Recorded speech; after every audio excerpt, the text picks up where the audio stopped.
You got me thinking things I didn't mean to. You got me wanting things I never wanted. Is this the way you always get what you want? Alright, alright.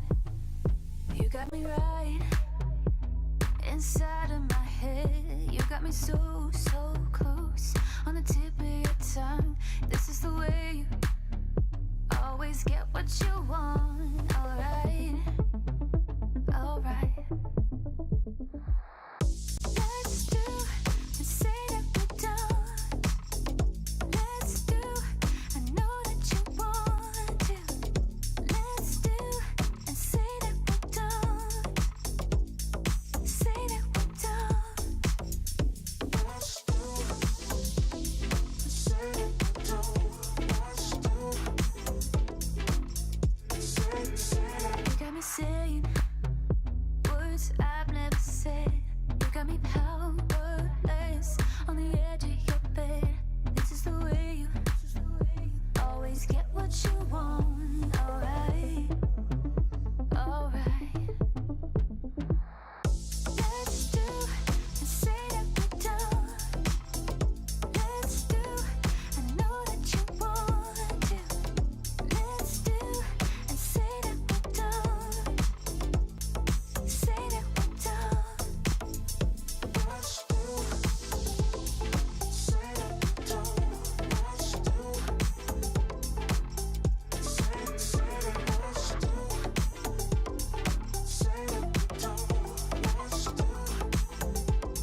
Give it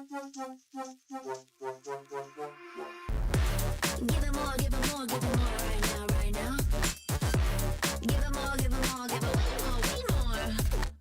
Yeah, we give it all that we got. Measuring what's in our pockets, then we give it a lot. Cause we've been hustling for years, now we up at the top. And no, it's still not enough, so we ain't gonna stop. Cause that's full throttle, zoom, zoom, hop, skip, jump. About to eat it up, but the goal is lunch. I'm the big goose, so I never duck, duck. Just keep our head up and yeah, we going up, up, but don't call it good luck, luck.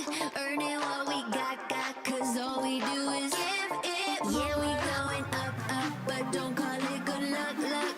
Earning what we got, cause all we do is give it more. Give it more, give it more, give it more right now, right now. Give it more. Give it more, give it more, give it way more, way more. Give it more. Give it all we got, we give it all we got. Oh yeah. Give it more. Give it all you got. Now they know about our dedication. Not just hard work, it's also patience. Chipped away at it and ignored the hate. And now we big time status and it's us for the taking. We eat, dream about it every time we sleep. Making moves, just look at my feet. Yeah, we bring the heat. We make every situation sweet. Now all we need is yeah, we going up, up, but don't call it good luck, luck. Earning what we got, cause all we do is give it more. Yeah, we going up, up, but don't call it good luck, luck. Earning what we got, cause all we do is give it more. Give it more, give it more, give it more right now, right now. Give it more. Give it more, give it more, give it way more, way more. Give it more. Give it all we got, we give it all we got. Give it more. Oh yeah. Give it more. Give it all you got. Give it more, give it more, give it more right now, right now. Give it more, give it more, give it way more, way more. Give it all we got, we give it all we got. Oh yeah. You waited all night for me to come back. Why'd you think that it's not alright? Told you that I'm not that type. Didn't mean to get you so excited.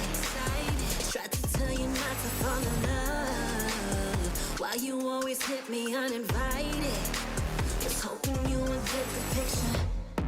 I've had enough. Now it's time for me to turn around. Thought you knew what this was. Yeah, I am superstar. You were never the one for me. Never should have fell for me. Take back your heart. Why don't you take it back? You never had a chance. I'm gonna take back the one. Call it a savage love, just till I had enough of us. I'm good, babe. I'm on my own. This ain't a phase. Just let me go. Told you that I'm not that type. Double the waist and ride. Begging for one more chance. Yeah, know you got carried away. Ooh, you made me to say you've been messing with greatness. Spaces, stay in your place. I was looking to play, then you got in the way. All the love that we made got me stuck in the rain. Got no time to stay here and say goodbye. Yeah, I am superstar. You were never the one for me.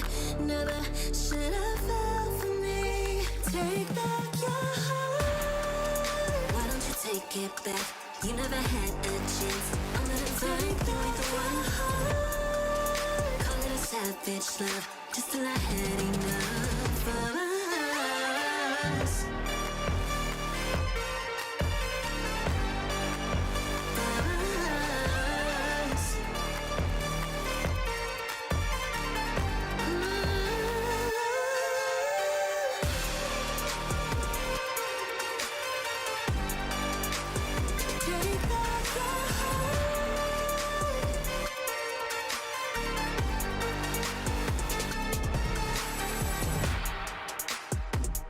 Yeah.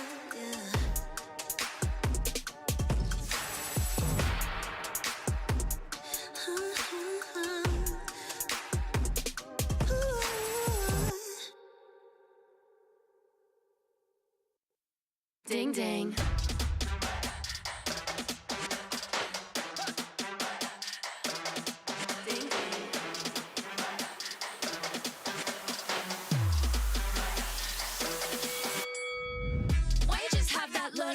The look upon your face with the underestimation. It is so yesterday. Cause baby, I can't fly without you by my side.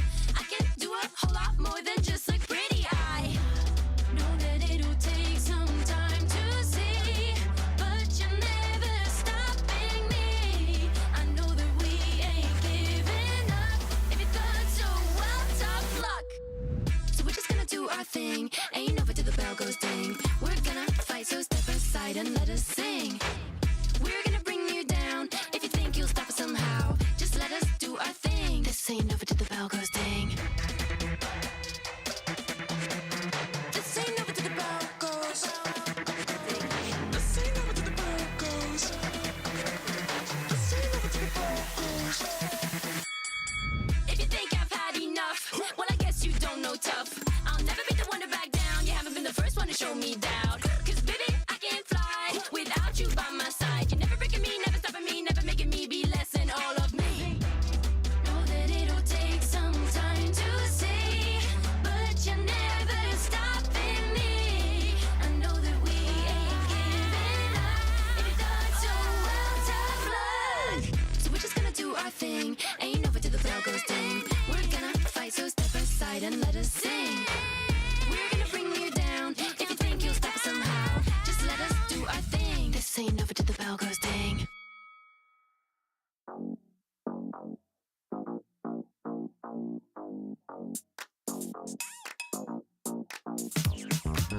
Cutie, dressed up and I'm glistening. I'm the gift, don't wrap me like it's Christmas. Want some yours, you'll know what you've been missing. Feeling like we should get into mischief. Listen, you've been looking like you're down on your luck. Need a girl like me to come through, lift you up. Hold me in your hand, I like when you touch me. Keep me around or you might get lucky. I'ma keep you with the good mood. Keep you up all night. Never around you. Baby, this is so vibe. Got me dancing like a soul train. Laughing the whole time. Got me singing in the shower. Baby, are you all mine? Baby, I'm your four-leaf clover. Your rabbit's foot, your charm bracelet, horseshoe. Baby, I'm your good omen. You wanna keep me with you. Keep me with you. Yeah, it's not hard to see. There's a pattern forming when you got me. 777 all wins, big money. The tramp over here never see me coming. I was in your back pocket the whole time. A quiet power, a silent gold mine, a big old confidence boost. You never delude. Just know that you'll be winning cause I'm with you in the building. I'ma keep you with the good mood. Keep you up all night. Never around you.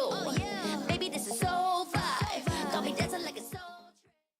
The Snapdragon Pro Series is brought to you by Snapdragon Elite Gaming and DHL.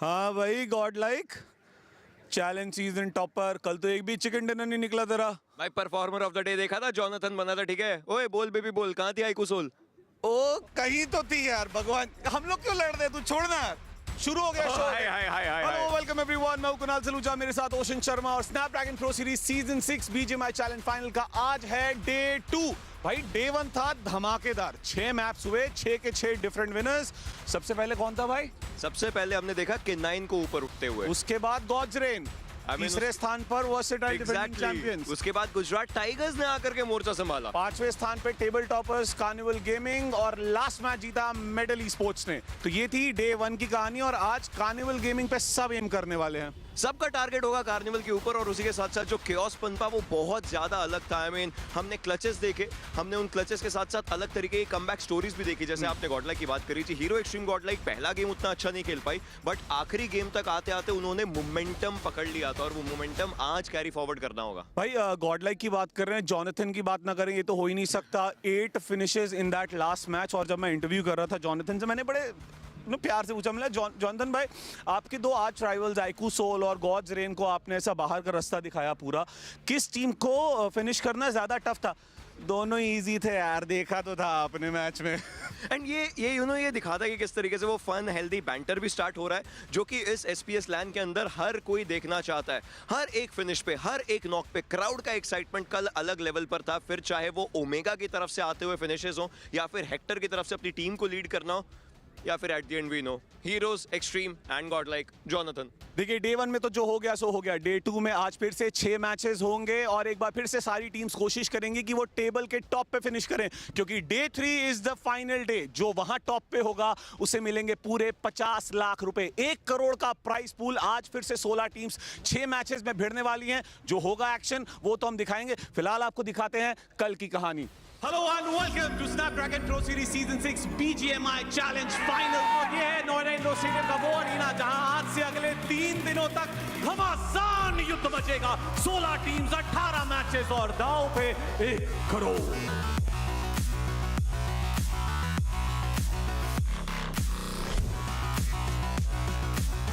यहाँ पे gravity, उन्हें knock किया गया, match से बाहर किया गया। Chances पहुंचा में लग तो नहीं रहा। जब स्पॉटिंग हुई उनको पता था हाई रिच स्पॉट हो जाएंगे, और इसी के साथ चैलेंज फाइनल्स का पहला game and omega the boys K9 Esports। और वो अभी भी वो परफॉर्मेंस निकालते हुए, but Carnival it looks like they are ready and it was viper iQOO Soul versus hero extreme godlike. And we know अपने टीममेट्स के पास आ चुके हैं। सैप अभी भी जीवित इस समय पर, there it is and we know with a full stop. Gods versus gods. One is godlike, the other gods reign supreme. But this godlike is different. This godlike is chaotic. Art finishes. That's the Jonathan we know. तो ये था day 1, हुए 6 बेहतरीन matches और 6 के 6 matches में 6 अलग winners मिले।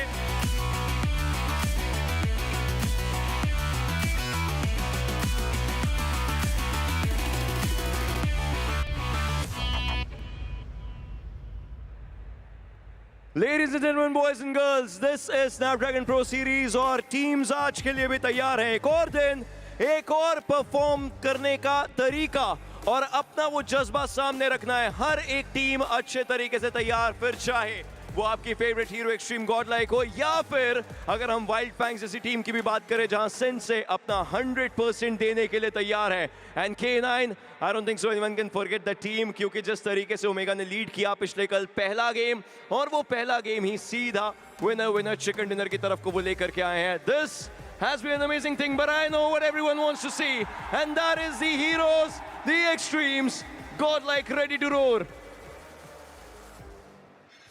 सारे खिलाड़ी तैयार हैं क्योंकि वो करना चाहते हैं चिकन डिनर। और नोएडा इंडोर स्टेडियम के इस अरीना में आज होगा घमासान। Snapdragon pro series season 6 BGMI challenge finals का आज है day 2। Hello everyone, I am Kunal Saluja and that's Ocean Sharma. Thank you very much Kunal. And we know day 2 का किस तरीके से हर किसी को इंतजार है, बिकॉज पहला दिन day of commencement, second day becomes the day of chaos. उसके बाद देखना है कि किस तरीके से इस केओस में वो कमबैक पनप सकता है जो ये टीम्स चाहती हैं बेसब्री से। क्या कमाल का डे 1 रहा यार, 6 अलग मैप्स, 6 अलग विनर्स। शुरुआत की K9 ने 11 finishes, that was insane. That was definitely a good start, लेकिन उसके बाद गॉड्स रेन ने दिखाया कि वो क्यों रेन सुप्रीम करते हैं। एंड इनफैक्ट मेरी हल्की सी बात हो रही थी उनके कोच रॉबिन सा से, उन्होंने मुझे एक चीज बताई, भाई हम ऑड साल में अच्छा खेलते हैं। 2023 में हमने 2 ट्रॉफीज उठाई थी, 2025 आ चुका है, हम रेडी है डोमिनेट करने के लिए। भाई लेकिन जिन्होंने पिछले साल डोमिनेट किया था, पहले 2 मैचेस ऑब्जर्व किए, लेकिन फिर तीसरे मैच में किया डोमिनेट टीम वर्सेटाइल की तरफ से वो स्टार्ट बहुत ज्यादा अलग थी, लेकिन उसके साथ साथ हमने देखा कि भाई गुजराती लौंडे कहां पीछे रहेंगे। लाला है ना भाई, लाला। फिर उसके बाद 5वीं टीम कार्निवल गेमिंग ने चिकन डिनर किया, जो कि टेबल टॉपर्स हैं। और अंत में medal Esports, although Jonathan player of the day का मेडल ले गए। Yeah, he deserves a medal. I mean, I'm pretty sure जिस तरीके से हम बात करते हैं। बट कॉन्वर्सेशंस की अगर बारी आ रही है तो प्राइस पूल के ऊपर एक बार नजर डालना वापस से बन जाता है, क्योंकि जो इंपॉर्टेंट चीज है वो ये है कि पहला पायदान 50 लाख रुपए का है, और फिर बाकी सब टीम्स वो एक प्रॉपर शेयर लेकर के जाएंगी। कुणाल, अगर आप प्लेयर होते हैं, आई एम प्रीटी श्योर आपकी भी नजर 50 पे ही होती। अगर यहाँ पे पुशअप्स मारने का कंपटीशन होता तो फॉर श्योर। इसी के साथ साथ आप देख सकते हैं मोस्ट वैल्यूएबल प्लेयर को 50,000 मिलेंगे, फर्स्ट फिनिशर को प्राइज मनी मिलेगा, फर्स्ट विनर चिकन डिनर को प्राइज मनी मिलेगा। तो इस तरीके से पूरे 1 करोड़ के प्राइस पूल को डिस्ट्रीब्यूट किया गया। और एक बार फिर से हमारी सारी ऑडियंस को बता दें किस तरीके से पॉइंट सिस्टम डिवाइड किए गए हैं। जो फर्स्ट स्पॉट पे फिनिश करेगा उसे 10 पॉइंट मिलेंगे, second spot is 6, then 5 4 3 2 1 1 till 8th position. And then you get nothing. You only get your dreams crashed, जो कि पिछले कल बहुत सारी टीम्स के साथ हुआ है, बहुत सारे बड़े नामों के साथ हुआ है, जिनसे शायद ये एक्सपेक्टेशंस थी कि वो पहले ही दिन वापस से वो प्रदर्शन दिखाएंगे। For example Godlike bro, challenge season table toppers कल एक भी चिकन डिनर नहीं निकला, लेकिन एंड में वो जो एक स्टेटमेंट निकला जॉनथन की तरफ से, इट वाज वेरी इजी यार, easy peasy for iQOO Soul and गॉड्रेन को एलिमिनेट करना। You want the arena to roar right now. I'm pretty sure they are ready to freaking roar as we see Hero Xtreme Godlike Jonathan once again. वो clutches, वो movements, वो excitement. And I'm pretty sure everyone's with me when we say this 2025, but it feels like a damn 2019 in those clutch moments. Jonathan ने arena में सबको कर दिया था। So ladies and gentlemen, it's day 2. Are you ready for it? Are you feeling it? Then let's go for it! Oh my God, they are ready, they are excited. और मुझे पता है कि वो किस टीम को, किस खिलाड़ी को खेलते हुए देखना चाहते हैं। वो एक्साइटमेंट एकदम अलग लेवल की होने वाली है। And I am pretty sure ये अगले 6 मैचेस ये लोग अपनी कुर्सियों से हिलने नहीं वाले हैं बिल्कुल भी। भाई फिलहाल चलो एंकी के पास चलते हैं, जो कि 2 बहुत ही खास प्लेयर्स के साथ हैं। आइए जानते हैं एंकी का उन खिलाड़ियों से क्या पूछना होगा। लेट्स गो टू एंकी। BGMI Esports की कहानी हर बार यही रहती है। 16 टीम्स पहुंचती हैं ग्रैंड फाइनल्स में, कोई एक टीम होती है, वो 4 खिलाड़ी होते हैं जो खुश होके जाते हैं, ट्रॉफी लेके जाते हैं। लेकिन उसके अलावा जो बाकी 15 टीम्स होती हैं उनकी बनती हैं कहानियां और वहां से उभरते हैं खिलाड़ी, जो हम हर बार बात करते हैं सितारों और जुगनुओं की। ऐसे ही आज हमारे साथ मौजूद है एक सितारे और एक जुगनू। सितारा 2B रहने वाले हैं स्प्रे गॉड और साथ में ट्रेस गॉड। आप दोनों का ही स्वागत है। Spray God, first things first, अभी के लिए अगर आप रेवरेंट एक्स पार्क की परफॉर्मेंस की बात करें, स्टार्ट उतना अच्छा नहीं हुआ था, बट इवेंचुअली दिख रहा है कि हाँ एक अच्छे पोजीशन पे ये टीम पहुंची है। आपका कंट्रीब्यूशन अगर हम बात करें, वो स्प्रे गॉड टियर परफॉर्मेंस कहीं ना कहीं थोड़ा मिसिंग है, क्या कहना चाहेंगे आप? हाँ, अभी तो मतलब मेरा परफॉर्मेंस लैग कर रहा है, पर हाँ आज के दिन में मैं अपना बेस्ट दूंगा और मैं टीम को ऊपर लेके जाऊंगा। बिल्कुल, वो individual play I am pretty sure आज देखने को मिले। But trace God, how does it feel? आप एक ऐसे खिलाड़ी हैं जो अपनी टीम को इतना आगे लेकर के जा रहे हैं, आपके कंधे पे वो जो रिस्पॉन्सिबिलिटी है वो बहुत ज़्यादा हमेशा रहती है। हाउ डज इट फील कि जहाँ पर सेंसे, स्काउट जैसे खिलाड़ी हैं उनके बीच में आप सीख भी रहे हैं और डिलीवर इतना ज़्यादा बढ़िया कर रहे हैं? ऐसा तो नहीं है यार कि कंधे पर खेले, और कल परफॉर्मेंस भी अच्छा नहीं आया तो आज ट्राई करेंगे कि और अच्छा परफॉर्म करे, बाकी देखते क्या होता है। बट हमेशा हम बात करते हैं ना कि जब एक्सपीरियंस प्लेयर आपकी लाइनअप में होते हैं तो आपको कहीं ना कहीं वो गाइडेंस मिलता है और उससे आप और ज़्यादा सीख करके अपने गेम प्ले को भी इंप्रूव कर पाते हैं। सो स्काउट और साथ ही साथ Sensei being the IGL and such an experience on his back, how does that help you to improve and grow? सीखने तो मिलता ही है, हर गेम के बाद कुछ ना कुछ सीखने मिलता है, क्या गलती होती है उससे भी सीखते हैं हम सब, तो वैसे। स्प्रे गॉड, एक और बहुत इंपॉर्टेंट चीज़ रहेगी कि कमबैक के लिए तो ये टीम जानी ही जाती है, वो हमने हाल फिलहाल के ऑफिशियल टूर्नामेंट में देखा था। कल का दिन उतना अच्छा नहीं गया, आज का गेम प्लान क्या है और क्या ऑडियंस एक्सपेक्ट कर सकती है? आज का गेम प्लान तो मतलब कल के जैसा ही है, पर हाँ कल बहुत सारी मिस्टेक हुई थी, पर आज वो मिस्टेक्स नहीं होगी तो शायद हमारे बेटर गेम जा सकते हैं उस वजह से।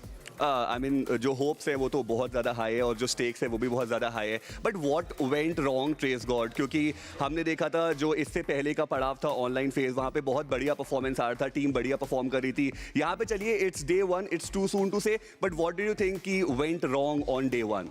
मिसकम्युनिकेशन थे बहुत, तो वही था, मिसकम्युनिकेशन की वजह से मैचेस थ्रो हुए, उसके वजह से पॉइंट्स नहीं आए। राइट। और एक और चीज़ रहती है ना स्प्रे गॉड की, हम जब डे 1 पे आते हैं तो हम अपने दिमाग में कुछ पॉइंट्स लेके आते हैं कि इतने पॉइंट्स हम आज के दिन के एंड पे कंप्लीट करने वाले हैं। आपको क्या लगता है आज के डे एंड पे what is the ideal point, एक नंबर जो आप सोच रहे हो कि इतने पॉइंट्स हमको आज निकालने हैं? आज हम लेके चल रहे हैं कि हम 50 से 60 पॉइंट निकालें या मतलब 80 to 90 पॉइंट तक जाएँ हम। Overall 80 to 90 point. Trace God, आज का क्या प्लान? हमारा टारगेट 60 to 70 के बीच में। कूल। तो स्टार्ट हो चुका है बढ़िया, और जैसा कि हमने बात की भी कि अभी के लिए the team is looking good. Day 1 उतना बढ़िया नहीं गया, लेकिन कमबैक्स जिसकी हम चर्चा करते हैं वही तो थ्रिल है ई स्पोर्ट्स का, वही तो थ्रिल है BGMI का। बट अभी के लिए हमारे रावण भैया पूरी तरीके से तैयार है एक और इंटरव्यू के साथ, तो आइए चलते हैं रावण की तरफ। कल के दिन के बाद मुझे लगता है थोड़े फैन परेशान होंगे कि डे 1 में हुआ तो हुआ क्या, लेकिन डे ऑफ कमबैक आज है। लेकिन उस कमबैक की कहानी के लिए दोनों आईजीएल्स को मैं लेके आ चुका हूं, जिससे काफ़ी अच्छे सवाल जवाब होने वाले। हीरो एक्सट्रीम गॉडलाइक के पंक और iQOO सोल के मान्या। पंक, मुझे लगता है कि चैलेंज सीजन में जिस तरीके से आपने डोमिनेट किया था, चैलेंज फाइनल की शुरुआत उसकी आसपास भी हमें देखने को मिली नहीं है यार। कुछ चीज़ें हमारे एक प्लान के अकॉर्डिंग गई नहीं है, बाकी हम लोगों ने डिस्कशन वगैरह किया है एंड होप सो आज का दिन अच्छा जाएगा। सेम क्वेश्चन मान्या, iQOO सोल एक रिस्पॉन्सिबिलिटी, हर बार आप डोमिनेट करने के लिए जाने जाते हो डे 1 स्पेशली, लेकिन वो तो थोड़ा सा भी नहीं देखने को मिला है। नहीं देखने मिला है तो क्या करें, आज देखते हैं। मतलब बताइए ना क्या चल रहा हो। 6 मैचेस थे, हर मैच में कुछ और कहानी देखने को मिली, तो क्या गलत हुआ आपके अनुसार? आई थिंक टीम कॉन्फिडेंट नहीं खेली है, तो आज हम थोड़ा अप्रोच चेंज करने वाले हैं। चलिए, अप्रोच तो चेंज करना पड़ेगा, लेकिन मुझे लगता है एक सवाल आपसे स्पेशली, चूँकि पूरी फैंस यहाँ पे जानना चाहेगी कि सिम को बिठाया गया है, जैप को खिलाया गया है, और कल का परफॉर्मेंस जो था थोड़ा लेफ्ट राइट हुआ है, तो क्या सिम हमें आगे देखने को मिल सकते हैं? और ये जैप को इतने बड़े स्टेज में लाने का आप पीछे जो रीज़न है वो क्या है? यार ये चीज़ें तो यार आज देखने को मिल जाएगी, लाइक कौन खेलेगा। बाकी जैप को खिलाने का रीज़न यही है, लाइक गेम सेंस का थोड़ा सा लाइक डिफरेंस है उन दोनों के बीच में, बाकी देखते हैं। चलिए देखते हैं, बट इनके पास तो चलिए ऑप्शन है, सिम नहीं तो जैप। आपके पास कोई ऑप्शन नहीं है, एक खिलाड़ी थे जिसको आपने टाटा बाय बाय कर दिया, तो क्या चलेगा? ये अलग रिस्पॉन्सिबिलिटी रहेगी आपके लिए कि इसी ऑप्शन के साथ जाना है, तो आपको लग रहा है कि आपके लिए चीज़ें अगेंस्ट हो सकती है?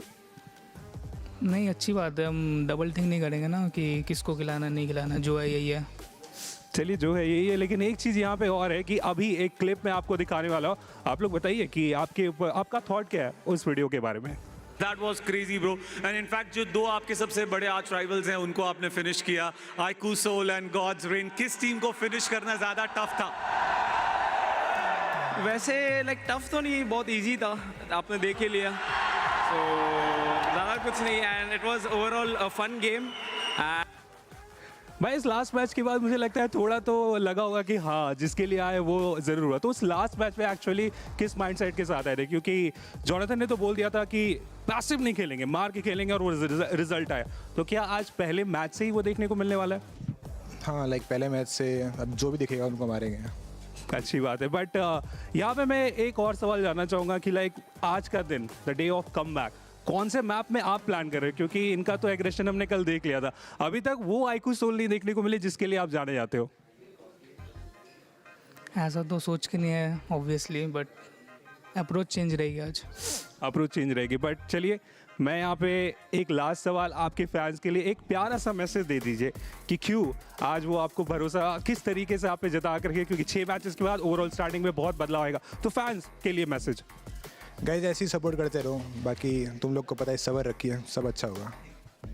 मान्या, बस भरोसा रखो, आगे भी किया है, आज भी करके दिखाएंगे। चलिए, आप पे भरोसा है, आप दोनों पे भरोसा है। आज के ओवरऑल स्टार्टिंग में देखेंगे कि कितना कमबैक इन दो टीम्स की तरफ से हमें देखने को मिलता है। बट फिलहाल अब बारी हो चुकी है डे 2 की स्टार्ट की, तो सीधा चलते हैं ओपनिंग की तरफ, जहां पे ओशन और कुणाल हमारा इंतजार कर रहे हैं।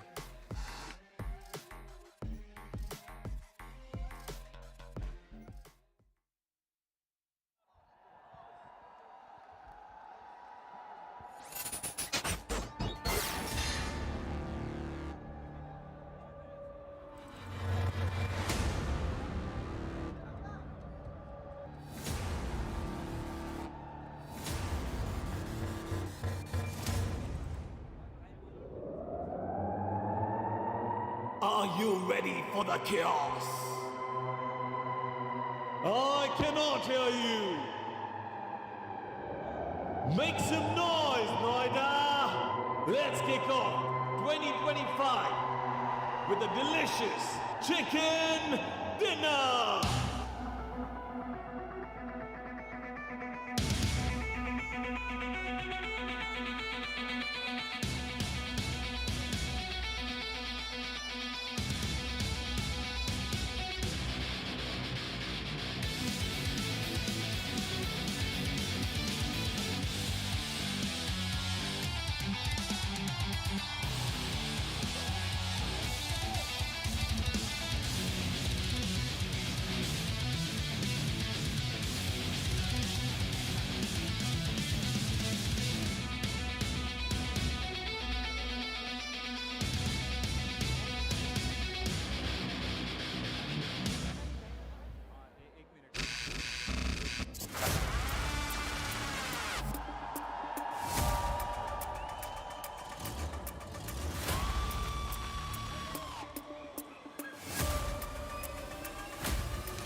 experiencing a LAN. It was really nice. It was really great. The hype is for real and people watching should definitely join in it. जो एक्सपेक्ट किया था जैसे एटमॉस्फेयर रहेगा पूरा वही था एकदम इलेक्ट्रिक. बहुत बढ़िया वाइब था, बहुत मजा आया.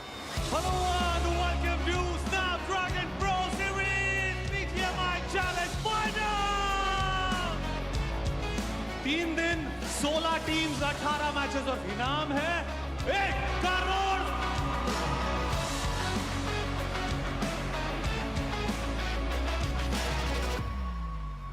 Honestly speaking, I want to prove myself once again and I want to justify the title trophy magnet जो मेरे को लोगों ने दिया है.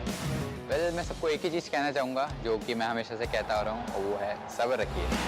I guess there's nothing to prove but खुद के लिए जीतना. डिफेंडिंग चैंपियन बहुत पैसिव हो गया. इस बार हम एक ब्रूटल सैवेज अंडरडॉग माइंडसेट के साथ खेलेंगे और हमारा विजन वही रहेगा.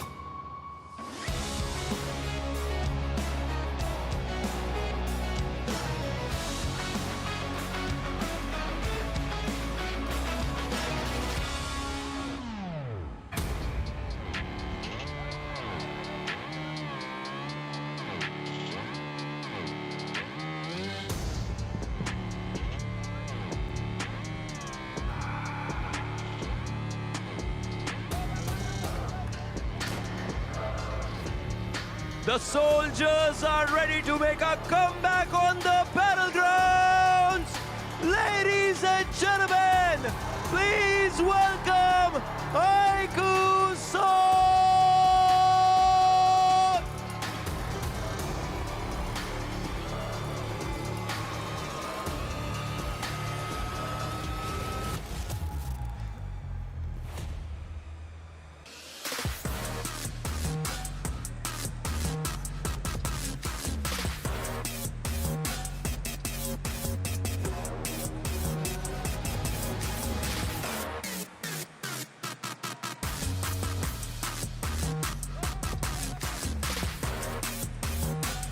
These new faces are judged on day 2. Make some noise for BotArmyEsports!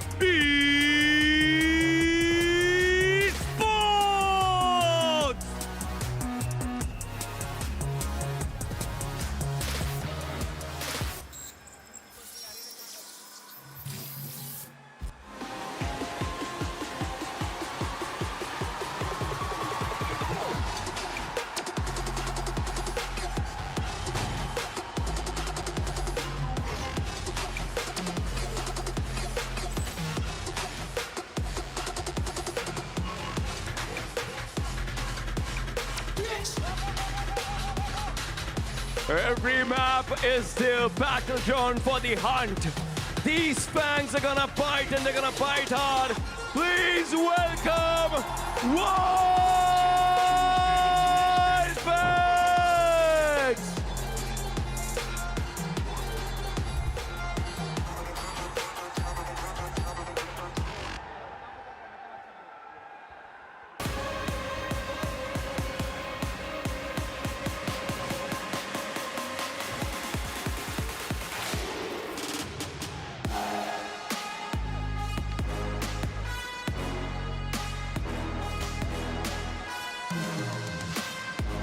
To infinity and beyond. They own the battleground. Make some noise for BotArmyEsports!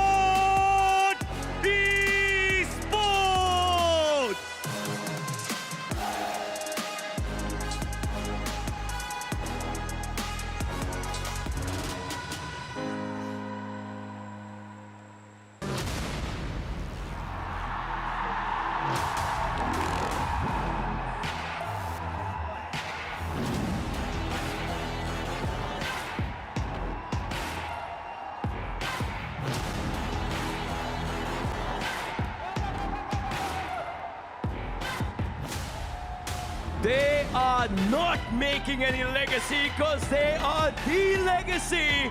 Ladies and gentlemen, Hero Xtreme, Godlike.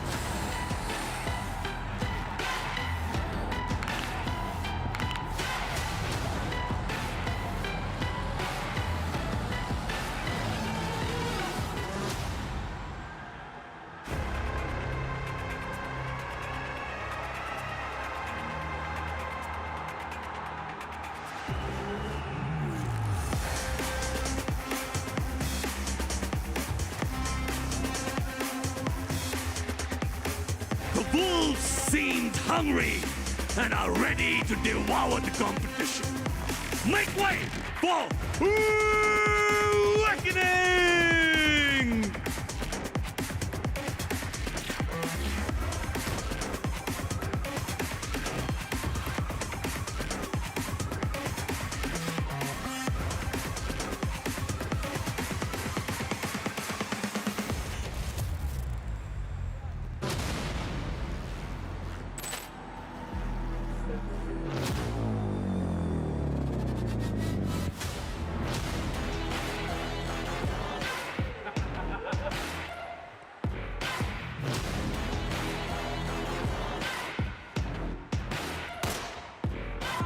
The defending champions had to be different.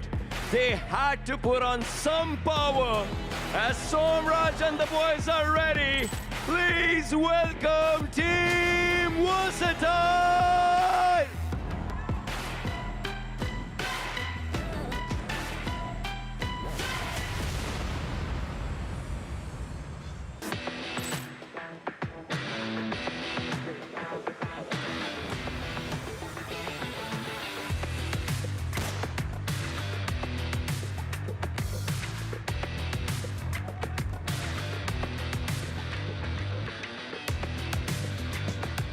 They like to shine bright, and like a phoenix, they will rise. Make way for Redex Ross!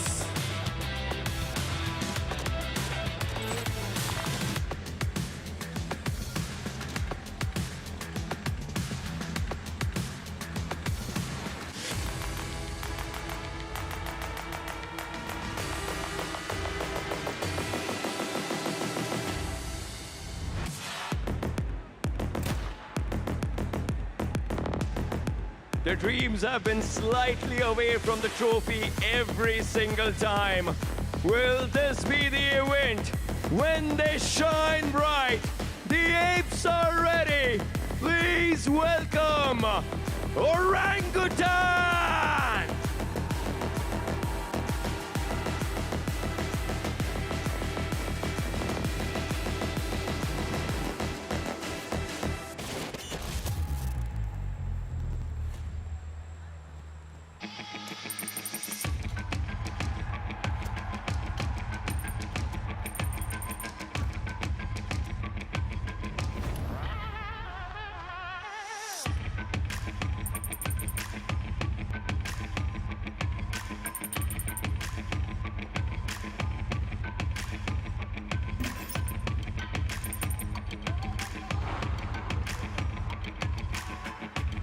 A fallen warrior with a new army is here to rise.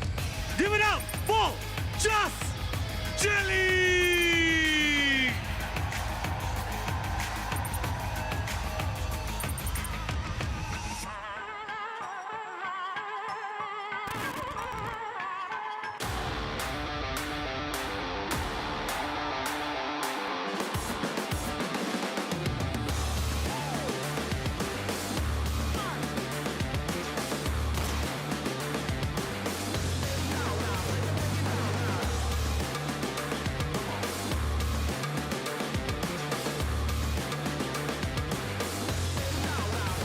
They held 2 official trophies of the last year, but they can continue it this year as well.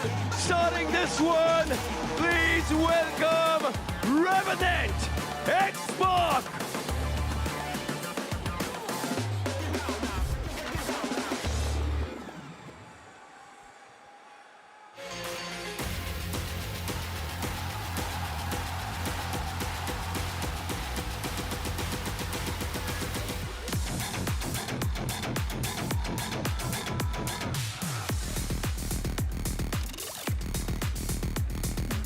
They are here to roar and hunt. They are Gujarat Tigers!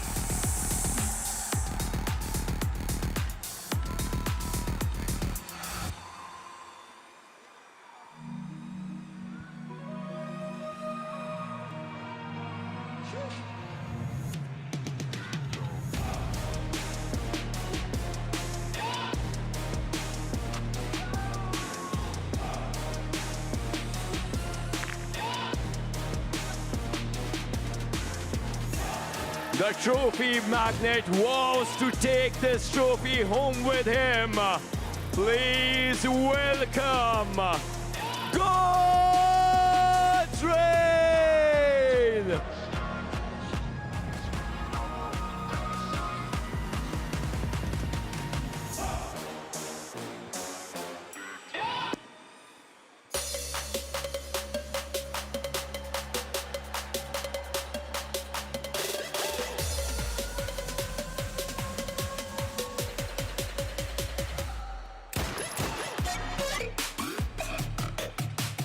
A team with a deceiving aura is now showing their true colors.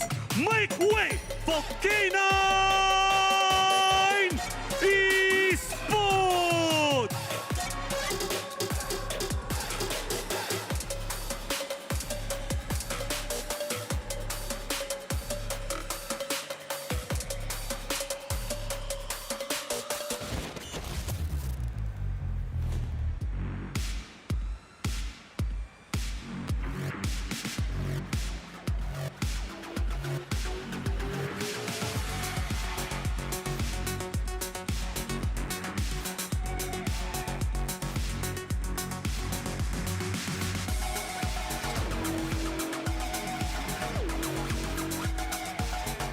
This Indian Tiger Prince is ready to roar with his boys.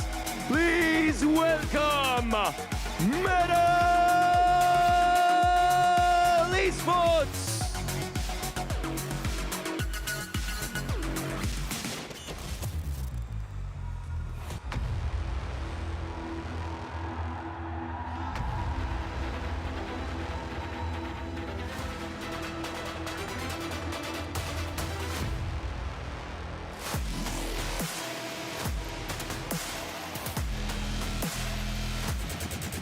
After dominating on day one, the four pillars are ready to dominate again.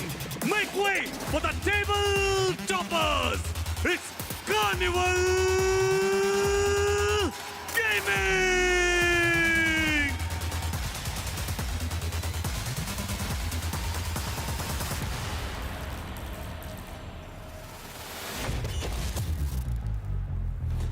Ladies and gentlemen, boys and girls, these are all the 16 teams fighting right out there on the day 2 as well.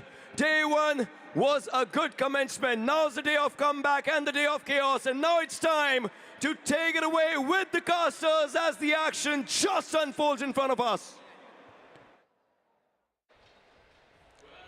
Thank you so much once again, Ocean. And yes, day number 2 is always touted as the day of comebacks. Of course, we are live from the Noida Indoor Stadium. You're watching ESL Snapdragon Pro Series. But before we begin the festivities, allow me to introduce my beautiful panels over here. We've got Shadow and Scared. So, of course, we're going to have a lot to talk about what's going to happen in day 2. But it won't be fair if we do not discuss about all the surprises we witnessed in day 1. So, starting off with you, Shadow, were your requirements met? Did the teams deliver, or were there a few that disappointed? Well, there were few disappointments. I expected big things from teams like iQOO, Soul and Hero Xtreme. Godlike towards the end did redeem themselves, especially Jonathan. But iQOO, Soul, they continued with the same misery. But few surprises were also there, like Medley Esports, a team who finished on the 16th spot in the challenge season. Now they are on the 2nd spot in the leaderboard. Yes, I mean, that was quite something out of ordinary, but we really hope they hold on. But, you know, she's been talking about those disappointments. You know, you let me on those good vibes. We have been talking about Carnival, K9, Medal Esports, GT. Tell me something about them. The way how Carnival is performing right now, I'll have to say, you know, I agree with the disappointments out there, but the surprises are just even better. Carnival Gaming going on to the aggressive end. Again, God's Reign, they're having their own consistency. Middle having their own consistency. This is something that I wanted to see, right? Specifically, teams just going all gung-ho, all guns blazing. That's what I always love to witness, and exactly is what we are seeing right now. A picture card of what happened yesterday, of course. Carnival Gaming leading the pack with 59 points, a cut above the rest, followed by Medal, K9 and GDR. And we have a lot to talk about them as well. But as we move on ahead, folks, I do not see a lot of discrepancy when it comes down to the team's place. Second, right on till Wyld Fangs. So I think from second to the 14th position, anything can happen. Of course, the overall ranking is still very volatile. One good game and you can be the top 5, 130 bomber, and you will be surpassing so many teams and can propel yourself in the top 5. Well, you certainly can, but now this is where the concern arises, right? I'm talking about the big guns, we're talking about the big dogs, Versatile, Reckoning, Hero Xtreme, Godlike, we've got Wyld Fangs, iQOO Soul nowhere to be found. And I'm starting to fathom what went wrong with them.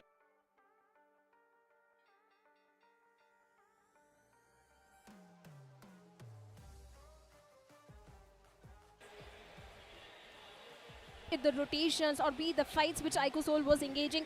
Vikendi, yes, they had a drop clash which eventually turned out in their favor, but after that, the way iQOO Soul was performing, it was quite disappointing. So day number 2, I'm expecting iQOO Soul to go all YOLO. I mean, they've got no other choice. It's either do or die, basically, if they want to achieve that trophy. Now, when we talk about iQOO Soul, we also have to talk about Hero Xtreme Godlike. Just barring that last match where Jonathan went all guns blazing, I think even Hero Xtreme Godlike, they had their own resistances, they had their own problems. So walk me down, what went wrong? I'll have to say, you know, a lot of people out here are probably thinking that maybe bringing in Zap at such a crucial moment was not a good decision, but I would beg to differ on that one. I still feel that a lot of the plays that were made were not entirely Zap's fault, but rather all the other teams understanding how Godlike's aggression works, because that's what they kept on showing all the way in the challenge season. So yes, they've got to bring in some new cards onto the table, and I believe that's what they were trying.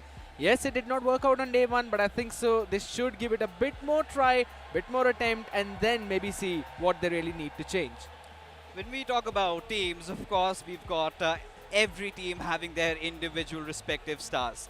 Yes, Viper, TraceCore, they were a cut above the rest, considering, you know, it's their first big audience land. TraceCore, of course, has played an official before, but for Viper, this young lad has been phenomenal. But, you know, the spotlight has always been stolen and rightfully done by Jonathan. That last game, I think I'm still having goosebumps. So, Shadow, tell me what was special about Jonathan yesterday.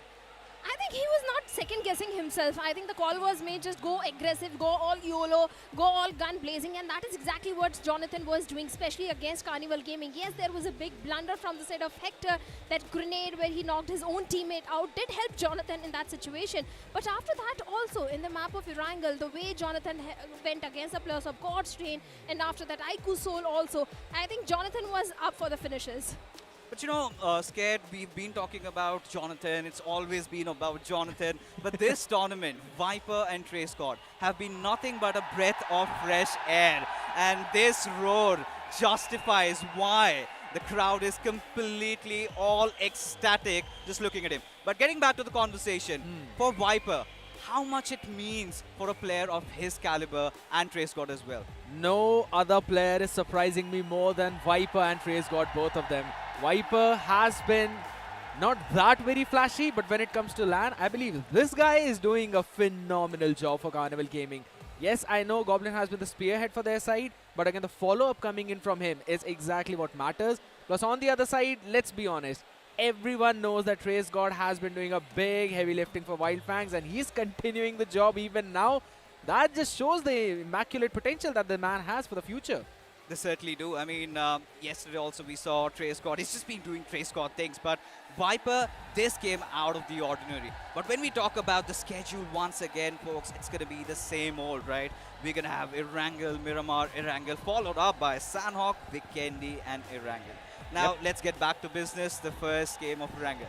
And you know what? We've witnessed some bloodbath yesterday, those early phases. Tell me, Shadow, is that going to repeat today as well, or are we going to see everybody just minding their own business initially? I think everyone is just going to go for and take that revenge. No one is going to mind their business, especially the bottom teams. It's a do-or-die situation for all of them, be it Wyld Fangs, iQOO Soul, BotArmyEsports, for everyone. Day number 2 is very important, and setting the momentum from the very first game is going to be so crucial. It certainly will be. And since it's game one, do let us know which team is going to be the victors in that one. You can head over to the Twitch chat and cast your votes and let us know what is going to be your pick. But yes, all the other teams, in fact, even for Sensei, he's got a lot on the line. He's got a lot to prove. And today, it's just not about Trey Scott. I believe Seth, even Scout, they have to step up big time. Now, this is something, Shadow, that has been bothering you a lot for a long while. So tell me something about it. You know, Wyld Fangs, we had a lot of expectations. Yesterday, they weren't really met. I think there are too many problems. Like in the interview also, we heard Trey Scott saying there are few communication issues that were happening in the challenge season also. I thought they will be rectified by the challenge finals, but that is not happening. Sensei and Scout, they really need to step up. Even Seth is also underperforming. He certainly is, but there's a QR code in front of you guys, and all you're going to do is, if you've got any feedbacks, if you're loving the show, anything that we can work upon to make it better, make sure you scan it and give us your feedbacks. Now the match is about to begin. Now it's the first game of Erangel, and we know, as a matter of fact, there is a drop collision. I'm talking about BotArmyEsports and GDR. And both of them have a different storyline. GDR always get the circle, have been struggling massively. BotArmyEsports, they're struggling in totality. What are we expecting? Are we going to see clashes or sparks once again, Scared? To be honest, that's also one of my questions, because I don't know if directly going in for that drop clash would be the way to go. BotArmyEsports the entire day yesterday have been trying to pick fights, and they have not been going in their favor on every other front, because it's not just one team but multiple other teams. I think more than God's Train, I think Revenant X-Pac should be a concern for the players of BotArmyEsports. All right, some big, bold statements, Revenant X-Pac. But now we've got 20 seconds before the match begins. So starting off with your Shadow, a quick prediction. One name. I think iQOO Soul. And for you? Oh my god, Orangutan. All right, OG and iQOO Soul is what my panel thinks about, and I am out for whoever is going to win. I'm going to support them. You know, I've always been that way. I'm going to play kind of a neutral person, being the desk host over here. But yes, once again, a quick announcement. The gates are still open. Make sure, if you want to be a part of this gala event, this extravaganza, tune in, join us on Noida Indoor Stadium. All you're going to do is come there, get your IDs, and we'll have you enjoying all that fun. But now we have to also talk about a few others. Now we've been talking about Versatile. How do you think they're going to perform today? You know, I really had to take a deep breath before I'm going to say this, because apart from all the other teams who picked up a chicken dinner yesterday, 5 of them are in the top 5, and only Versatile is in that bottom half of the leaderboard. So I really think that they need to go back to the drawing board. They need to change a lot of things up back again, because everything that they tried yesterday has not been working out for them. You know, even with Versatile, I have a few qualms with Orangutan as well, Shadow, because the first 3 games, they were lovely, quite consistent. But the latter 3 were quite the opposite. What do you think went wrong? Maybe the off maps are a problem for the players of Orangutan, because Erangel, Miramar are looking pretty decent for them. They were super consistent, getting 11 to 9 points in every single game. The Sanhok and Vikendi are a bit of concern for Orangutan. If they rectify that, I think they can easily break that #2 curse. I hope. I mean, it's not about just #2 curse. And at this point, right, till Wyld Fangs, for anybody it's possible. Now, if you have to talk about BotArmyEsports and iQOO Soul, they have to go all out. They've got to go and put their hearts in, and so does this man. He has been relentless, but we're yet to see his redemption journey. You know, we've been talking about the redemption journey of Wyld Fangs. There's a fun fact. It is one of the only teams who have got over 20 finishes, but they lack those placement points. So I think changing their strategy a bit is probably what they need to do. I mean, it's all out or nothing, basically. If Wyld Fangs drop the ball, they're pretty much done for. But yes, these lads are feeling a lot of heat. And I guess if they do not get a chicken dinner or go big in game 1, it could really mark the end of journey. Because for iQOO Soul, it is #1 or nothing. Exactly, they are fighting for the trophy. If the day #2 doesn't go in their favor, then iQOO Soul, I don't know how they're going to redeem themselves on day #3. So this day is a do or die situation for iQOO Soul. But Scared, you pointed about Wyld Fangs. I think out of 21, I think 14 finishes or something like that are just by Trey Scott. What a mention out here, because that's exactly what I was about to mention too. Trey Scott is the man who's still doing the majority of the lifting, but even after that, You know, it's only around 64% of the total team finishes. There's also one other man who's got over 70% of finish contributions for his team, and he's the main reason who's been doing that job, and that's Jonathan. Yeah, Jonathan surely has been doing a lot of those heavy lifting, and this is something that he's supposed to do. This is what is expected out of him, to be honest. But something that we really did not expect was Team Just Jelly. They came out of nowhere, are in a very good position, and they could also go on to win the entire thing. So, Shadow, what do you think, according to you, went right for Just Jelly yesterday? They were just minding their own business. They were not trying to poke anyone in the lobby. They were not going for those experimental rotation. They were going for the good rotation, and they maintained average points in every single game. Be the first map where they got, I think, 4 points. After that, even in Miramar and Sanhok and Vikendi, they got those average points. But I think one more team was also doing really good fixes, and that was Godlike. You know, for God's Rain, now this is where we've got a little bit of a breathing time, so we can talk about what was exactly wrong with God's Rain in Erangel. Because barring Erangel, the other maps were quite good for them. Now, Scared, we saw God's Rain on various numerous occasions. They had the center of the circle, and yet they were unable to convert. It comes down to, again, those drop locations, right? Because probably in the very first one, or maybe in the second Erangel game, the third game in the totality of it, I think so that was basically the plain paths, just doing them dirty. But after that as well, it just came down to those nasty later stages shifts as well, which kept on moving away from their side. So as long as it's around them, they feel very comfortable, happy. Now this clearly indicates that barging onto the doors of some other teams and breaking their defense is kind of the problem for the side of God's Rain. They really need to focus on barging in, breaking that door, and then moving in, taking control of that area. You know, but what I feel, Shadow, was a different story yesterday. Now, correct me if I'm wrong. We felt like God's Rain was severely lacking in terms of those 4v4 fights. Yeah. The individuals weren't stepping up. Do you have any other thought, or do you exceed?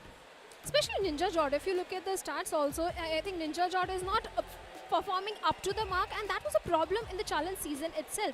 Justin and the other boys are doing really great, so the entire team needs to step up. And like you said, those 4v4 fights are a big problem because Ninja Jod is not able to get that opening or create that opening frag which the team needs in that situation. Yeah, I mean, at this point, what I really feel, Scared and Shadow, is that for God's Rain, they really need to fix all their issues in the game of Erangel. Because, let's be honest, they aren't doing that shallow or something. They're still in a good position, a sweet spot is what I must say. But even, you know, for Wyld Fangs, your concerns were so brutal that we had to bring their team card up. Now, run me down to all those numbers, crunch them for me, Shadow. Praise God, like I said, 14 finishes after 21. Seth, this was happening in the challenge season. Week number 1, week number 2, Seth was underperforming. Suddenly, week number 3, he started performing. But now we have only 3 days, out of which 1 day is already over. This is the time where Seth needs to step up. And not only Seth, I think Sensei and Scout, even they have got a lot to prove because both of them were struggling previously in the past. And this is not something new, Scared, because we've seen the same old story continuing again. But, you know, that time they had the luxury of so many of the other games to play. And this time you've just got 18 matches and Seth has been completely caught napping. Yeah, I have to say that Saif was performing so very good previously, back when we saw him in one of the previous few tournaments. But right now, it just seems to be a scenario where I think so he needs to step up, but at the same time, one of the shot callers also need to do the same thing, right? Because this is a team that is kind of running in with that double IGL type of setup where Scout and Sensei, both of them, they may be given their own indications as to what they want to do. But Sensei is probably the man who does the main shot calling. But one of them also need to step up as the big fragger for the team, apart from Trey's got to lift off that burden. And I think so, Seth, he's probably feeling the land jitters. You know, honestly, it's already set in stone. We've got a big rivalry continuing from ages. It is Scout versus Jonathan. Now, I might ruffle a few feathers over here. Yesterday, we saw Johnny. He was playing out of the world. Scout, he's been found nowhere. Do you think there is going to be that added extra performance pressure on him tonight? Of course, it is going to be there. He has to prove himself to his fans, to his supporters, and to everyone. Because after a long time, Scout has made it to a LAN, and still he's underperforming. I was just looking at the average survival time, where Trey Scott is having average survival of more than 4 minutes. Sensei is having an average survival time of 12 seconds. Even Scout is not able to survive for a very long time. This also brings up the conversation that Anush to OP, he was performing really good in the challenge season. Oh, he certainly was, and he got a few chances and he delivered. But this team, K9, they have also been on the prowl. We saw them get that first chicken dinner, but the other games didn't really go their way. So, honestly, Scare, tell me, what do they need to do in order to have a better day too? It kind of comes down to where they want to place themselves, specifically in terms of those circle rotations, right? And even after that, they really need to focus down on how they're going to catch into those finishes, because this team has been doing a phenomenal job of that. But ladies and gentlemen, I know you guys have been waiting for this screen to pop up, but the plane is now going to hit the skies of Erangel, and we will be jumping into the Game 1 of SPS Challenge Finals. Let's make some noise out there, Noida! This is exactly what we've been waiting for, Shadow. It was a long journey, and oh my god. Oh no. Nah, I am, God's reign, bot army. Welcome to Zarki.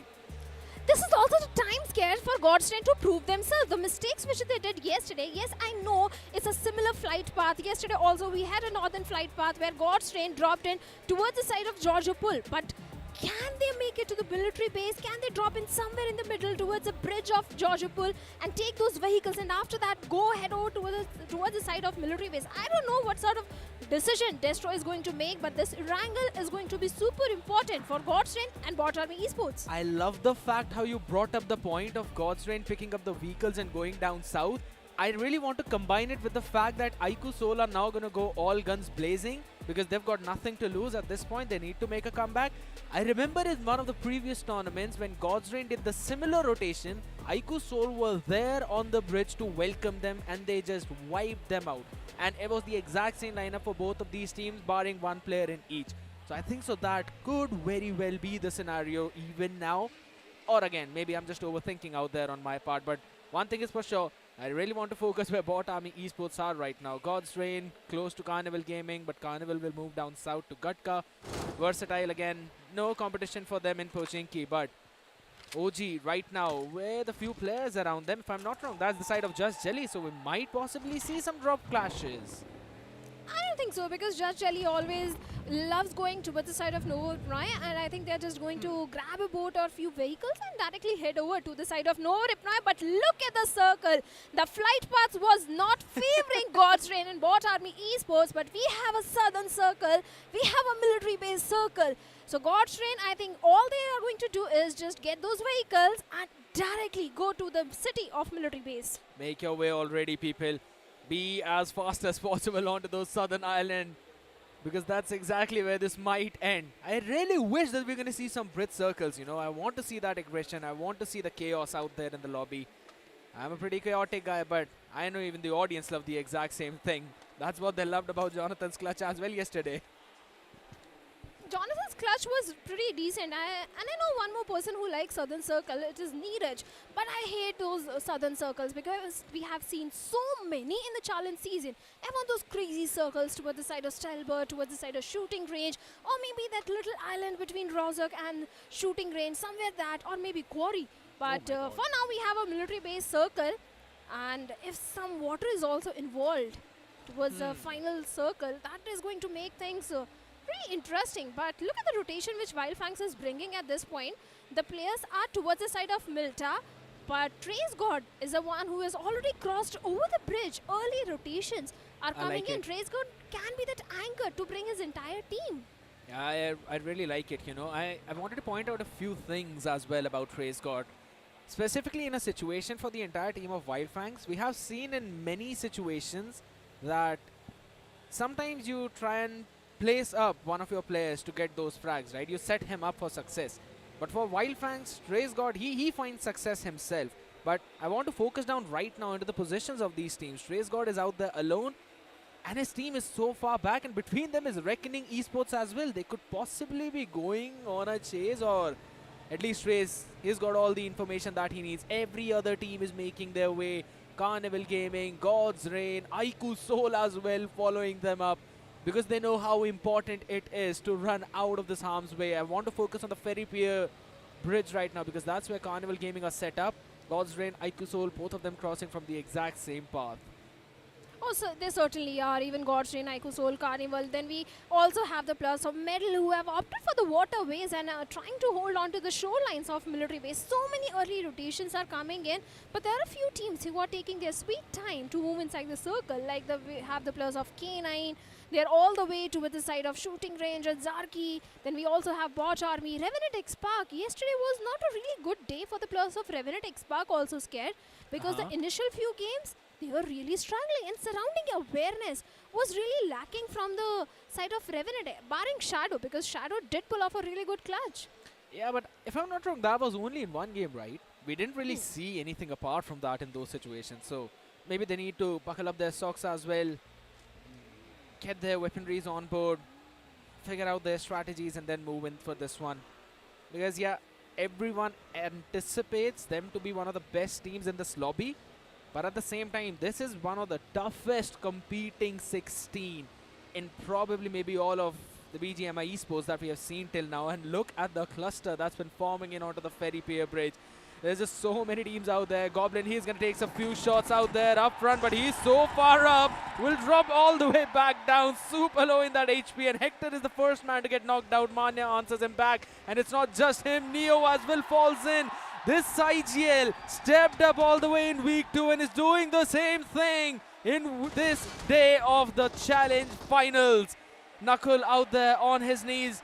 High problematic situation. Viper with a vehicle explosion falls down. Ronnie with the nade. Out here in the open, trying to save the life of Knuckle. At least they know where Goblin is, and he knows that there is no problem, but the problems are just increasing.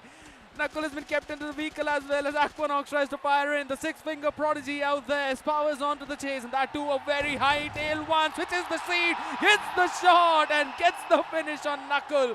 Goes back into the driving seat, all the way out of here. Does not want to follow up on it because Raiden is there to do the job, complete the entire process that his team started. What a chaos coming in. Shadow, but I know that we've got to be the bearer of some of the bad news out here. I know you want to say that.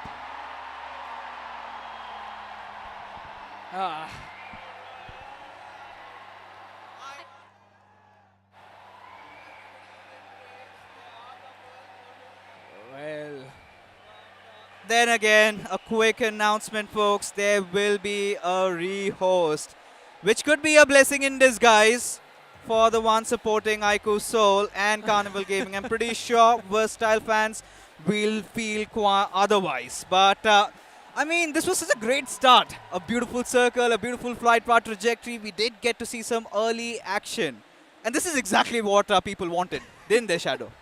They wanted that, but they didn't want iQOO Soul to be on the receiving end. That was such a big blunder. If that match could have happened, iQOO Soul getting an early exit, Versatile going on a rampage, and this is what we anticipated, that iQOO Soul and VXT, they'll go all YOLO, they'll go all guns blazing, and look at the smile on Hector's face. He's so happy. A huge sigh of relief, not just for Hector, even for Manya and the boys. Because for Carnival Gaming, they have that little bit of a cushion. But for Manya, I think it's dreams and the trophy on the line. Ain't it, Scared? Absolutely. Quite a lot on the line out there, though, and that's the reason why the serious signs of concern are there. They are having that conversation, right? Because Fixes, this team does not lack firepower. This is one of the most heavy firepower-based team. And we've been talking about iQOO Soul themselves as well, the ones in front of us. They're doing the exact same thing. Power, Raiden, Somraj, or Aquanox. You cannot put any one of those players out and expect them to not perform. Finally, this team is also making their comeback, and I really feel bad for them, to be honest. I love the action. You know, we would have loved that carnage to ensue because we did witness, you know, Carnival Gaming making a quick rotation. You had iQOO Soul following suit. GDR was also on the tails. And then we had Versatile also chiming in. A perfect start to the day of comebacks. But yes, there will be a rehost, which means we're going to have a different flight path. We're going to have a completely different circle because so far, if my memory serves me right, we haven't seen any certain circles in the grand finals, have we? Yeah. Nope. No, we haven't. in the grand finals on day 1, we didn't see any southern circle, but in challenge season, we had a similar circle where, if you remember fixes, I think you remember the cluster also which formed around shelter. I think Scared remember that pretty clearly what happened. कौन हो? कहाँ से आए हो आप? कौन है ये टीम? कैसी इस टीम में इतना दम्मा उठा रखा है?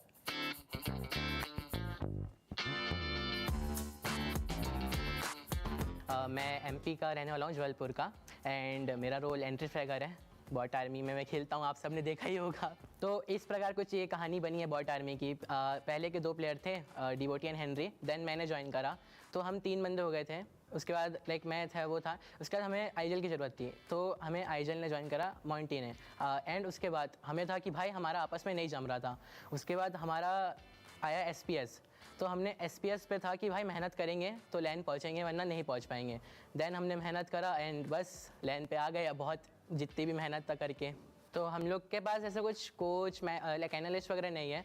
हम जो वर्क करते हैं वो खुद पे करते हैं, एंड ऐसा है कि एक दूसरे की गलतियों को सामने रख के कि भाई ये गलती थी, करो, नहीं होगा तो फिर बहुत आगे वर्स हो सकता है सिचुएशन। तो ऐसा था कि SPS का हमने देखा कि मैप्स रीड करा हमने, लाइक जो मैप फीड आती है हम उसको पढ़ते थे कि भाई कौन सी टीम कैसा खेल रही है, एंड बस था कि हमें भाई इस गेम को समझना है कि टीम्स क्या कर रही है। तो हमने कुछ डिफरेंट निकाला अपने लिए कि भाई सब अर्ली मर रहे हैं तो हम पीछे थोड़ा सा लूट करके खेल लेते हैं। तो हमारे हर मैप का एक अलग गेम स्टाइल बनता गया कि भाई इस मैप में ऐसा खेलना है, बस चिकन आते गए। तो हमारा एरेंगल का ड्रॉप मिलिट्री है एंड गॉड्सरेन का भी मिलिट्री है। तो हम लोग को ऐसा था कि भाई हमारा ही ड्रॉप हम खेलते आ रहे थे टाइम से, एंड छोड़ने का कुछ था नहीं। तो ऐसा था कि उनका भी था, हमारा भी था, क्लैश हो रहा था, तो हमें आगे जाना था लैन के लिए। तो हमने सोचा कि कुछ चेंजेस कर लेते हैं और ड्रॉप फाइट अवॉइड करते हैं, ऐसा कि थोड़ा सा वेट करते हैं अभी सिचुएशन के हिसाब से, और बस फिर चेंज करा कुछ।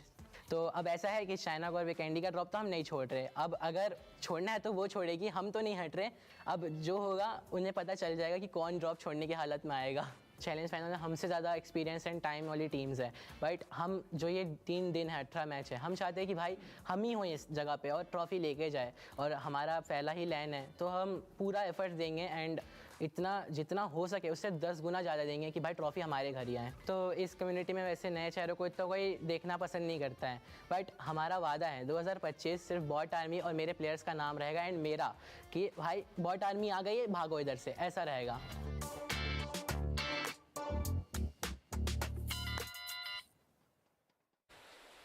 All right, BotArmyEsports did have quite some insights about how they have been functioning, the changes and all of that.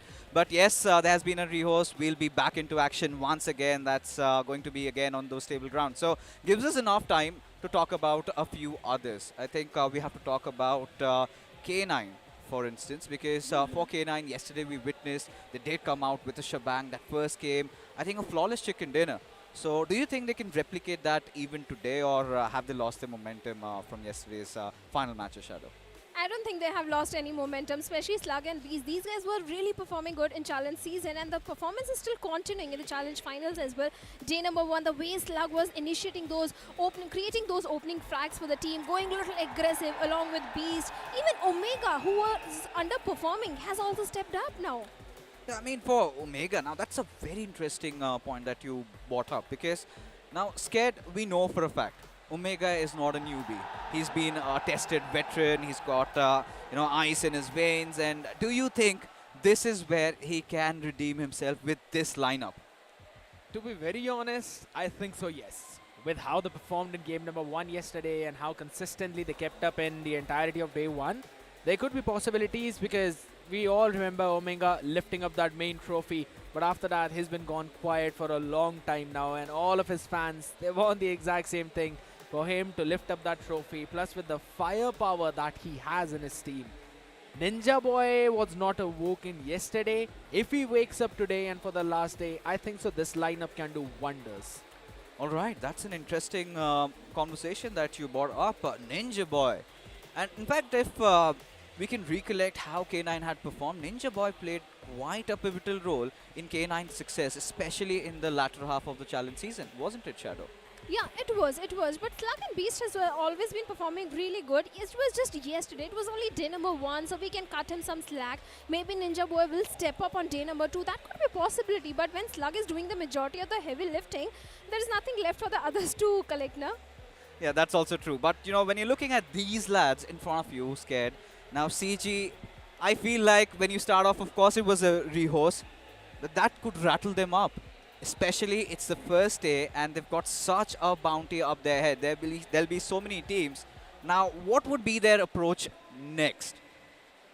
To be very honest, again, this was an obnoxious circle all the way down south. So I don't think so. Yeah, I don't think so. We're going to see the same thing. It's again CG dropping all the way down to Gatka. But one of the fun fact about this team that I wanted to point out is the fact that look at the amount of finishes that have been divided between the first 3 fraggers out there. 15, 11 and 9.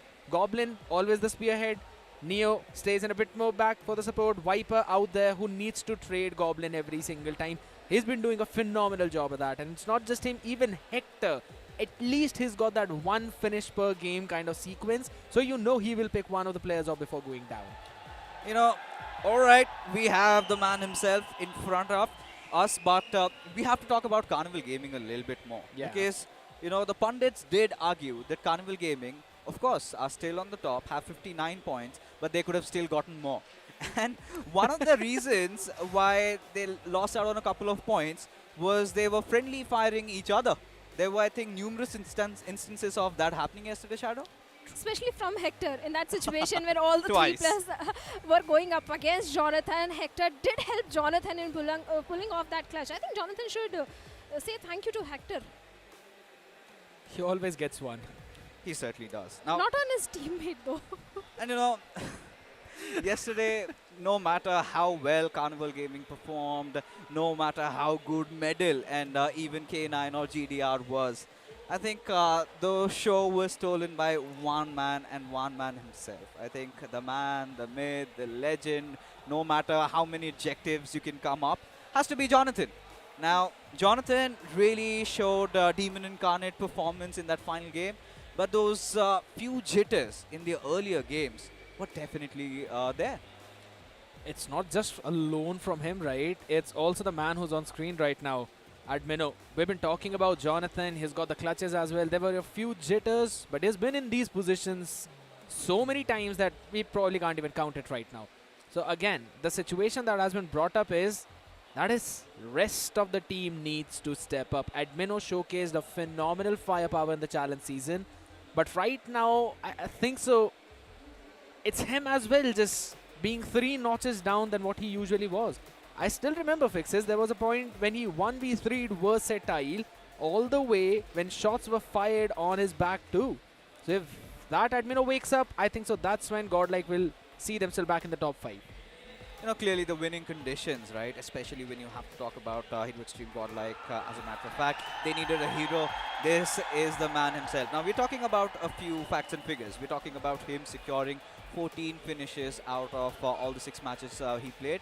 And yesterday in the final game, he got those 8 solo there.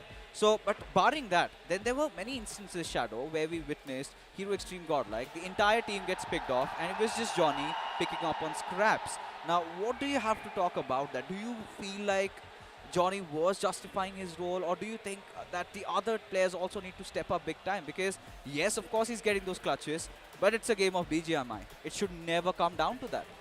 I do agree, and I partially agree with what Scared also said, that yes, Jonathan was performing really good, and Admino and Zab also needs to step up. Along with that, if you remember in challenge season, Punk was in the MVP list, and that is also not happening. It's a team game. The entire team needs to perform, because if you remember yesterday, Erangels were not a problem for Godstream only. It was a problem for the players of Hero Extreme Godlike, because in the first 2 Erangel, what they got was only 0 points.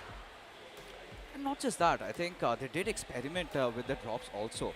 There were instances where we saw them heading towards Lipovka, and then there was that final game where they even head out towards Primorsk. Now, the same old debate really comes back into play. Don't you think, Scared? Because now people have been asking, when do we see that little bit of solidity coming in from Hero Extreme Godlike? Because that does mess your rotation timings, doesn't it? It absolutely does. But at the same time, you know, I'm looking at the other side of the coin as well. And that is in fact that, yeah, sometimes it does mess up your rotation. But at the same time, you keep on surprising your opponents as to where you're going to drop. Yeah, it's quite unfair if we talk about Hero Extreme Godlike. We also have to talk about their neighbors, iQOO Seoul. They've got a very big rivalry up with them. And before that final game of the evening where Hero Xtreme Godlike went all out, they were going head-to-head along with iQOO Seoul. And, well, I mean, these are the numbers, Shadow, we're really not acquainted to. Oh, my God. My God. Equally distributed, but the entire team is struggling. Only 12 finishes and 2 placement points accumulated by the players of Team iQOO Seoul in the entire day number 1. Nakul is getting 4 finishes, and Some, I don't know what has suddenly happened. Is it the LAN pressure? Is it the audience pressure? Because Some was the clutch master in the challenge season. He was getting those 1v3, 1v4s converted, but seems like Some now he's the first one to be picked off in every single fight. You know, it does come down to those individuals not stepping up, but we also do need to realize that for Some, it's one of those biggest first audience LAN, and when you are playing under the banner of iQOO Seoul, there will be those jitters. But do you really feel scared? It was all about Some being silent, or was it Manya being quite disconnect with his team? But before that, you know, all your questions shall be answered as the mystery unravels itself. It is game number 1 once again as we charter into the greener pastures of Erangel. So, my dear lovely casters, take it away. Well, well, well, my man fixes. I did the job previously, you're doing it right now. But yes, the result is going to be the same, and that's us watching another heavy tilted plane fly path. If you want to drop anywhere over towards Zarki, Georgopol shooting range, well, good luck, because that's on the extreme other end of this entire plane. But one good thing is, Shadow, we were talking about the fact how Bot Army and God's Reign are going to have a problem. I guess not. Maybe, yes, with each other right now, since they'll both be dropping into the military base. But for the teams who would want to go all the way over towards the Gatka side, or maybe over towards the Georgopol, they're going to have to take a long path. I think all these teams are pretty accustomed to every single flight path. I don't see them facing any sort of problem, especially in Gatka. Carnival Gaming likes to go in. But I'm just waiting for those surprises.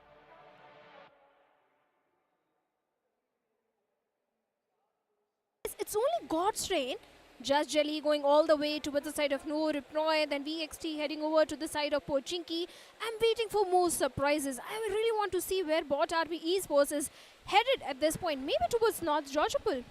Yeah, I wanted to see the exact same thing, right? Because God's Reign, we're always accustomed to seeing them with BotArmyEsports, and even in the interview we heard him saying that, yeah, we'll probably not switch our own drop locations. Maybe they can do that, or maybe they can go ahead to some other places also out there in the open. But really want to focus down on all the other teams. I mentioned that Gatka might be unreachable right now, and that's why we're seeing the members of Carnival Gaming a bit down south over towards the farm. Milta Power, OG, they're happy. Wyld Fangs and Milta itself medal in those compounds between farm and Milta. Oh, wow, wow, extreme circles is what we are seeing, and some extreme results out there for Gujarat Tigers as they lose a couple of members already, and that too with a VSS. I will give 4 points to Dionysus for pulling that off. Well, it's an RNG factor when two teams are dropping into the same compound in an open field. A lot of luck factor also do come into the picture. Whoever gets the first weaponry do get the advantage, and that is exactly what happened with Dionysus as well. So early casualty for the players of Gujarat Tigers, even iQOO Seoul. They need to head over to the school apartments because it's not only Gujarat Tigers, but Reckoning is also in the close proximity. And iQOO Seoul, I'm sure they don't want a replica or a deja vu of what really happened in the previous one. Oh my God, for now that exact thing is going in for the side of Gujarat Tigers. The entire team has been wiped out. So very early points for the side of Reckoning, and I think so that's a beautiful start for them, because they were down all the way towards the 11th position, and these 4 early points are definitely going to give them a decent amount of confidence boost, because after picking up that fight, they decided just to move away, going all the way towards the shelter. And look at iQOO Seoul, how quick they are on their feet. Quickly went in, got some basic loot, snapped onto that vehicle because they knew they could hear the shots around them, they could see where the action was happening, quickly wanted to go in for a third party, but Reckoning, the wolves, their sense of smell, it's actually very solid. Sensing the danger, hopping in their way, running away. Fixes asked us a question, where would Godlike drop? It is towards the Repovka right now. Well, Erangel, they love to go towards the side of Flipovka. It's Miramar where they don't have a specific drop location. And that is where Hero Xtreme Godlike was also struggling yesterday. Yes, in Erangel also they had to take an early exit, but this time I'm sure Hero Xtreme Godlike is prepared for any sort of a situation. But whenever we see a Northern Circle, we always expect a good performance from the side of K9 Esports. And wait a second, this is what exactly happened to the players of Gujarat Tigers. They had no loot, they had no resources, and Dionysus, well, he had few weapons, and that PP Bison is going to haunt the players of Gujarat Tigers for a very long time. But coming back to the conversation, like I said, whenever we see a Northern Circle, we expect K9 to perform really good. But yesterday, if you remember, Godstone was also the first one to move inside the circle and have a good spot for themselves. They indeed were. I still remember that one. Being the first one, moving in the circle, and then having their own fun time. Teams that really do like to play in the center of the circle right now. But here's the thing.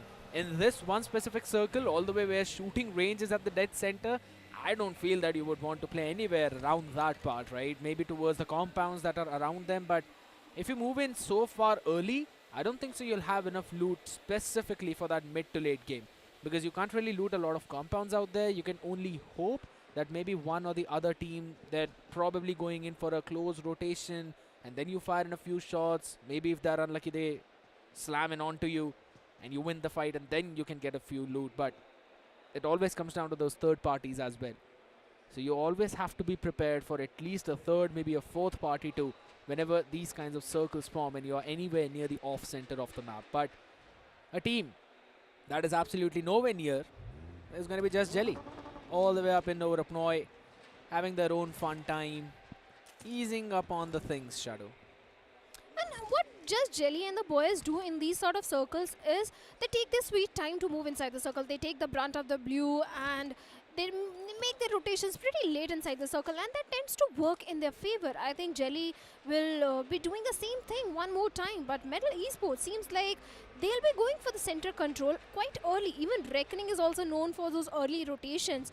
But we also have Wyld Fangs towards the side of Milta. Then we have the players of OG towards Milta Power. And speaking about the team on our screens, Metal Esports, I think yesterday, I think Legit was a guy who was getting the majority of the frags. The entire team was looking so promising because if you remember, they were struggling really hard in challenge season. But yesterday seems like we were witnessing an entirely different Metal. 22 placement points, 22 finishes. Metal is looking promising on day number 2 as well. Perfectly balanced as all things should be. And this was the medal that we saw in one of those official events as well, where they performed phenomenal. No one expected them to be here, but now since they are here already, they're doing a great job at that. And similarly, how things ended all the way back in the challenge season, no one expected.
bites the dust.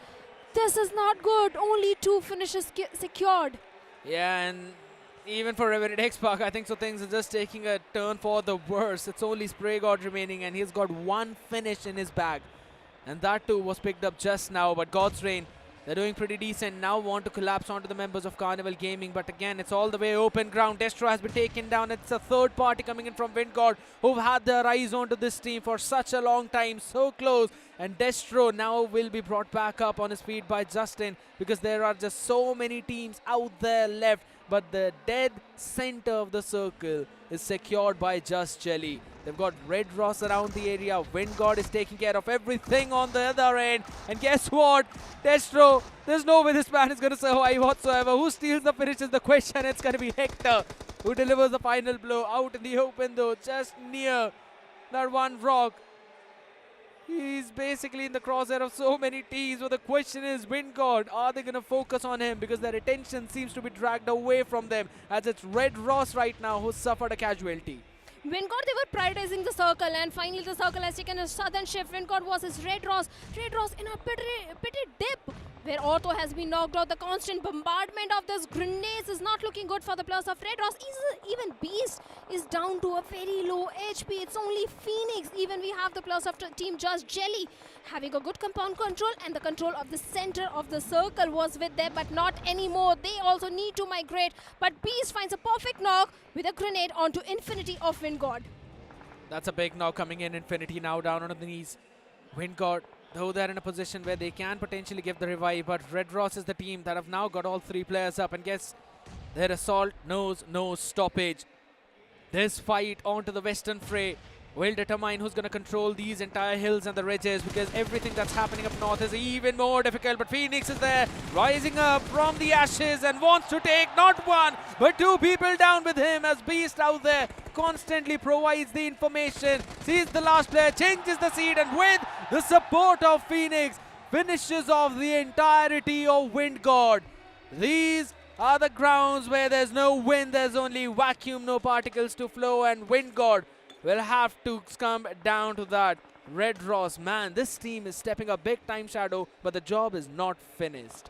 Yes, they have to move inside the circle, but look at the position where Lucifer is, all the way towards the southern periphery of the circle. He can be that anchor to bring his entire team, where rest of the teams are fighting on the northern end. We have Just Jelly, we have Carnival Gaming, even VXT. They're also trying to move inside the circle, and Ninja, a complete spray down towards the players of Team Carnival Gaming. Goblin left way all himself. The ball of death blue is also closing in, and VXT, they are highlighting their mentality of OG at this point. They have been taken down. Wizgod is no more God. He's the mortal in his power. Steps up when he needed to, on the day when his team needed him to be. This is one of the closest games that we've seen. 33.3% chance for all the teams. And guess it's Red Ross as well. The trifecta out there for all of them. The players not standing but on the knees now. And it's Red Ross, Just Jelly, all of them suffering one after the other. Only Jelly remaining. The IGL needs to step up, but Versatile is the team who've got their 4 back on the feet, and it seems they want to start day 2 with a bang. Oh, they certainly want to, but Ninja is still there, but not anymore, as VXT marks an end for the players of Team Just Jelly. Red Ross versus VXT. The circle is in no man's land. The numbers advantage is with the players of VXT, and even Red Ross. They are also going for those crucial revivals, those crucial rescue mission, but one grenade can mark an end. That is exactly is going to happen as Equinox finds 1 knock and confirmation onto the players of Red Ross, but also Raiden is right in the dead smack center of the circle. Oh, shots being fired. Phoenix needs to connect those ones, but guess what? He'll not be able to. Beast was brought back up though, so super low in that HP. Now will be healing himself back up. He needs to do that as quickly as possible. He's just hiding behind in those crates. Somraj, has he seen him is the question. Nothing to heal him. It's the burning ground that finally burned the grass out of Red Ross. This is a big win for Versatile. The big name steps up on the day of comeback. When we are talking about the days of comeback, of course, Versatile, they had to go big, they had to go heavy, and boy, oh boy, did they deliver, especially given how dramatic things were, how poetic things were. We had those rehosts, they had such a great start, but then eventually it was still an end with a smile on their faces. Versatile, getting that chicken dinner, it changes everything in terms of what is going to happen on the overall standings. Now Shadow, of course Versatile was amazing, they waited it out, but Red Ross, they were the ones who completely out of nowhere came down and surprised us all. The rotations, superb rotations were pulled off by the players of Team Red Ross. They kept themselves away from the commotion for a very long time. When everyone was coming from the northern and the eastern side, they kept themselves towards the western side. Even in the end, if you notice, one of the players of Team Red Ross went all the way towards south, and the remaining 3 players were taking a fight with the players of Wingod. Definitely, but for Versatile, Scared, they had such a good control over the entire zone. And how did you analyze as to how they managed to secure that for themselves? Because it was flooded with teams left, right and center. Yeah, there were basically 2 different fronts, one happening on the northwest, the other one happening all the way towards the east. So that's the place where we had to focus on. The one who came out with the least amount of casualties is who had to win. But you know what? Let's look at the stage for the interview. Somraj, हमारे तरफ थोड़ी सा आप आ जाइए. जानना चाहूँगा यार, ये मैच के दौरान जो सर्कल था, जो कंप्लीट सुवर्णी की तरफ चला गया था, और उसके बाद वो हार्ड शिफ्ट सदर्न साइड, क्या माइंडसेट था उस टाइम? क्या चिकन डिनर वहाँ से इमेजिन कर पा रहे थे? माइंडसेट नॉर्मली तो हम लोग अपना बेसिक गेम खेले और कुछ ज़्यादा खास तो नहीं, और बाकी इसके पहला मैच में थोड़ा टेक्निकल इशू हो गया था, उसमें भी हमारा स्टार्ट अच्छा हुआ था और लकीली वहाँ से थोड़ा एक मोमेंटम बना था. कमाल का मोमेंटम हमें देखने को मिला. लेकिन एस पावर भाई, मतलब चैलेंज सीजन हो, चैलेंज फाइनल हो, कुछ भी हो, आपको अपना काम पता है और डोमिनेशन आप काफ़ी कमाल तरीके से कर रहे हो. क्या सिनेरियो चल रहा है? क्योंकि अभी भी मंजिल बहुत दूर है और आपका हर मैच में चलना वो बहुत ज़्यादा ज़रूरी है. तो इस फिनिशेस के बारे में बताएं जो इस मैच में आपने निकाले. टीम गेम था, टीम वर्क था और प्री प्लानिंग वगैरह के थ्रू ही जो ये मैच निकला है वही है. और बाकी के जो मैचेस है उसमें तो just go with the flow वाला सीन है, जो होगा देखा जाएगा. मतलब आप किस तरीके से पूरा गेम प्लान यहाँ पे बन रहा है? क्योंकि आप उस रेस में सबसे आगे फिलहाल चल रहे होगे जो MVP का है, और साथ ही साथ ओवरऑल स्टैंडिंग का भी प्रेशर है, तो आपको लगता है कि रिस्पॉन्सिबिलिटी आपकी तरफ थोड़ा ज़्यादा है? टीम विन मैटर करता है एट द एंड. वही फ्लो वाइज जितने जो भी हो जाता है, पॉइंट्स वगैरह निकल जाते हैं, वो फ्लो के साथ रहो. बाकी यार इतना एक्सपीरियंस तो है कि प्रेशर वगैरह अगर आता भी है तो हैंडल करना सीख चुके हैं. बाकी प्रेशर ऐसा कोई एज सच है नहीं ये चीज़ों का, और वही एट द एंड एक ही चीज़ आता है, just go with the flow. 17 finishes निकाल चुका है ये खिलाड़ी, उसके बाद भी इस तरीके से रिप्लाई देना, आई मीन यस, MVP में सबसे आगे अभी ये चल रहे हैं. लेकिन सोमराज, एक आखिरी सवाल, कल एक चिकन आया था, उसके बाद आप गायब हो गए थे, क्या वही आज फिर से इरादा है या फिर बैक टू बैक चिकन या एवरेज की तरफ एटलीस्ट अब अपने आप को लेके जाने वाले हो? कल हमने 3 मैच में हैट्रिक मारा था, 0 पॉइंट मारने का.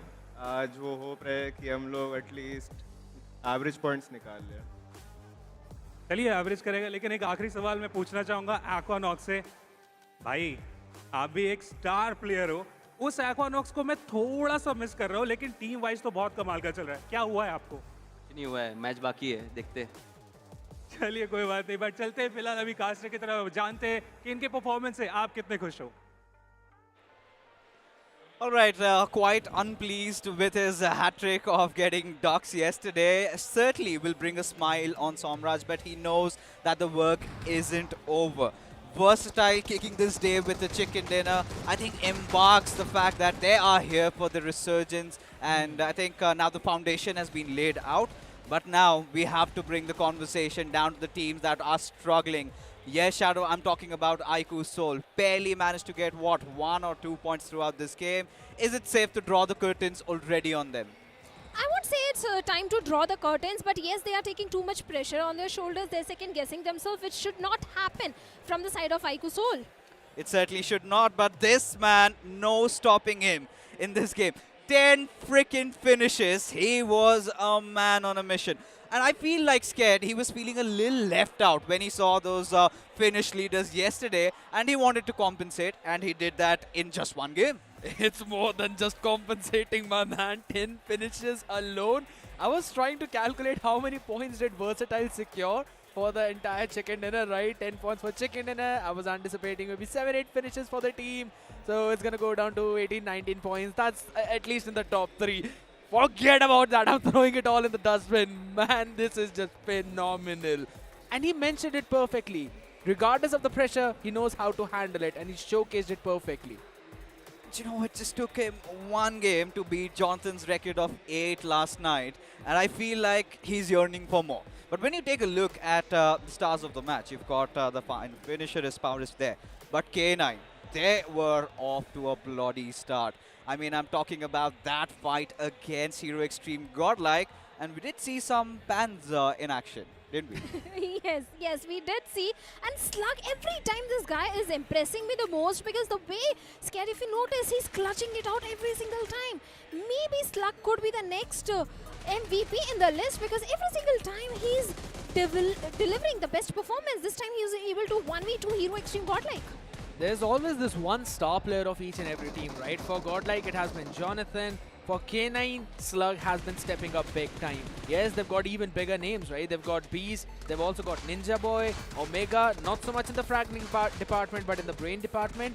But Slug stepping up in these crucial moments is exactly what this team needs. That's why it is still in that top 3, or at least in the top 5. The moment that we all were mentioning as well, the reaction of everyone says it all. And so is of Godlike, struggling just like another big name, iQOO Soul. Hero Xtreme Godlike being given a taste of their own medicine, given the fact how things really brewed up. You know, they are usually the ones panning people around, and to have that, to be on the receiving end, certainly tastes bitter. But you know what? When you sum up this entire game of Erangel, it was rather quite a slow affair, don't you think? We did not see any action, barring GT taken down early. It was still those 5th or 6th circles. All the other teams were alive. So what was the reason behind that, Shadow? Because they do understand the gravity of the situation, that how important day number 2 is, how important it is to accumulate those crucial points on this very day. Because if you don't perform on day 2, day 3, you can't expect a comeback. You can't expect those 13 bombers coming in, because everyone will be having that bullseye target behind their back. They certainly will be, but there's one thing that I really am, hovering over and scared. I want to get your opinions on that. Carnival Gaming were one of those teams that survived till the very end, whilst the others who were nearby them had all been picked off. Do you think they have collected enough points to still somehow maintain that little cushion they had, or it has been toppled over? I don't think so. I think so. The cushion, it's going to be toppled, but yes, they still would be in that top space just because of the way how they accumulated so many points yesterday. But for this one, I don't think so it was enough at all. If I'm not wrong, at least 3 or 4 finishes, that's at the very max. Because what, Hector got a couple of them after knocking down Destro. So yeah, it seems to be them in a pretty precarious spot, but still not that much. Of course, and that would be clearly evident once the match rankings do come up in front of us. And when we take a look at the report card, what happened in the first game of Erangel of day number 2, it is going to be versatile, going big, going hot, going heavy. 24 points, and now suddenly that first position of Carnival Gaming could be under threat. But Red Ross, boy oh boy, they also delivered. I'm pretty much anticipating they might squeeze in through the top 4 or top 5. But even OG, they had all 4 of their players alive towards the very end. And certainly some might argue they were the favorites to have won this game. But what went wrong, Shadow? I think they're bad fights. OG just overcommitted in a few of the situation. That could have been a reason, because they had a good control of the circle. They were making those good rotations as well. But Wyld Fangs seems like their misery is still continuing. 4 total points, and I don't know how Sensa and Scout got picked up. Not having that surrounding awareness has always been a problem for the players of Wyld Fangs. Yeah, indeed. And for Wyld Fangs, the misery continues. Along with them, we've got a couple of other names. This is where I want to bring upon Gujarat Tigers. They were having quite a decent day, if not the best. But this day, dropping down, all 4 players picked up. This should be a point where they get rattled, don't they, Scared? Yeah, it was very unfortunate for them, and at the same time, I'm kind of expecting now them to basically choose a different drop location at least, or change a few things, get a few tweaks back up, because I still remember that this team performs pretty solid on those off maps, specifically the map of Sanhok. Yesterday, I also remember that they made a stark impact into that entire one when they stopped Revenant X Park out there, but it's just one thing that we're talking about, right? OG, they also performed really well. but at the same time, I want to see the step-ups coming in from the other teams too.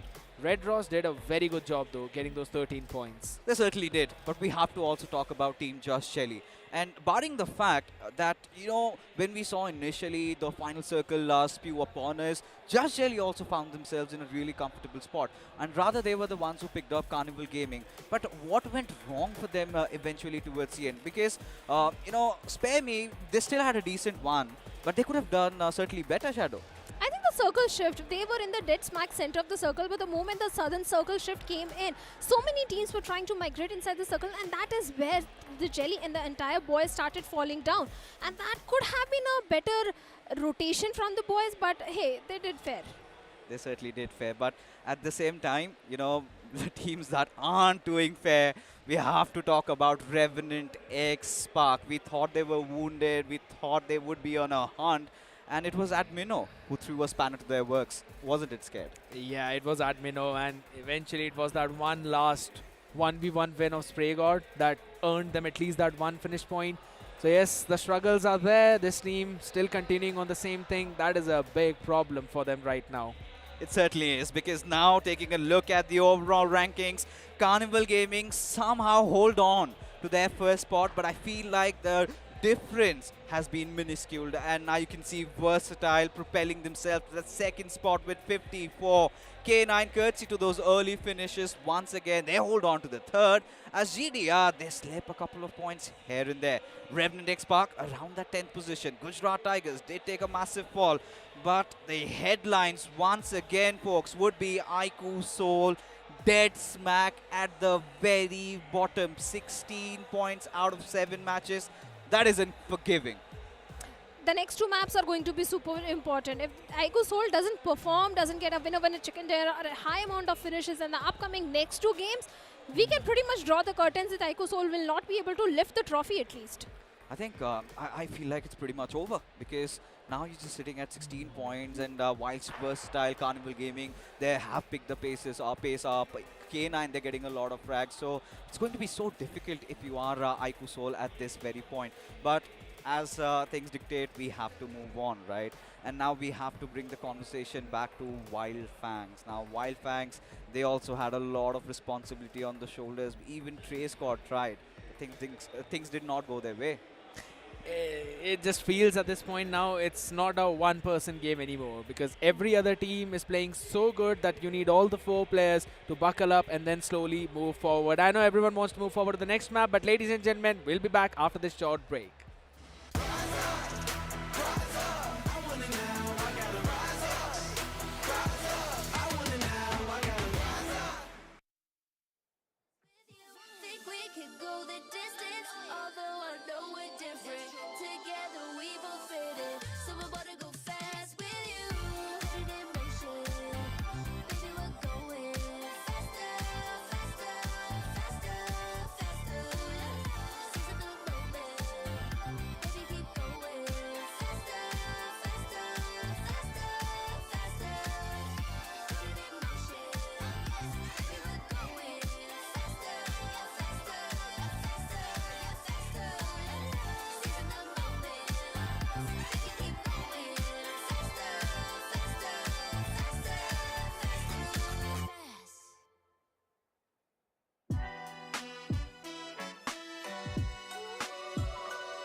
Killing it since tip off. Come with it or stay home, the people gon' feel ripped off. It's only major leaguers in the office. If you giving half of an effort around the rest of us, you'll make it awkward. I'm about that action, not the one you talk with. You better hope I'm not the one your coach gon' have you out here really guarding. It took a lot for me to get here, but I have arrived. I really made it, and the haters be looking surprised. Been down before, but now I'm better than I've ever for pain. Through all adversity, I saw them right now at the whatever the problem, we'll solve them. Make it through together, it'll be all love, and it's all good. Yeah. Okay. They say pressure makes diamonds. That's what I align with, cause the journey I've been climbing is riddled with perfect timing. I'm in a different mode when I be trying to get it. To even get a chance to compete is a form of winning. I mean, what's the point of playing if we ain't striving for greatness? I feel a sense of pride with every play that I'm making. To the top of the world when I came from the basement. Boy, I'm the one and not the two, so don't get it mistaken.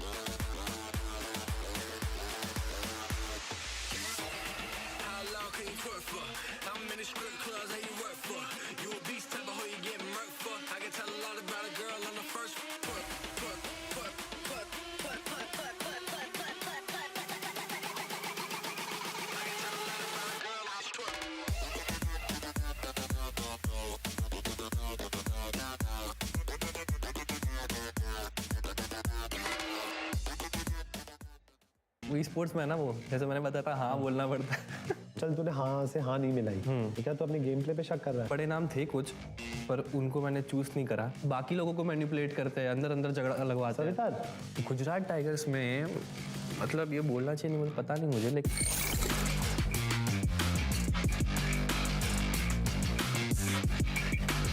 Hello everyone, welcome back. This is Crat and आपका स्वागत है मसला और मसाला में।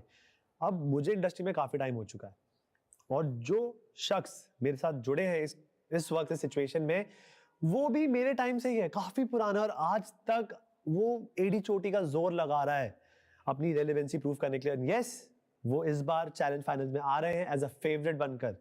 सो जोरदार तालियों से स्वागत करते हैं प्रिंस ओजी की from the middle esports. Brother, welcome for the challenge finals. मसला मसाला चूज कर, मसले पे बात करें या मसाले पे जाएं? मसले पे करो पहले। कुछ मुझे लगता है कि जिंदगी में बहुत मसले दे रहे हैं, ई स्पोर्ट्स करियर में हो, तेरी रन पे हो। बिकॉज यूजुअली हमने दो लोग बुला रहे थे, but when I got to know कि प्रिंस इज कमिंग, मैंने कहा भाई बहुत सारी चीजें जो प्रिंस बोलना चाहेगा। मुझे लगता है मेरे सवाल काफी रहेंगे तेरे लिए। तो तैयार है? हाँ बिल्कुल, शॉर्ट है। तो सबसे पहले पूछो। हाँ, तो चैलेंज सीजन कैसा गया? बिकॉज तुम 16th पोजीशन पे क्वालीफाई कर रहे, लाइक ऑलमोस्ट पेंडुलम पे लटक रहे थे। तो how was that journey? Challenge season में ऐसा था कि थोड़े चेंजेस करने थे हमें, और उसके चक्कर में फिर हमारा नया प्लेयर खेलेगा, पुराना खेलेगा, उसमें हम स्विचेस कर रहे थे, क्योंकि दूसरे इवेंट नए प्लेयर्स के साथ, ये इवेंट हमारा इस पुराने प्लेयर के साथ। तो उसी में फिर थोड़े सीन हो गए और प्रैक्टिस की थोड़ी ये वो हो गई, तो उसमें हमें थोड़ा ऊपर नीचे हो गया। बस इन दी एंड नसीब अच्छा था हमारा कि हम हो गए। चलो ठीक है। बस as a team you are confident कि चैलेंज फाइनल्स के अंदर कुछ बड़ा होने वाला, अच्छा होने वाला। एक बार नजरों में, ऑडियंस की आंखों में डाल के वादा करो बहुत अच्छा होने वाला। Yes. So, moving forward, अब हम जा रहे हैं मसले की तरफ।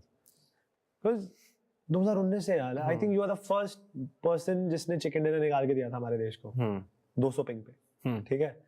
एंड उसके बाद से ना प्रिंस गायब हो जाता है, फिर आ जाता है थोड़े टाइम पे, और इस लेवल का प्लेयर होने के बावजूद you still you know hustling for the youngsters. मतलब अभी भी तेरे लाइनअप में नए लोग हैं, लेजेंड साइरेक्स, ठीक है? तो ये क्या हो रहा है? मतलब क्यों तेरे साथ कोई बड़े नाम क्यों नहीं दिख रहे मुझे आज भी? क्योंकि ऐसा भी है कि बड़े नाम थे कुछ, पर उनको मैंने चूज नहीं करा जब मैं टीम बना रहा था, क्योंकि मुझे पता है कि जो लोग कंफर्टेबल हो जाते हैं एक बार, तो उनका गेम इतना बाहर आता नहीं है। डू यू रियलाइज कि तेरे टाइम का अभी तक मेरे ख्याल से एक आधा प्लेयर बचा है? I think it's only scout Owais, दो। हाँ, ओवेस, और ओवेस तो ही couldn't qualify for the finals। So कितने लोग होते थे उस टाइम पे, और अब हमारे पास इंडस्ट्री में 2 से 3 ही रह गए हैं। So at any moment तुझे ऐसा लगता है कि यार इस इंडस्ट्री में टिकना भी एक बहुत बड़ी जंग है? सही में है कि मतलब इस इंडस्ट्री में टिकने के लिए या 2 चीजें करनी पड़ेगी, या तो हाँ में हाँ मिलानी पड़ेगी कि सामने वाला जो बोल रहा है उसमें हाँ में हाँ मिलाओ। अगर तुम आईजीएल नहीं हो तो, या फिर अगर आईजीएल हो तो भी कोच होगा तुम्हारे ऊपर, मैनेजमेंट होगी, मतलब इन द एंड यही आ जाएगा कि या तो हाँ में हाँ मिलाना आना चाहिए, या तो तुम्हारा गेम ऐसा होना चाहिए कि कोई हाँ या ना तुमसे पूछे ही नहीं। But you had your own struggles, तो चल तूने हाँ से हाँ नहीं मिलाई, तो क्या तू अपने गेम प्ले पे शक कर रहा है? मैं शक किस पे कर रहा हूँ पता है? मैं खुद पे ही करता हूँ कि भाई मेरे को बेटर होना है, क्योंकि मैं जब बाकी लोगों को देखता हूँ जिनकी एज हो जाती है, उनका गेम प्ले खराब हो जाता है, मैं खुद को उनमें कंपेयर करवाना नहीं चाहता हूँ कि मतलब मैं खुद को अलग रखता हूँ उनसे, कि मतलब मैं अलग हूँ और मैं अभी भी खेल रहा हूँ और लोगों को दिख रहा है कि मैं कैसा खेल रहा हूँ, और मुझे लगता नहीं है कि कोई भी इतना पुराने टाइम का प्लेयर अभी भी ऐसा खेलता होगा। No doubt. यस। चलो ये तो आपकी शुरुआत हो गई, अगर इस पे बात भी नहीं हुई, क्योंकि इतने साल बाद ये सवाल उठा है और हमें जवाब मिला। मूविंग फॉरवर्ड, अभी आप गुजरात टाइगर्स का जिक्र कर रहे थे, तो वहां पे आपका क्या मसला था? तो गुजरात टाइगर्स में ऐसा था कि हमें ऐसा चाहिए था कि सारे प्लेयर्स T1 हो, कि मतलब नोन प्लेयर्स हो, क्योंकि अचानक में आउट ऑफ नोवेयर 1 साल बाद अगर कोई खेलेगा तो उनको अगर स्लॉट चाहिए तो T1 प्लेयर लेने पड़ेंगे ना। तो मैंने पहले टीम बनाई थी, फिर मुझे वो चेंज करनी पड़ी और फिर मुझे T1 प्लेयर लेने पड़े, जिसकी वजह से मेरा सब कुछ खराब हो गया, मैं बता सकता हूँ। और गुजरात टाइगर्स को लेके आया था मैं, और मेरे को प्रोमिसेस तो करे थे उन्होंने कि प्रिंस है तो गुजरात टाइगर है, पर फिर ऐसा हो गया कि आउट ऑफ नोवेयर हमें 3 दिन पहले बोल दिया कि भी दूसरी टीम ले रहे, तो उठ के हमसे घर जाने को बोला, इन द सेंस कि मतलब फिर यही हुआ। तो ये चीज़ बुरी लगी दिल से कि मतलब एक्सपेक्ट नहीं करा था, एक घर जैसा समझा था कि यही है जो भी है, ऐसा समझा था कि गुजरात है, नाम है, मैं हूँ वहाँ से, लोग जानते हैं और इसी में करूँगा जो भी करूँगा, पर इतना भरोसा दिखाया था तो हो जाता। बस। और इस सिचुएशन में भी कोई बातचीत नहीं हुई, क्लोजर नहीं मिला आपको? मिला क्लोजर, लेकिन जैसा चाहिए था वैसा नहीं मिला। इन द एंड सामने वाला तो क्या ही बोलेगा, सामने वाला खुद को ही डिफेंड करेगा ना, तो वो वही कर रहे थे। और मुझे पता है कि भाई उन्होंने जो पहले बोला था और अभी वो जो कर रहे हो वो तो दोनों अलग अलग चीज़ें हैं ना। अगर मैं आपसे कुछ बोलूँगा और फिर मैं बाद में कुछ और करूँगा, आपको पता चल जाएगा कि मैं कैसा इंसान हूँ, बस वैसी बात है। आपकी नज़र में ऐसी कोई और है इंडिया में जो पूरा साल ना चले, उनको फर्क ना पड़े, ऐसा है क्या कुछ? आज के टाइम पे तो मुझे सोल लगती है और गॉडेल लगती है। बट उनकी भी तो लाइनअप चेंज होते हैं रेगुलर। पिछले 2 साल के अंदर iQOO सोल के पास एक ऑफिशियल ट्रॉफी है, मतलब उनका एक ऑफिशियल लाइनअप है, उन्होंने टीवी की trophy, but lineup continuous change हुए, मतलब जो प्लेयर्स चेंज करते हैं ना वो तो। और उसके बाद गॉडलाइक ने तो हाल ही में फिर से वो अपना गॉडलाइक दिखाया है, बिकॉज़ उनके लाइनअप में तो पूरा लाइनअप चेंज हो गया। अब तो पंकी गॉडलाइक है, उससे पहले जेली को मौका मिला, कितने सारे प्लेयर आए, लाला, शैडो, कितने थे। सो इवन ये लाइनअप भी शफल्स करते हैं। तो आपको क्या लगता है, परफॉर्मेंस तो ऑन द टॉप रहनी चाहिए? रहनी ही चाहिए यार। अगर तुम स्पोर्ट्स में हो, अपना सब कुछ घर पर छोड़ के आए हो, कहीं पे खेल रहे हो, तो फिर तुम किस लिए खेल रहे हो? मतलब गेम के लिए खेल रहे हो ना। ग्राइंड कम करोगे, नहीं खेलोगे तो फिर तो क्या ही होगा। कुछ ऐसी नजर में है प्लेयर आपके जो मतलब 2 साल पहले भी ऐसे थे, आज भी मतलब गेम को धर्म बना बैठे हैं, अपना A1 इनपुट देते हमेशा?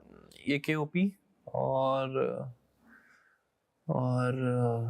जॉनथन और विजगॉड।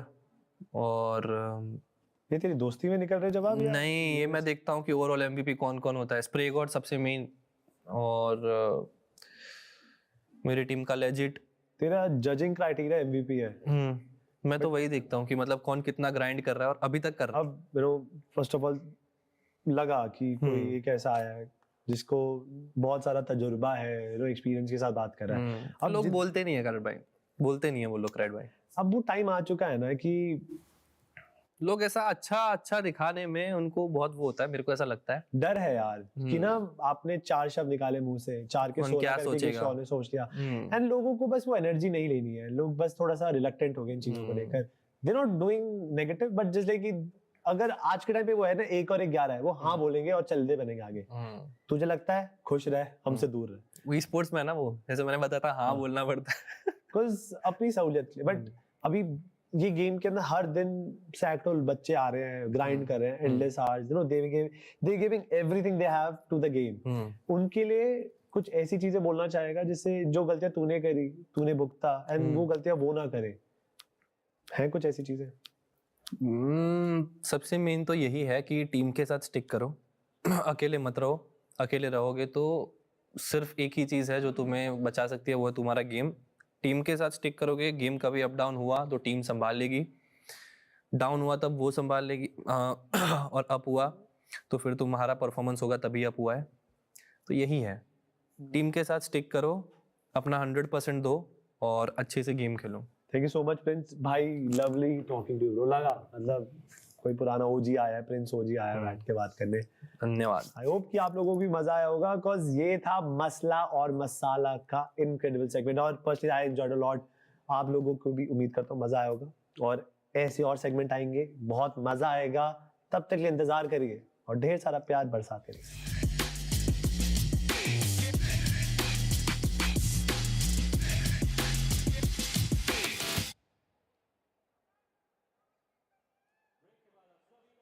All right, we are back after this small hiatus as game number 2 is going to begin shortly. And I've got the big man himself, Necro, along with Scarrett. So, Necro, as a matter of fact, iQOO Soul, they needed a big game in the first match.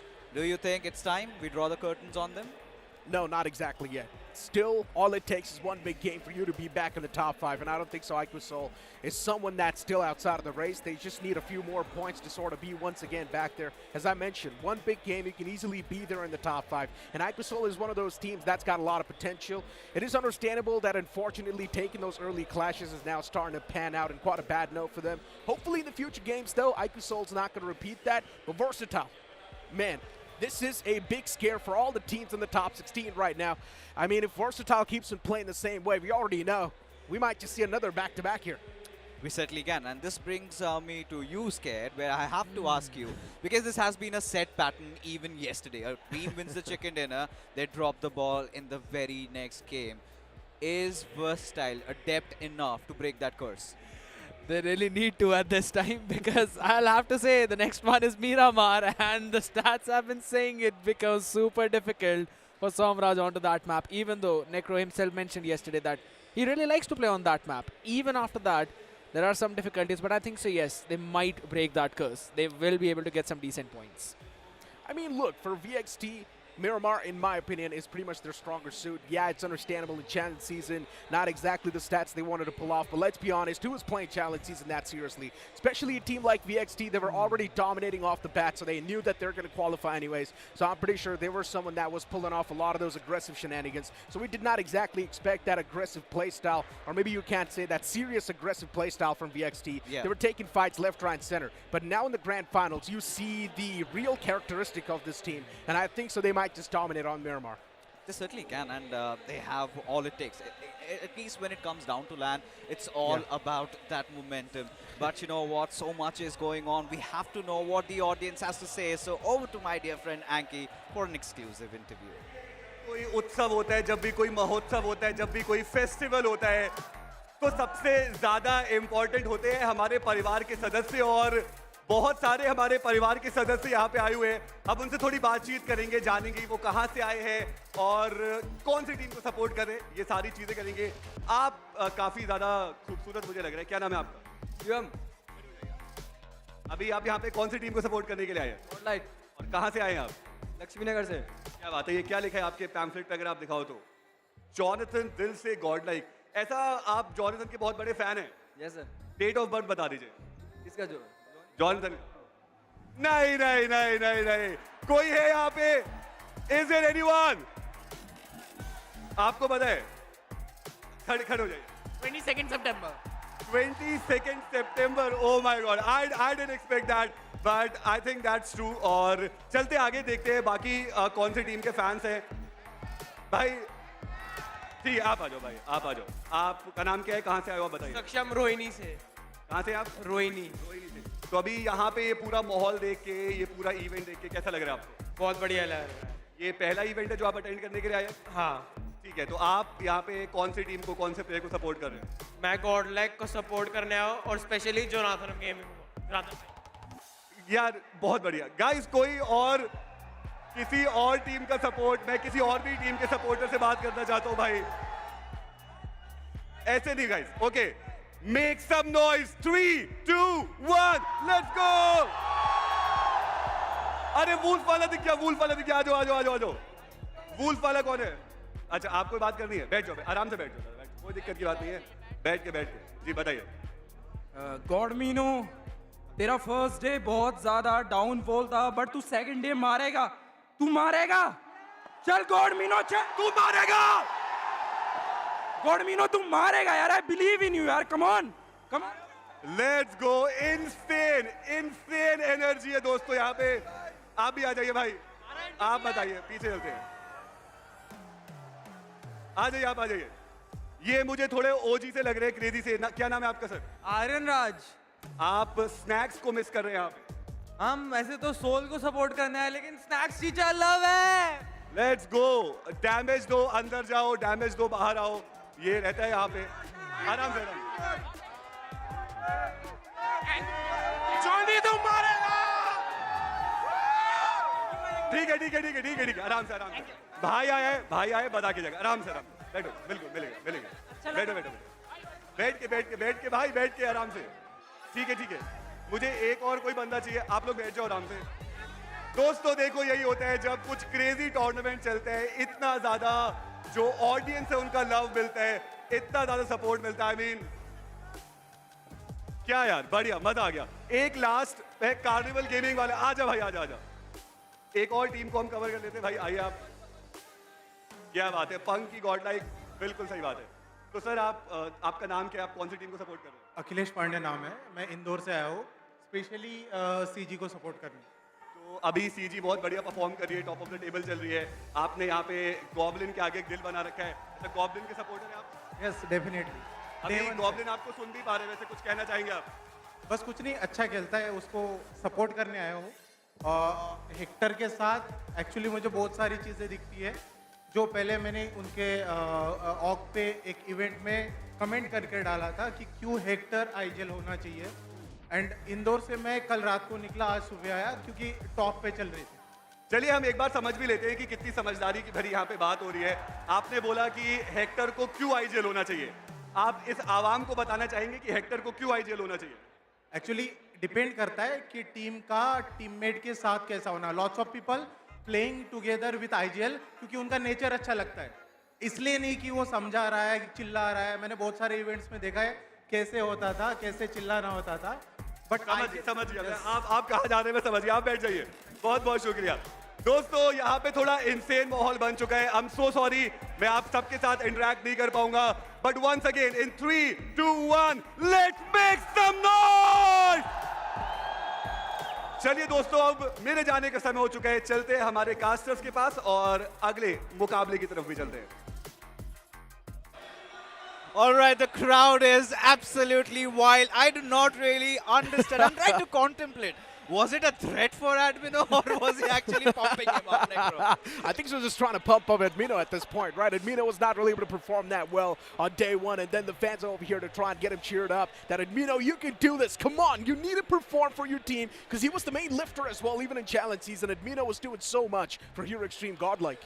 I agree, and to be honest, in the previous one, he kind of did perform as well in that long-range fight, but that is just not enough. You have to do a lot more, because all of these people out there, they're supporting Godlike, they're supporting their favorite teams, and this is a team that we always wanted to see in these kind of situations, right? The trophy cabinet is still kind of empty out there, Fixes. Yeah, you really touched the nerves, didn't you, Scared? Because honestly speaking, we had high expectations from Hero Xtreme Godlike, given that final game of Erangel yesterday. But today, I think the momentum is once again gone away from them. And you know, this is where Necro, this comes down to you. I need to ask you this. Now, Hero Xtreme Godlike, we really thought that they would go aggressive. They again dropped the ball in the first game of Erangel. Now, heading on, looking at the schedule, it is going to be a game of Miramar. Do you think this is where we could see them make a comeback, or is it going to be the same story once again? Honestly speaking, look, at this point, for any other team on the latter half of the board, if they want to stand a chance to make the comeback, just try and stop the top 3 teams. That's it. If the top 3 teams keep on winning the game, if they keep on having consistent games, they're going to come. Especially for the teams that are there on the latter half of the board, because then you cannot really make that comeback happen. Once that difference maker is there in the overall standings, it's bad. I agree. You don't really need to make that difference big enough right now. This is the chance for you to make those comebacks, but it is only possible if you now go in ahead and target. I think so. As much as it's important for teams like Godlike, the ones who are all the way over down, BotArmyEsports, iQOO Soul, those are the teams that really need to step things up. So yes, that's going to be the main thing that they need to focus on. While the audience out there, you guys can focus on the Snapdragon match prediction. Drop your predictions down in the chat section and support your favorite team. Fixes, who do you got winning though? You know, at this point, I really want Team Orangutan to make a comeback, because at this point, you know what, Necro, this is what I was segueing into. OG, in that final circle, they had such a good position, but they looked lost the moment Versatile Storm came their way. I mean, look, I understand that OG is someone that is sort of struggling as well, but for some reason, I genuinely think so that OG can easily make that comeback happen as well. They've showcased a lot of that signs of life as well on day one. We know what OG is capable of. They can easily pull themselves back, but a team that's genuinely struggling is iQOO Seoul, and hopefully iQOO Seoul can place really good on this map of Miramar. We've got the dance cam as well live on the audience, currently sitting in the arena. And hopefully we get to see some dance move. I mean, yeah, we do see a little bit of that. We've got some pretty faces as well. Would love to see them shake some hips, also some hands. We've got a lot in the air. And everybody supporting their favorite team. Yeah, there you've got one. There you've got one man in orange, I believe. But yes, some support for Scout OP as well. And we'll be in the match very, very soon. And these three beautiful faces, we did see them yesterday also, I think, are the supporters for Team Hector. And this is something that they need right now. But now moving ahead, now in a game of Miramar, tell me what is going to happen with Revenant X Spark. Is it going to be the same old story? They go tumbling down. Somebody has to step up, right? They still need a hero, don't you think, Scared? I have to say that this is the time. Yesterday, we saw Shadow step up. Now the rest of the team has to whatsoever. They've got no other opportunity. But hold on. You know, throw that aside. Oh, he's having the time of his life, my friend. That's Just look what at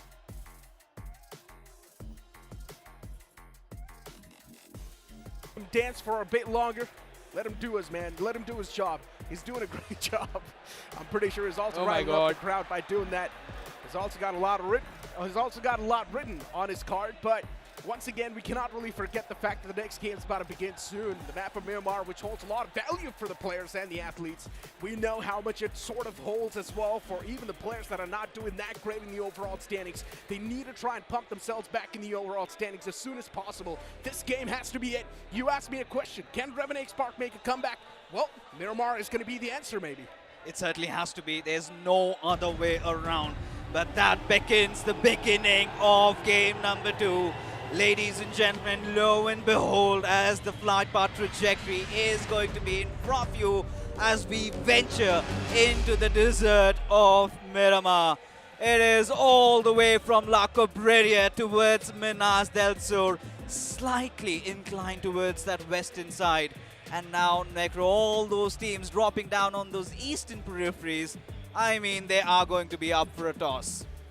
Well, let's see how the start's going to look like. I would love to see an aggressive start, especially for the teams that are on the struggling side of the face. I would love to see iQOO Seoul do super good. I would love to see Wyld Esports as well. A few new faces on the block. They have not been discussed that much, but I would love to see them perform pretty well as well. Even BotArmyEsports can be up in the mix, right? BotArmyEsports, it's been a while since we've seen that team perform.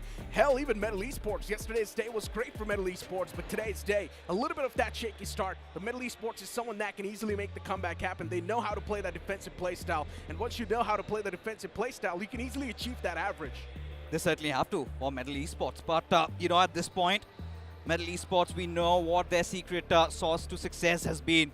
It's always about trying to hold on to the center of the circle, and the previous game was absolutely surrounded by so many piranhas in the greener pastures.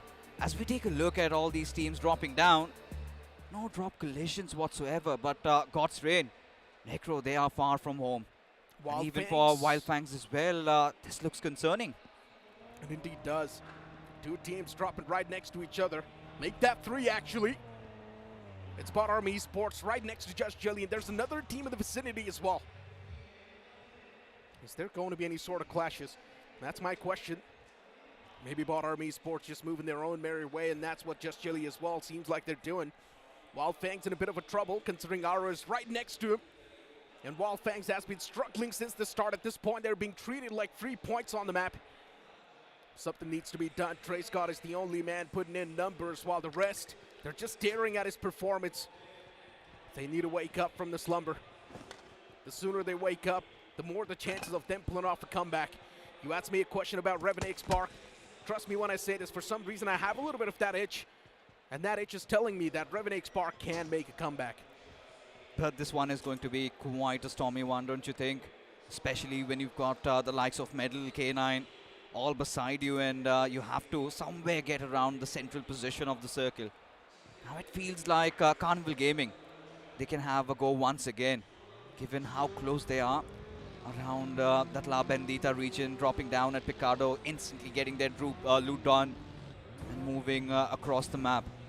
That brings us to another team, Necro. We need to touch upon them a little bit. Red Ross, they were playing out of the minds in Game 1. They indeed were. Currently sitting on the 6th spot as well. Red Ross, for some reason, these boys, they're quite the newer bunch. They do have a bit of that experience from the official tournaments, but still not as much as the other teams that are currently playing in here. And still Red Ross is doing a fantastic job maintaining that average on the 6th spot with 45 points. What else do you want? Teams like iQOO are all the way at the bottom. Wyld Fangs as well on the 13th. Hero Xtreme, Godlike, a team that was absolutely dominating in Challenge Season, is currently sitting on the 12th spot.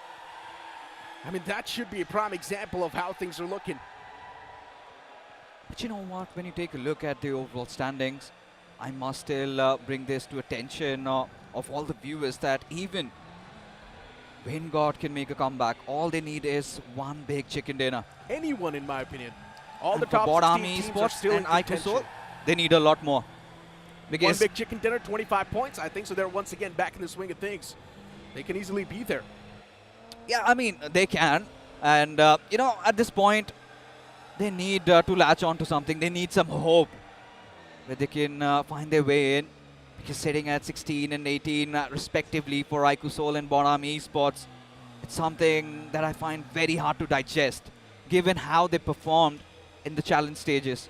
For BotArmyEsports, you can cut a little bit of slack. It's Oh their my first God. audience land, but look at this, K9. Loving Already this. on the hunt, already on the prowl. And maybe Red Ross could be the next target on their hit list. And this is going to end very bitter. This is absolutely going to shake them apart if they're not cautious. They're relying on their stronger suit, my friend. And that is hunting teams down. Firepower. K9 Esports, known for their sheer stubbornness and the mechanics they hold. And that's what they're relying on right now to try and gather the average points. And I love that. And I think so K9 Esports should keep on playing the same way as well. Just go aggressive in the lobby and hope for the best. Red Ross, you pointed them out a while ago, and Red Ross, yeah, even that is one of those teams that's not really shy of any of the fights. Red Ross is someone that's not really playing with a lot of pressure, and you can clearly tell with the way they're playing too. It seems like they're not scared of anyone. I mean, for Red Ross, it's so important that they have that mentality. You know, they've got nothing to lose but the world to achieve. And imagine gracing the biggest and the first LAN of 2025. And if they somehow get a podium finish, it would mean the world to them. But now Carnival Gaming, they're sitting high on the hills. Takes me back to one of those chicken dinners. They come from around here, but Medal Esports, little do they know that they are being watched. It is going to be the danger man himself, Goblin. Of course, has been overshadowed by Viper. How well that lad has been playing. As long as Carnival Gaming still stay on top. But now it's looking quite scary for Savit. I feel like he might get picked off. Medal Esports lost. But still, they should be aware of the fact that they're going to get eyed out by this hill. And that's what exactly happens. Goblin finds the first strike. And unfortunately for Medal Esports, they're on the verge of losing out on Sarvit. He can be still bought back on his feet. Sarvit knocked out, begging for mercy. Waiting for his teammates to close on up and get him that revival. But Carnival Gaming too, they're closing on up towards that compound. What was Sarvit doing all by himself? And it's not that the first time this is happening to any other team, right? A lot of teams have fallen prey to the same strat over and over again, and now this time Siege has done it to Medal Esports. You know what really gets me excited is how well prepared Carnival Gaming are. for every maps that they come to play. They've always got some tricks. And this time, they read it. Medal Esports tend to drop down right beside them. We did witness Carnival Gaming drop down on Picado, instantly made a maneuver. They took over the hills and found one of the players off guard. It was Goblin, who constantly kept a close watch on the players of Medal. They realized they're way aloof from each other. And when Sarvit exposed himself a little too much, that's when they secured that first finish. Medal Esports, no time to lament. They have to again get back to the textbook way that has worked out for them. That is to play around the center. But now, it's starting to get crowded. You've got Gujarat Tigers. You've, of course, also got Orangutan, along with Wingod in the nearby vicinity. Wingod, it is one of those teams that's been struggling as well. In challenge season, Wingod Esports was playing quite great. First 2 weeks, Wingod were unstoppable. Then later on, we did see that bit of a dip in the performance, but they already did the heavy lifting in the first 2 weeks of the challenge season itself. So Wingod Esports was already feeling great. They already knew that they're going to qualify no matter what. And they easily did so as well. Hopefully, though, that the struggles will end soon. We've also got VXT finally making their way towards the centric part. Hero Xtreme Godlike towards truck stop, still pretty far away from the center. This time maybe playing towards the edge. Circle is still pretty massive. Teams can easily find themselves a bit of that shelter to play with. As soon as the stage 3 hits, though, that's where we might just see a bit of that ruckus.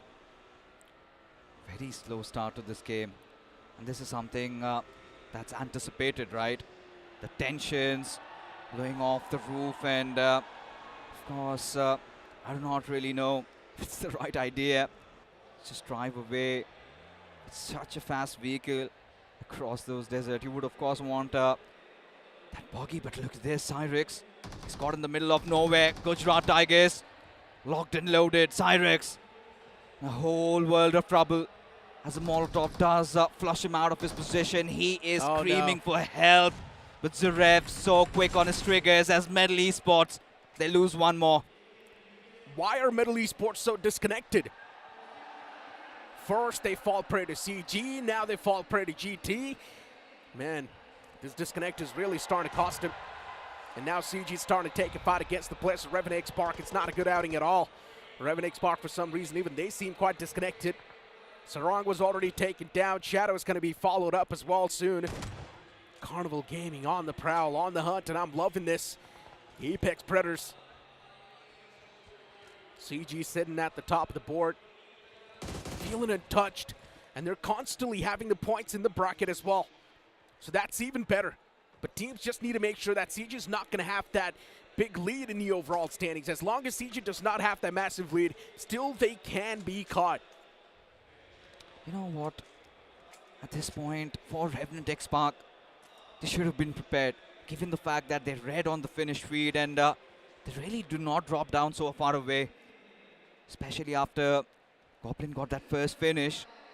Revenant X-Park again look quite distraught. Clearly see a discord amongst themselves. As now Wyld Fangs all coiled up, spotting the players of Xtreme also making a move inside the zone. Scout, eyes all well be on him. He's yet to deliver, yet to perform, yet to show up. Has been missing on this grand stage as finally he lets loose of those bullets. It will be on Destro, but to his utter disarray, Necro, not even a single bullet connected. Unfortunate. Efforts were there, but no connections. Wyld Fangs is one of those teams that we know, which holds a lot of value, and especially looking at their track record as well, we know what Wyld Fangs can pull off if every single person decides to activate themselves. But right now, it's just Trey Scott carrying the rest 3 on the back. Hopefully that picture is going to change soon, because if it doesn't, one thing will be clear. Wyld Fangs is not getting out of that bottom 8. The circle keeps on shrinking, but this time it's quite a standard shift. Just shifting towards the centric part. Every single team has still found themselves a bit of that shelter to play with, but as soon as the next shift occurs, that's where Everyone will try to bum rush in that centric part, and that's where it will be chaotic. The one synonymous with being aggressive, K9 Esports. They've started making their moves. You did talk about the next shift, and that is where the hell breaks loose, right? And they will be the instigators, surely will be the catalysts of this entire map.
Looking at the circle and how it's panning out so far.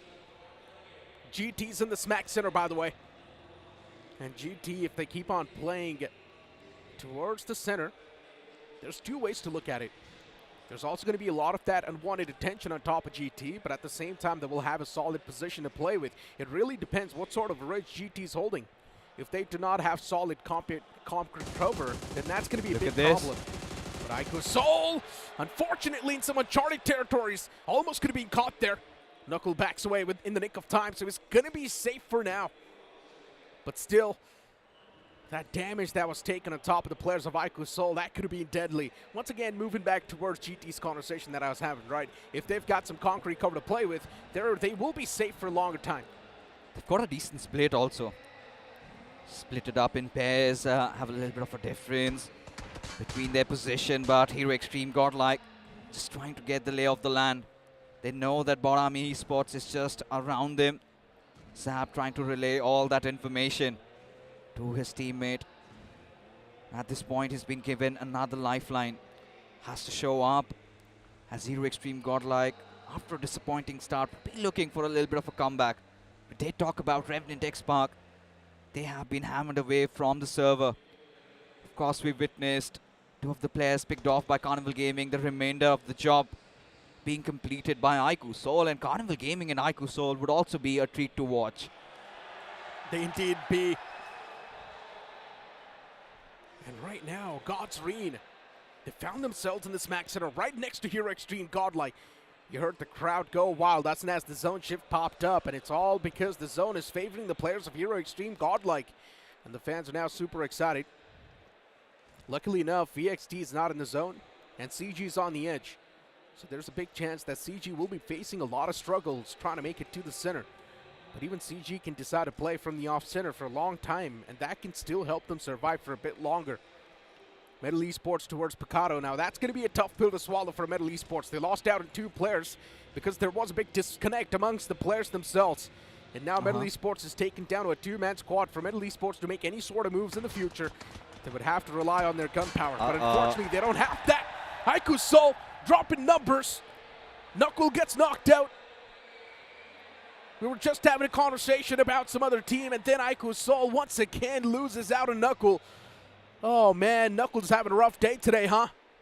Certainly, and so far the story of iQOO Soul in the grand finals, I do not know how I'm feeling at this point.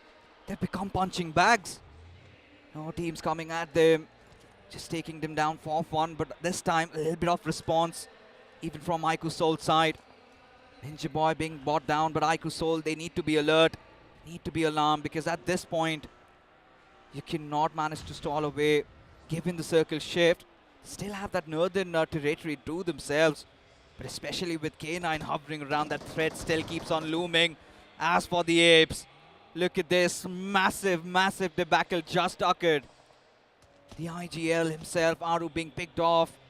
The tip of the spear, Viscott being taken down, and OG. They are slowly but surely hammered and beaten down to pulp. Now with 2 players surviving, I don't think OG can really have a good time in this one. I don't think as well. This will be a rough one, without a doubt. OG confirmed that one man. But for VXD, they're looking to pull off a clinical rotation, which seems pretty tough. They're still all the way in the outskirts. And for VXD, they would need to take at least one fight in order to find that clean rotate inside of the circle, which in my opinion sounds really tough. BotArmyEsports sign out the Players of Reckoning. They know exactly who's there in the front. But BotArmyEsports just waiting for Reckoning Esports to maybe step out in the open, make some sort of mistakes first. But that's not going to be happening. It's Reckoning Esports we're speaking of. Reckoning Esports, too, is one of those dominant forces. Yeah, so far, the Wolves, they seem like they're sort of on a nap. But hopefully they wake up soon. At this point, you know, things are starting to brew up, right? It's been night time that we have all those fights sparking out, and so many competitors. The circle, the center looks so crowded, Necro. You've got Red Ross. They pulled off a beautiful rotation. They've got iQOO Soul around them. They've got Hero Xtreme, Godlike right on their east. And quite some injection also coming in from the southern side. You've got Wyld Fangs, you've got BotArmyEsports, and then ORANGUTAN. With the surviving 2 members, they will also have to enter in. But what baffles me is Versatile. Taking a look at the map feed, just passing by, you've got Josh Jelly beside them. Given how they drop around El Pozo, taking those western corridors all the way down south, it's going to be important to see what can they get out of this game, as Josh Jelly firing all that lead onto the players of Wingod, and seems like it's the vehicles they're going after.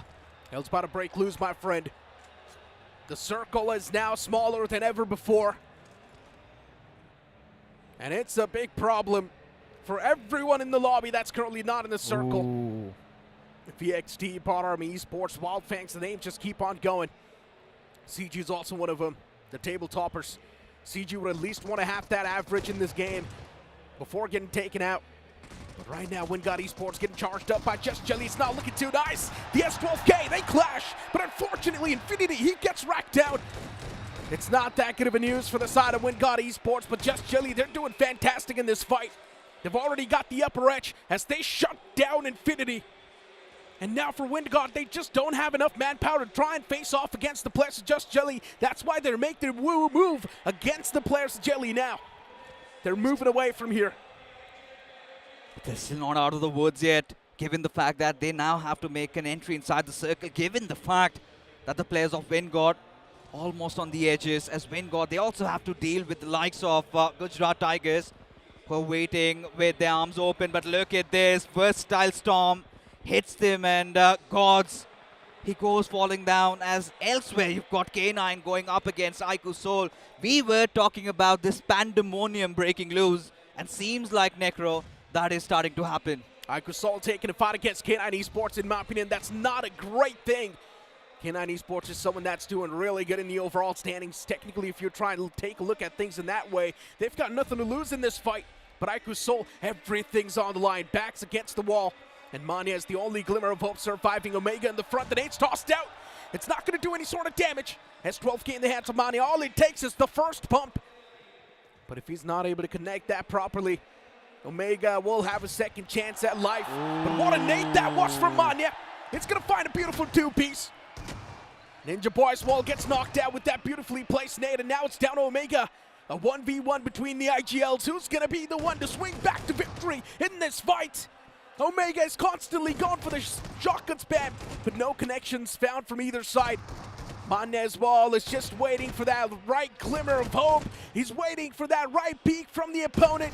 And Manya, too, is just holding on the opposite side. Wow. And eventually, Omega overextends, and he falls down to his own death as Manya delivers that final blow. But he's still not out of the woods yet. Look at this, Carnival Gaming right around them. But iQOO Soul's Manya, just when they wanted the IGL to step up A little bit of that Mania magic on display.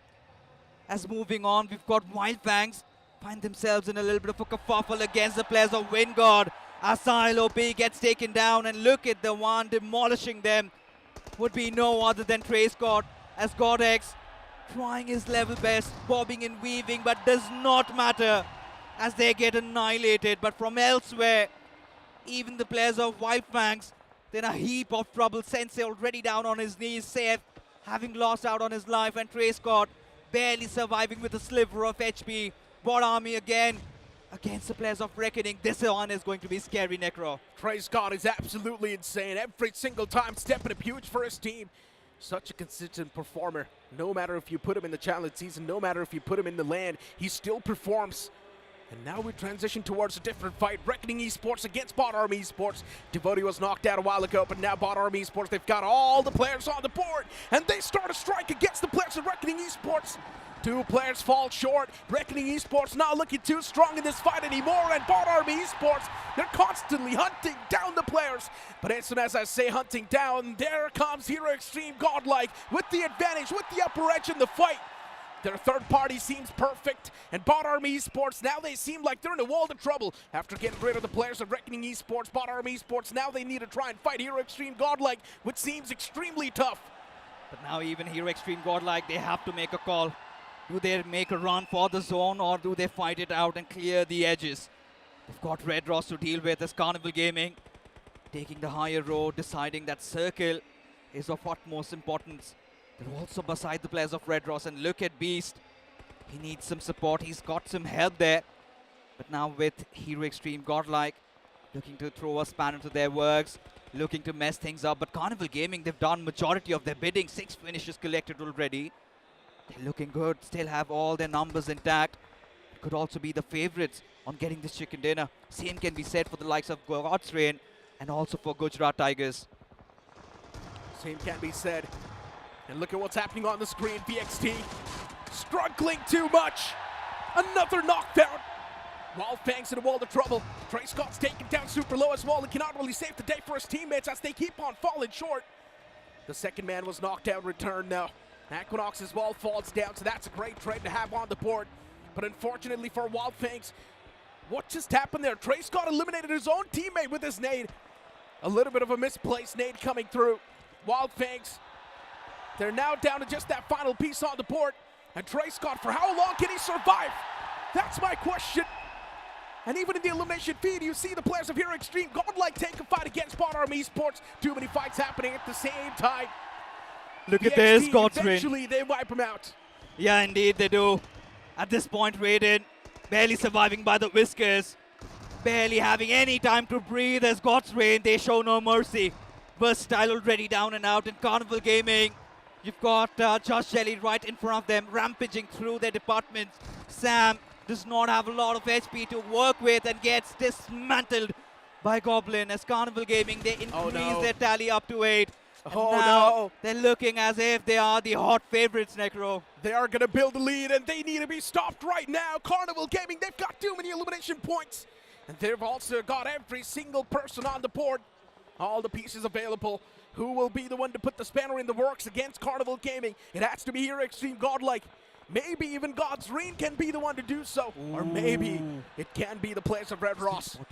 Hero Xtreme Godlike, 3 players on the board, looking healthy. Unfortunately, Admino fell short a while ago. But still, these 3 players, they possess immense power. And they can make anything happen. God's Reign, they've been playing passive so far, but maybe now it's time to strike. Now it's time to face your demons and go for the fight. It's Carnival Gaming that they're looking for to go up against. God's Reign, they know that slowly and steadily they're being approached. Utilities exchanged, and they were super close. Luckily enough for Ninja Johnny, does not get caught with that. Does not.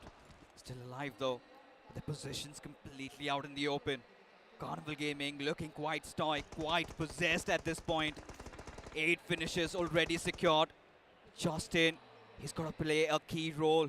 Surely has to flush Goblin out as Goblin cooks up this grenade, tosses it over. Does it make it mark? No is going to be the answer. Carnival Gaming all huddled up on that position, and this was bound to hit as Goblin, the danger man, gets taken down as Carnival Gaming limited with options. as God's Reign, they look forward to taking it apart. As now Viper, he has to step up, but now that Molotov isn't going to make his life any easier. Carnival Gaming, they've already got so many elimination points in this game. They've touched the average. But Carnival Gaming, if they get away with the chicken dinner, you already know what's about to happen. They will have a major lead in the overall standings, and they need to be stopped right now. And what a beautiful Molotov that is! Even Neo is burning slowly and steadily. The man taken away to his death, and God's Reign, they're ripping apart the players of CG one by one. This is a systematic dismantle, as Hector's going to be the last man standing, and he's constantly gone for the fights as well. Shots taken from Hector, but he's not going to be surviving for too long, as even the IGO hits the deck. And just like that, CG has been eliminated from this game too. Look at this, Red Raw still alive, Hero Xtreme, Godlike. They've secured 6 finishes to their names, and God's Reign look like the hot favorites in this one. Zap, he's lining the players up. Red Raw's 2 players just sticking together. Artho, he's got a nice support fire to provide. Is he aware of the intervention of the players of God's Reign though? That's a big question, as Hero Xtreme Godlike trying to wrap things up. Jonathan, another nade does miss by, as Red Raw still driving around, as God's Reign taking absolute control over the territory. Indeed. Hero Xtreme Godlike, Zap and Puck right next to each other. Red Raw's now a big problem. But look at the players of God's Reign, as you mentioned, they're taking a lot of control of the territory, and they need to be stopped as well. Someone needs to put a full stop to that momentum that the players of God's Reign have. That passive and the defensive playstyle has been working out wonders for the boys. And they know exactly how to survive to the late game as well every single time. Hero Xtreme Godlike is taking a fight against Red Ross. If you're trying to look at it on the longer run, this is not a great fight, because God's Reign is now going to have the open opportunity to try and go up against the players of Hero Xtreme Godlike when they're taking a constant fight. And this net from Justin, it's going to find the opener that he's looking for, and it does so as well. Pump falls down from Hero Xtreme Godlike. It's not a good news, and I just said it as well.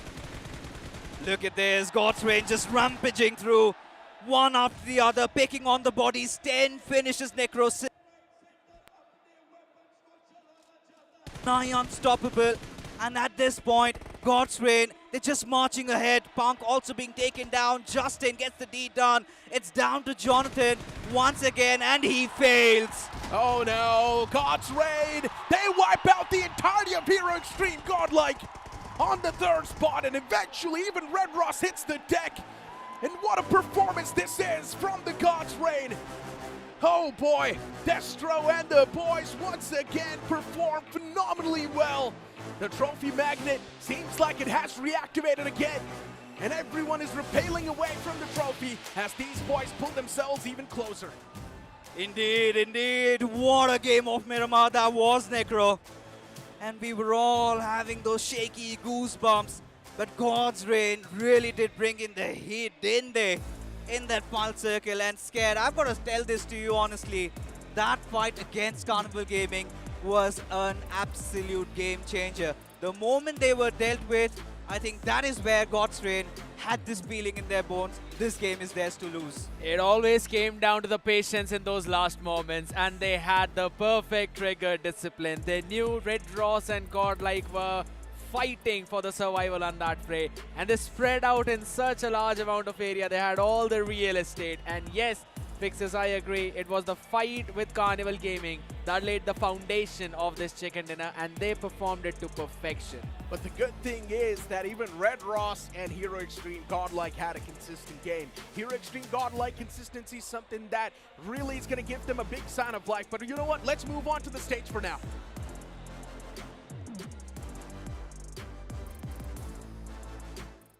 अब उस team के साथ हूं जिसने अभी chicken dinner निकाला है. It's God's Reign and Justin, I have to ask you brother, ये जो लास्ट में फाइट हुआ, you were awesome. हाँ मैं तो था ही, पर मेरे साथ डेस्ट्रो भी था उस फाइट में.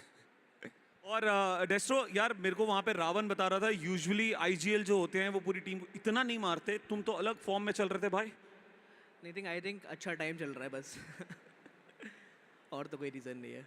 Okay, I have one question. कल ना जॉनथन ने बोला था कि यार गॉड्स रेन को मैंने पूछा था किसको मारना टफ है, उन्होंने कहा बहुत ही इजी था. आज आपने गॉडलाइक को बाहर भेजा है, ये रिप्लाई था या फिर कुछ और रिप्लाई भी देना चाहोगे?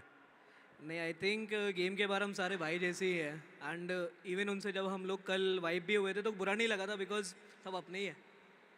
चलो ठीक है, इसी के साथ गॉड्स रेन ने डे 2 पे अपना पहला चिकन डिनर निकाल लिया। कल एक चिकन डिनर निकाला था। इसी के साथ चलिए वापस चलते हैं कास्टर्स के पास।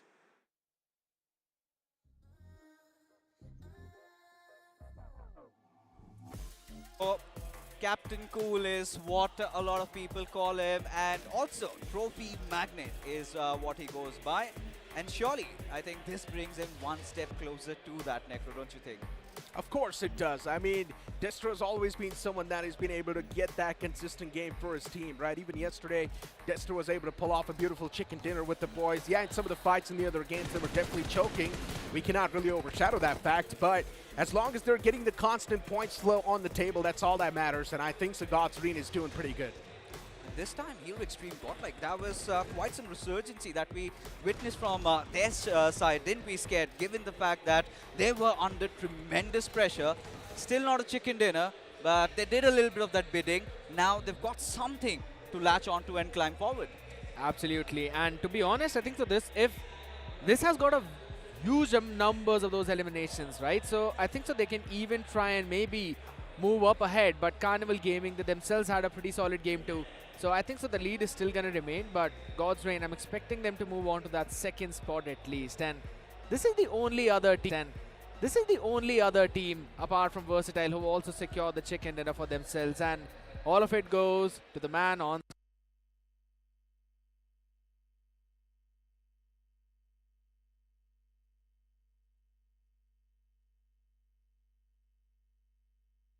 in his mind. Exactly. 5 finishes, 36% finish contribution, and 9% of map impact just in Delta. Everyone on this team possesses a lot of firepower, but just the way they played is just super disciplined, and it also is super defensive. That's how God's Reign in general like to play it, right? Inject themselves pretty late inside of the circle, and then start going for the fight, especially in the final few moments. That's where they start to rack up a lot of elimination points, and that's what they exactly did over here as well. Especially when there were just 3 or 4 teams alive, that's when God's Reign really popped up from those shells and started to rack up every single person that was there around the vicinity. Lately, they have been changing things a lot, and I think changes are for the greater good for this side because, you know, we did see that part of God's Reign where they were playing around the edges. Lately, it's all about the center. It's all about holding it up. Now, God's Reign had a very pivotal fight against Carnival Gaming. Surely, Carnival Gaming did fall down, but boy, oh boy, Scared. Carnival Gaming went down fighting. They definitely did. Again, they've changed the gears in this one itself, right? The previous game did not go really well for them. They were struggling quite a bit as well, and if I'm not wrong, just a couple of LMs. But this time, they showed up like stars, just like the stars of this match right now. Monty being the man who's got that best companion, couple of rest. Necro, I still remember Delta was struggling with his own form itself, but now it feels like he's slowly finding himself in those shoes. Yeah, he definitely is. I mean, the entire team of God's Reign is doing pretty good, right? If your team's doing good, of course you're going to find yourself as well. It's not like you're going to be the one to not perform and the rest of the boys are doing great. If the rest of the boys are doing great, you got to be doing great as well. Everyone needs to perform on the same level, and that's what exactly is happening with God's Reign. In general, if you try and look at the formation of God's Reign and look at their play style, it's super defensive and it's super disciplined. And that's why every single piece needs to be activated in order to get that chicken dinner. We've got the match rankings on the screen. Hero Xtreme Godlike getting 12 points, Carnival Gaming getting 12 points as well. And this is what I'm saying. CG, they're slowly and steadily building that lead, but maybe God's Reign is now super close. And even for Versatile, for a moment I really felt like they could build upon that momentum from the first game, but that wasn't the case over here. But we saw something different. We saw some glimmers of that Mania magic, didn't we, Scared? Especially that clutch against K9. Somehow did manage to get a couple of points. Still questions enough are there. Is it going to be enough? iQOO Soul, I don't think you know, these many points would make things easy for them. I'll have to say, it's basically like they're kind of delaying the inevitable, right? Manya steps up big time, yes, true. It kind of gives you the deja vu of what happened all the way back in week number 2. But I'll be very honest right now, with the lead, how all the top teams are building consistently, iQOO Soul, I think so it's time to say bye-bye to that podium. Yeah, I'll have to speak these harsh words. And I know there's someone who kind of disagrees with me, ain't that right? It's a little bit too early in my opinion. It's a little bit too early still. They still need to go through maybe 2 or 3 more games, and then maybe we can't say, yeah, iQOO Soul now does not have a shot at winning, because if they still do get a big chicken dinner, they can instantly be back in the top 5. That's what the overall standings say. And once again,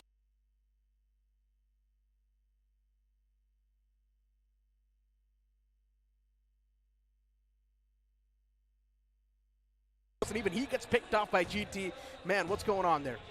I mean, I felt for a moment that Metal Esports completely zoned out. And even the first game of Erangel really did not go their way, so they're still finding some groove, and they need to get that tempo back. I think one chicken dinner should make things easier, but you know, you've made some really wild statements out there, Necro, given the fact that iQOO Soul, throughout the entire day, they needed minimum of 60 to 70 points to somehow keep their dreams alive.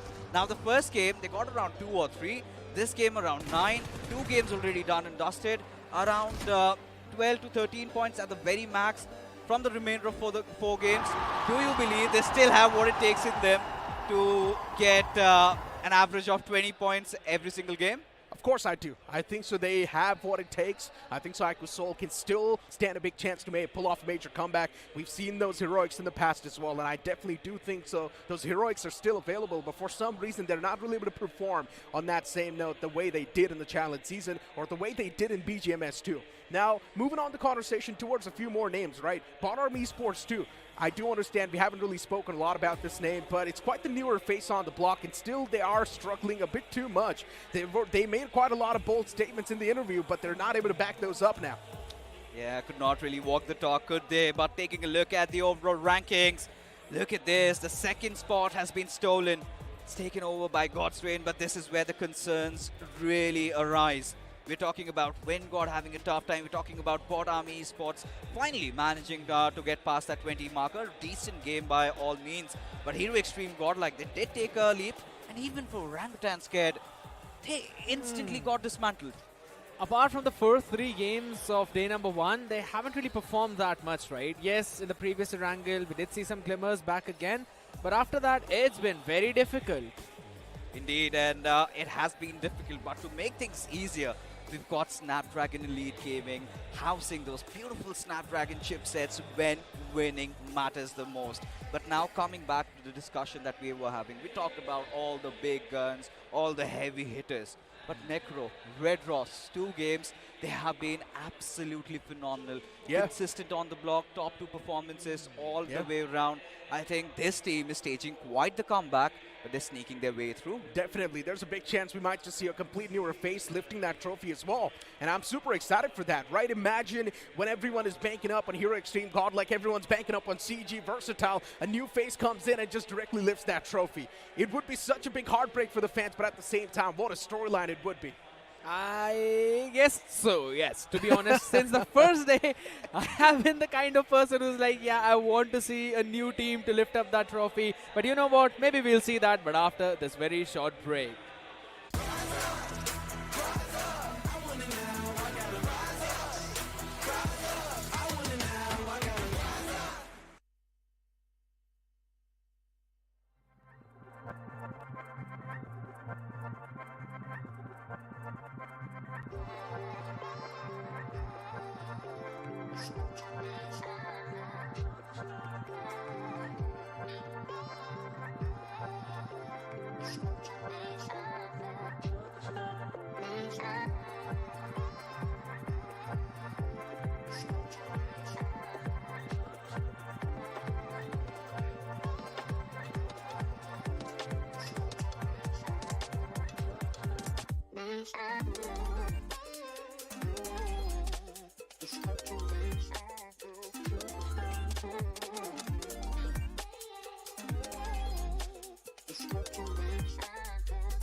You got me thinking things I didn't mean, so you got me wanting things I never wanted. Is this the way you always get what you want? Alright, alright. You got me right inside of my head. You got me so, so close on the tip of your tongue.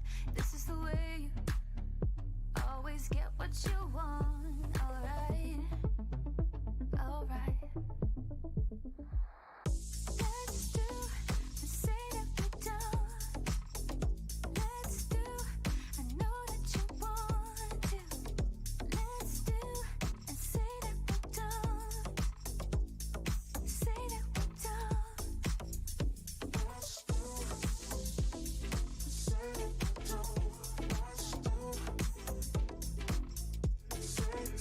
you got me saying words I've never said. You got me powerless on the edge of your bed.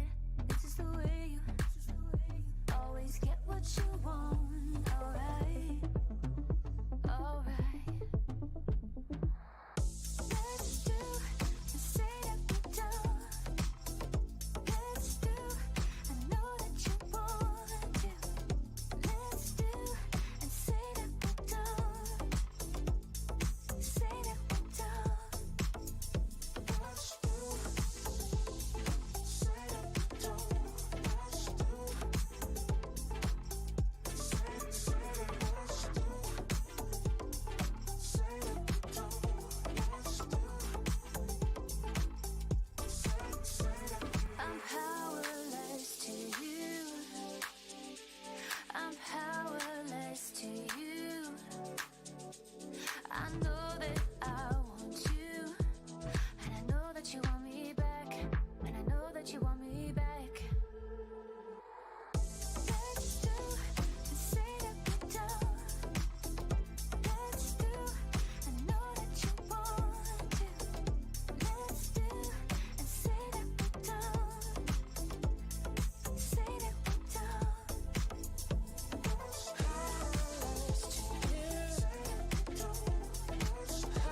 Powerless to you.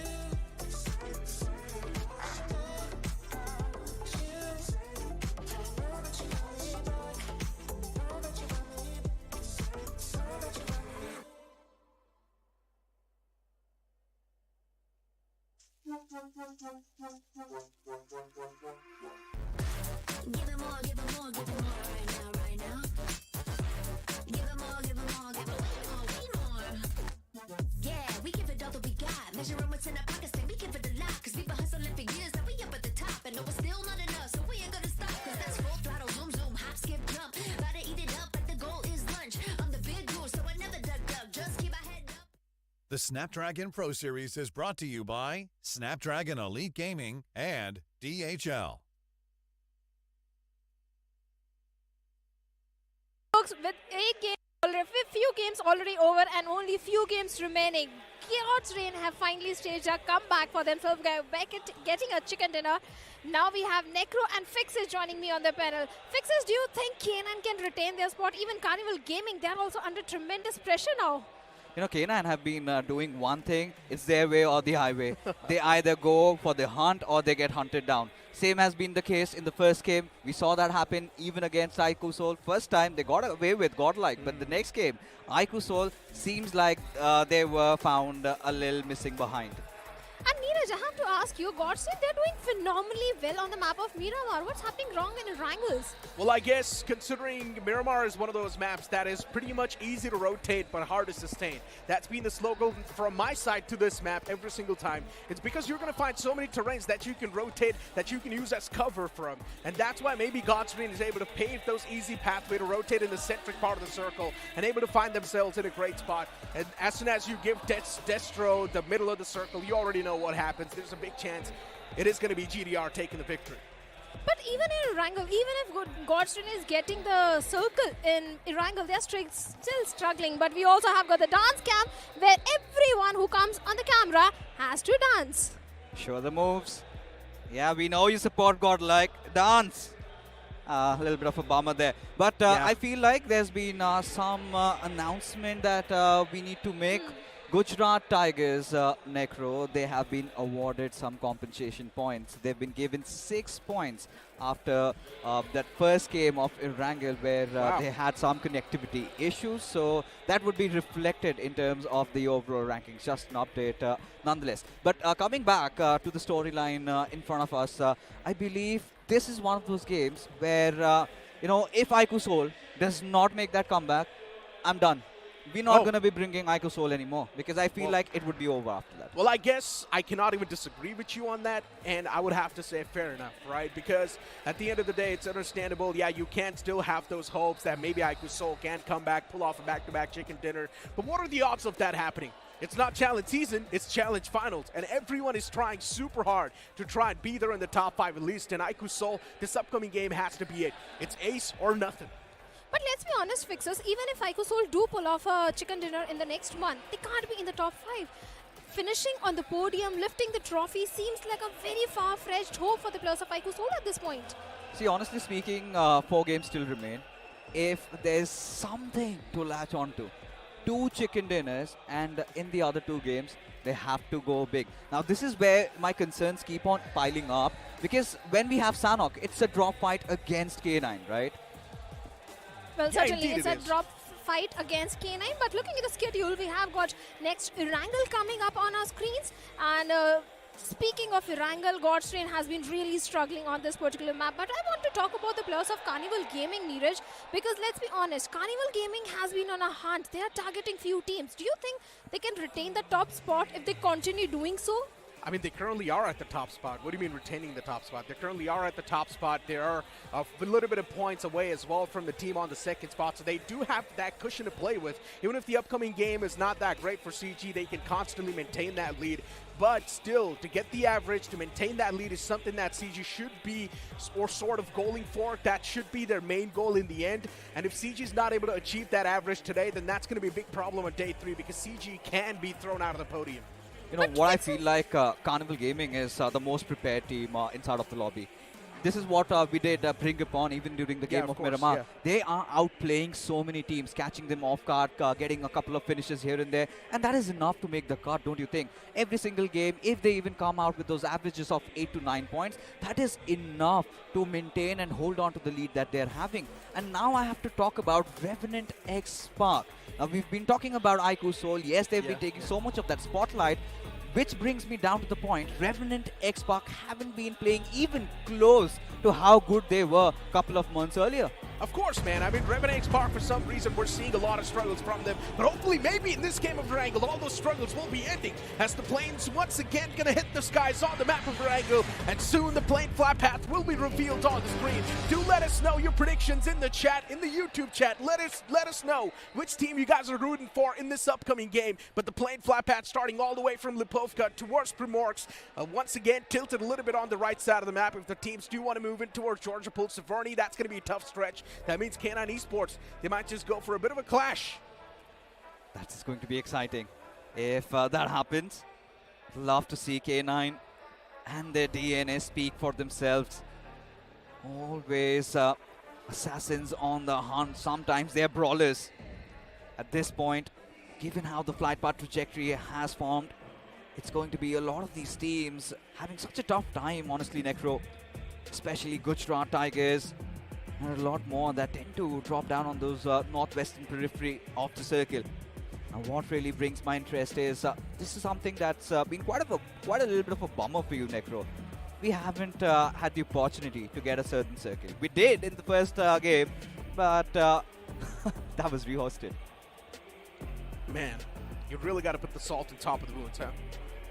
But I'm a big fan of Military Base Circle, and maybe right now is going to be the chance where we get to see a Military Base Circle. Soon, the curtains will be revealed on the circle as well, and we'll be able to look at the zone where it's going to be forming and how the teams will try to strategize around it. Wyld Esports is one of those teams that's been struggling, and you mentioned this, right? This is going to be the last game for all the teams on the latter half of the board. If they're not able to perform, there's a big chance we might just not see them being the victorious one and being crowned as the champion. And Wyld Esports, they're one of them. Xtreme right now looking pretty comfy on the spot of Military Base. And BotArmyEsports mentioned one thing clearly. And that was that they're not going to give their drop spot away to anyone else, but instead BotArmyEsports, they've switched things up a bit towards Rozhok this time around. I would love to see how BotArmyEsports is going to be repositioning themselves, and I would love to see what sort of path they're going to take inside of the circle now. BotArmyEsports have been doing this quite a lot. A couple of gunshots, and look at this, Admino on the hunt. Hero Xtreme Godlike against Gujarat Tigers. And first blood spilled. Jonathan's not happy after taking down Clutch God. He clearly saw the saddened face of Jonathan after that. There you go, there you go. A little smirk on his face, and his former teammate Lala being brought down, but to what a misery of Gujarat Tigers. This was inevitable. This is something we did talk about. Gujarat Tigers, however, were unaware. Now, we've seen two different versions of Hero Xtreme Godlike, if you remember.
We're back once again after a bit of those technical glitches, but hopefully now the audio is sorted.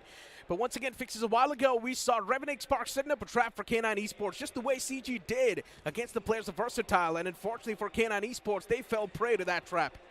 Yeah, for K9 Esports, I think they need to understand that they need to put a little bit of a leash on themselves, especially if they have the ambitions to lift the trophy. I understand we all love that aggression, but that has to be a little controlled.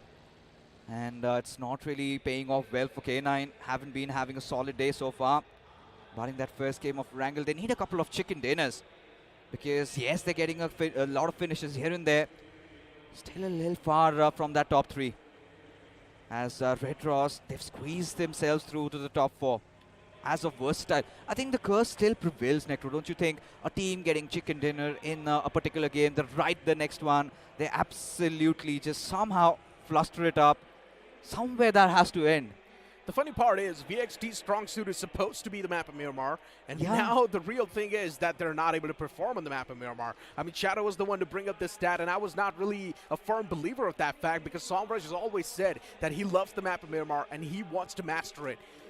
The fact that he's not able to perform with his team on that map now is a big sign of concern, because Versatile is one of those teams that used to be immaculate, untouchable on Miramar, but now it's completely opposite. Hopefully, though, they regain that form. Hopefully, though, they regain the average points even on the map of Miramar in the upcoming matches. But for now, VXT, once again, a slow start towards Pochinki, nothing.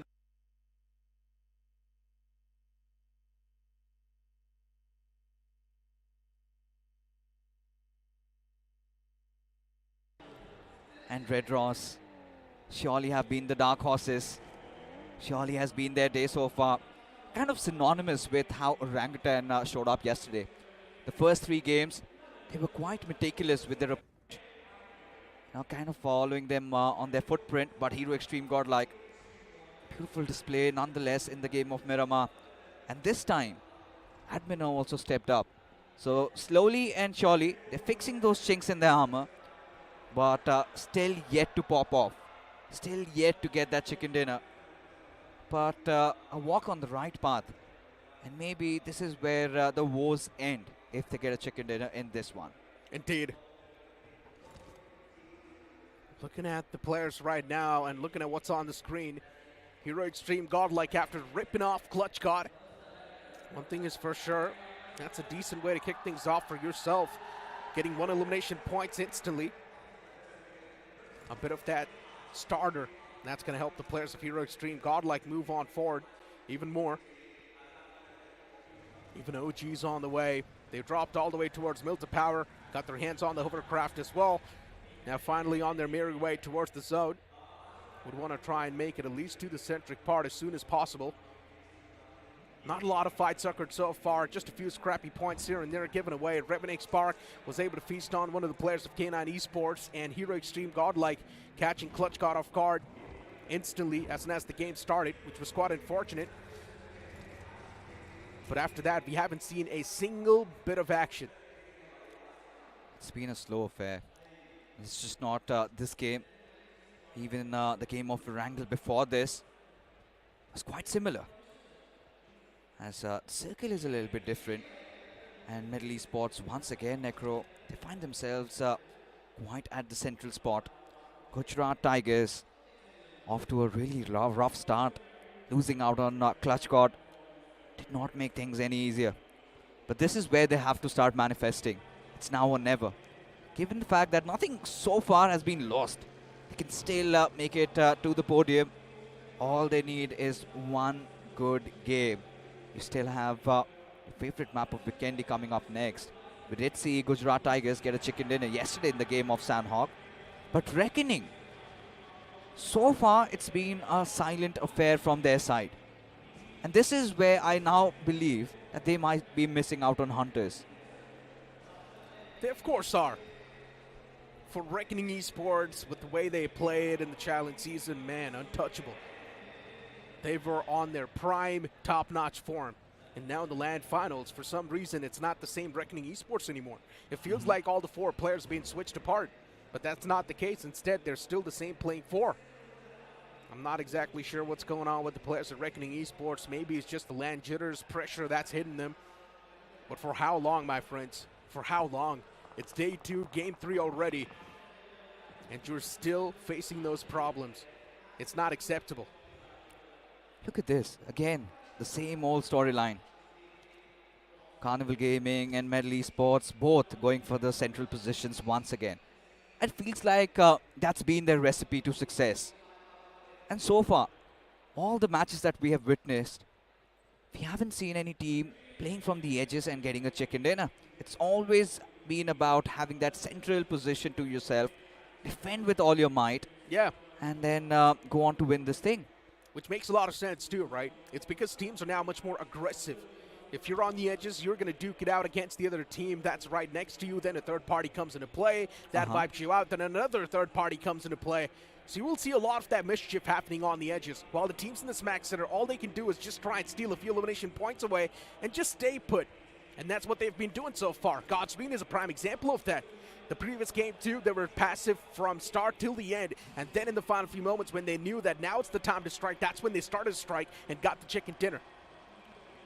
And you know what? This has been you know, a conversation that even I was having with the coach of Wyld Fangs Explicit. Mind you, used to play for FS, and he also brought it up. A lot of these teams that have had a successful day one, it was courtesy to them securing the central positions inside the circle.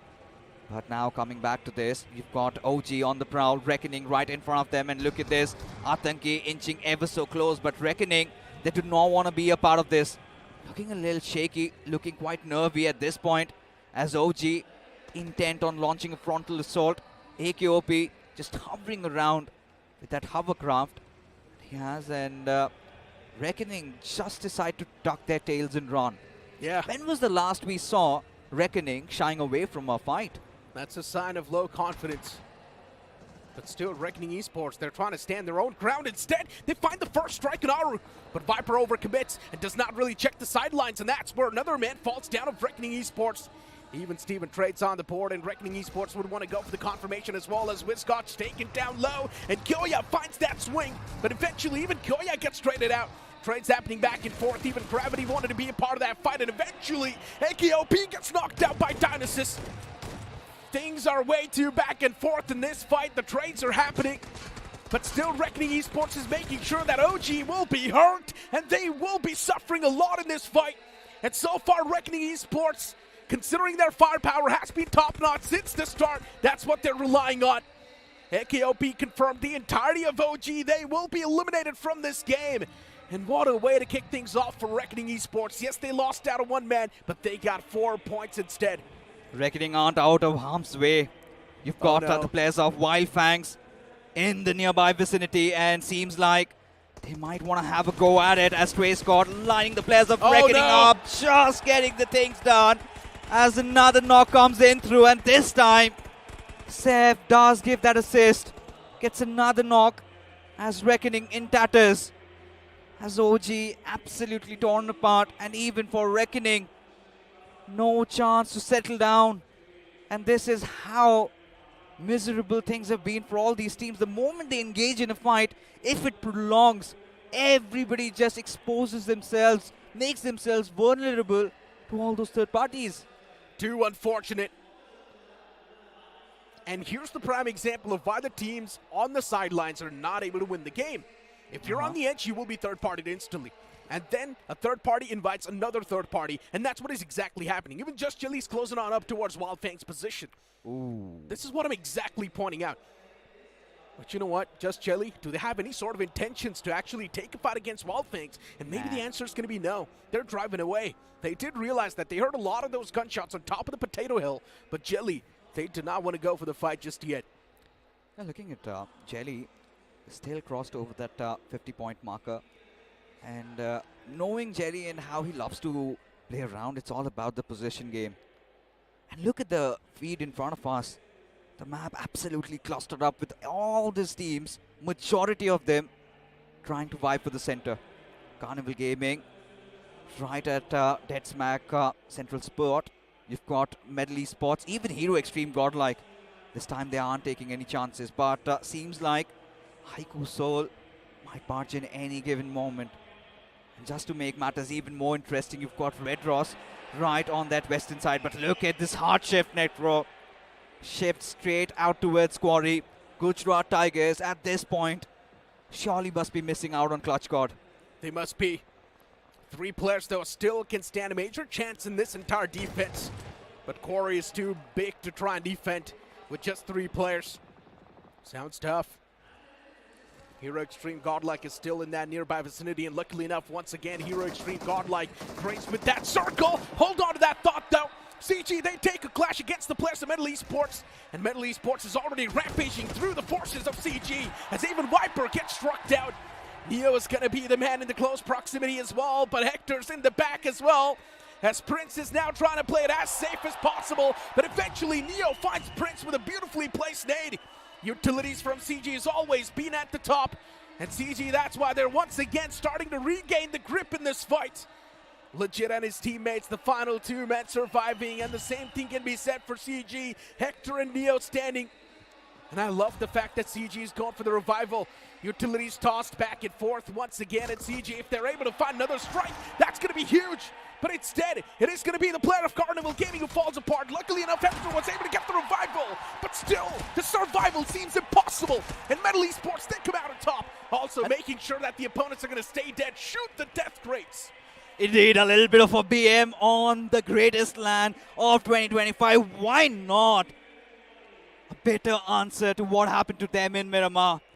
Now with Carnival Gaming taken out of the picture, God's reign, the doors to that first spot open up. If they win this game, surely Carnival Gaming lose that top spot. They've been latching onto it for a long time. But Metal Esports, very well orchestrated, as legit backs 3 to his name. They did lose out on Sarvit though. And we did also witness iQOO Soul taking on Red Ross. Now this is where Manya, he's been quite phenomenal. Ronnie did get taken down, got finished off, but seems like even Some, he also stepped up to the occasion. He indeed did. But man, what a wipe that was for Metal Esports. Still not Surely. able to get my head over that. CG, they tried their best, and taking down a team like CG that's already doing great in the overall standings, that's a big feat to achieve. But now that also opens big ways for VXT and GDR to close on up and take that first spot away.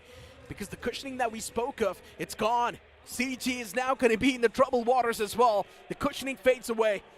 And all thanks to that one team, Metal Esports. But for Metal Esports, the centric spot fades away, so that's a big problem. For God's reign, they need to win this fight. If they want to get the first spot in their hands, they need to win this fight. But then when God steps in and third parties. Out of nowhere, whilst God's reign were prepping up for the players of Versatile, when God, out of nowhere, shot Ninja down. And this is where Versatile know this could be their cue. But at the same time, they also do know that there's another team in the midst. Really not taking their chances. With bated breath, God's reign, they survive a little bit of that jump scare. So now they are rallying their forces up. This time just hovering around. As even the players of Wyld Fangs, they start closing in.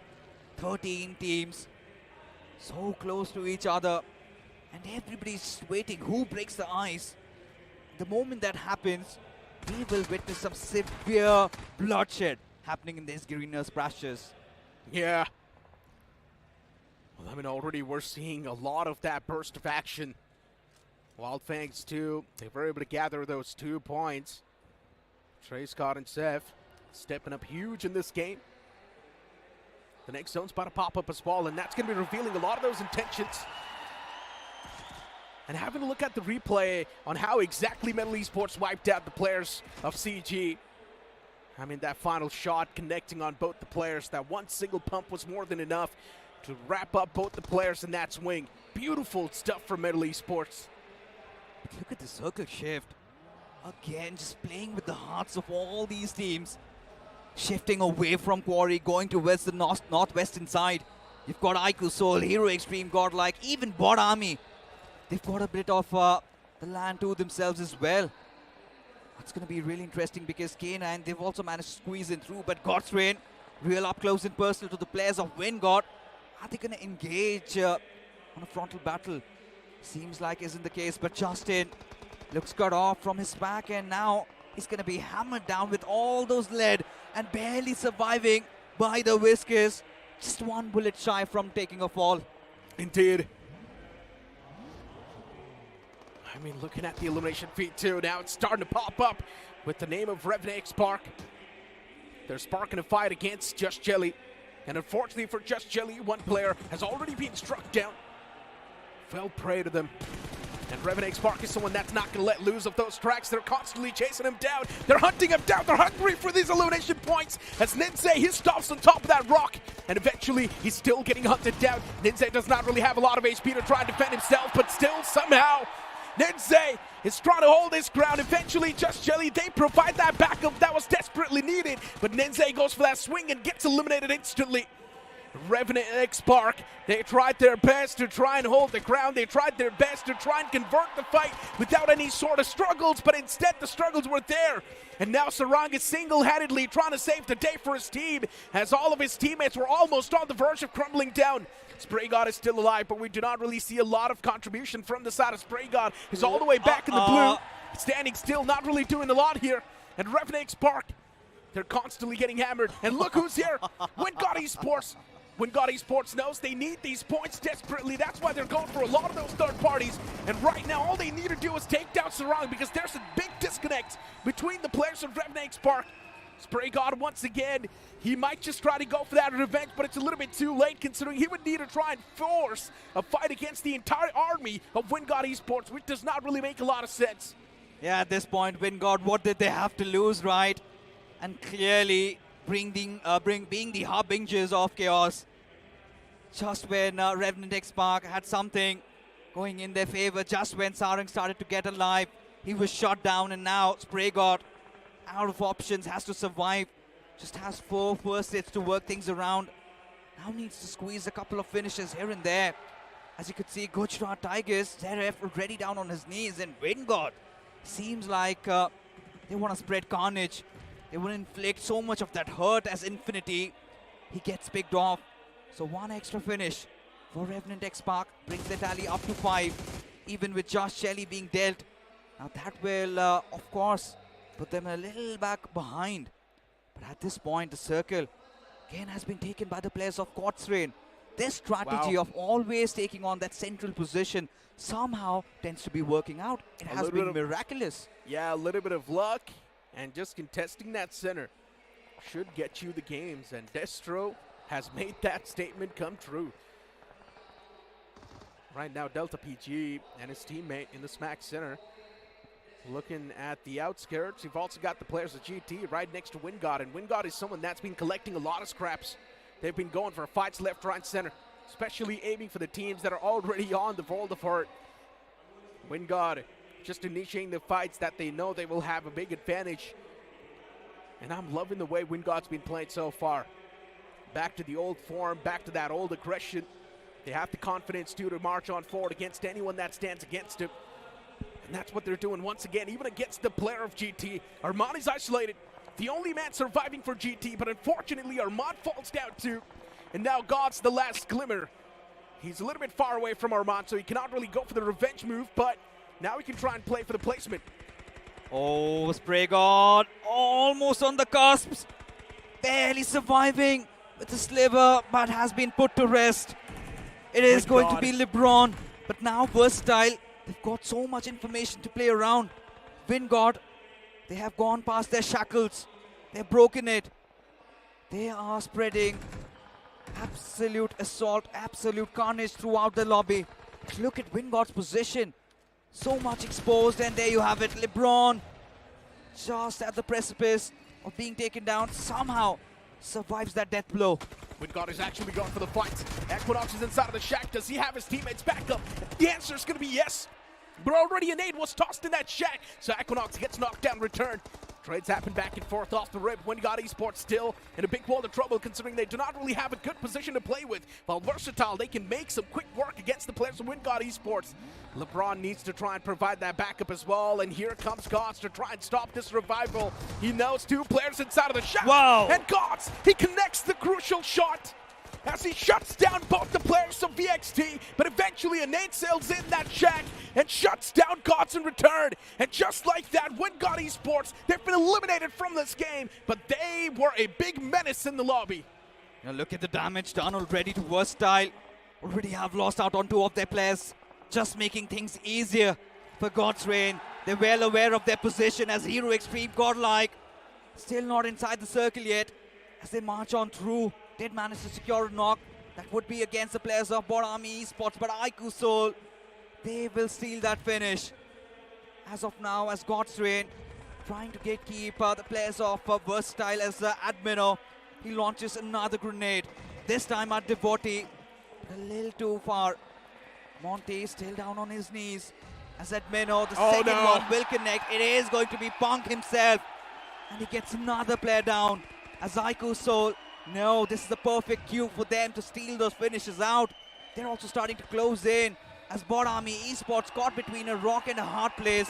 It is looking disastrous for them. It indeed is looking disastrous. Hero Xtreme Godlike. All the 4 players still on the board, and which is a great thing. It's been a while since all the players of Hero Xtreme Godlike have been alive in the final few moments of the game. Top 7 teams surviving, and one of them is Hero Xtreme Godlike. We've still got a team like iQOO Seoul breathing in the waters, and they can be a big problem for all the other teams in the lobby. But as soon as we say so, a death blow is being handed out to the team in the front. BotArmyEsports, they take an exit from the lobby. Oh, for BotArmyEsports, surely they've been devoured, but look at this, Xtreme. A golden window of opportunity just opens up, but seems like now they're feeling quite threatened. On one side, you've got Hero Xtreme, Godlike on the other, you've got Versatile. What do they do? How do they carve this chicken dinner? And just to make matters worse, you've got iQOO Seoul, this epic fight, again brewing up. Punk starts lining Manya up. Both these players already down on the ground, slithering through. It's all about who creates that first opening and who acts up. iQOO Seoul needs to play defensive.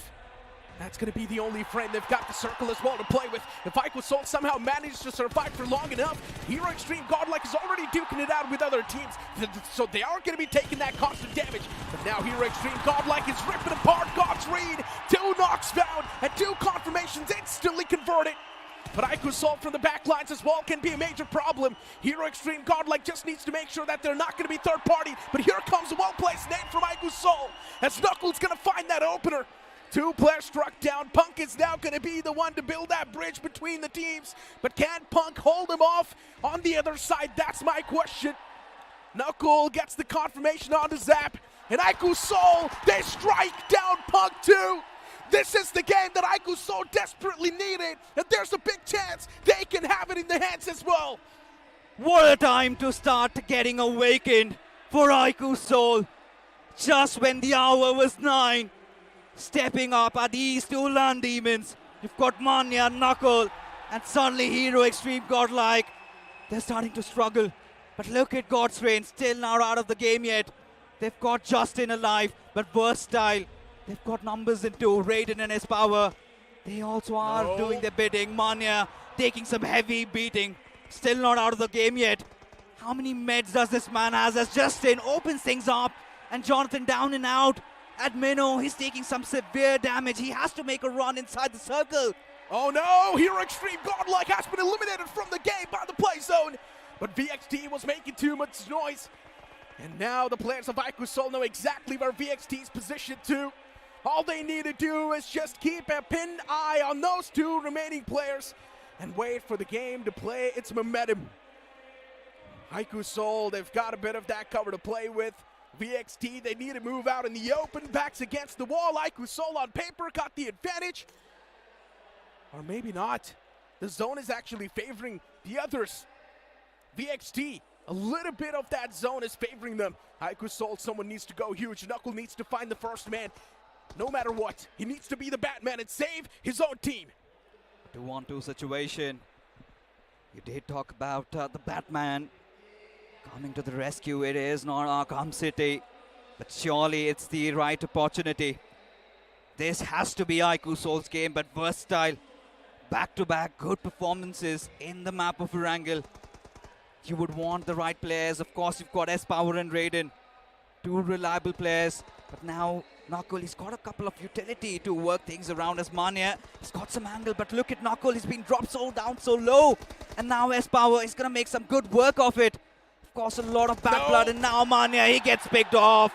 That leaves Knuckle with nothing but a dream and a broken hope, as Knuckle in a 1-on-2 situation has to throw that stun grenade, but it is 2 foes he's up against, and it is a little too much as Versatile get another one secured in their bags.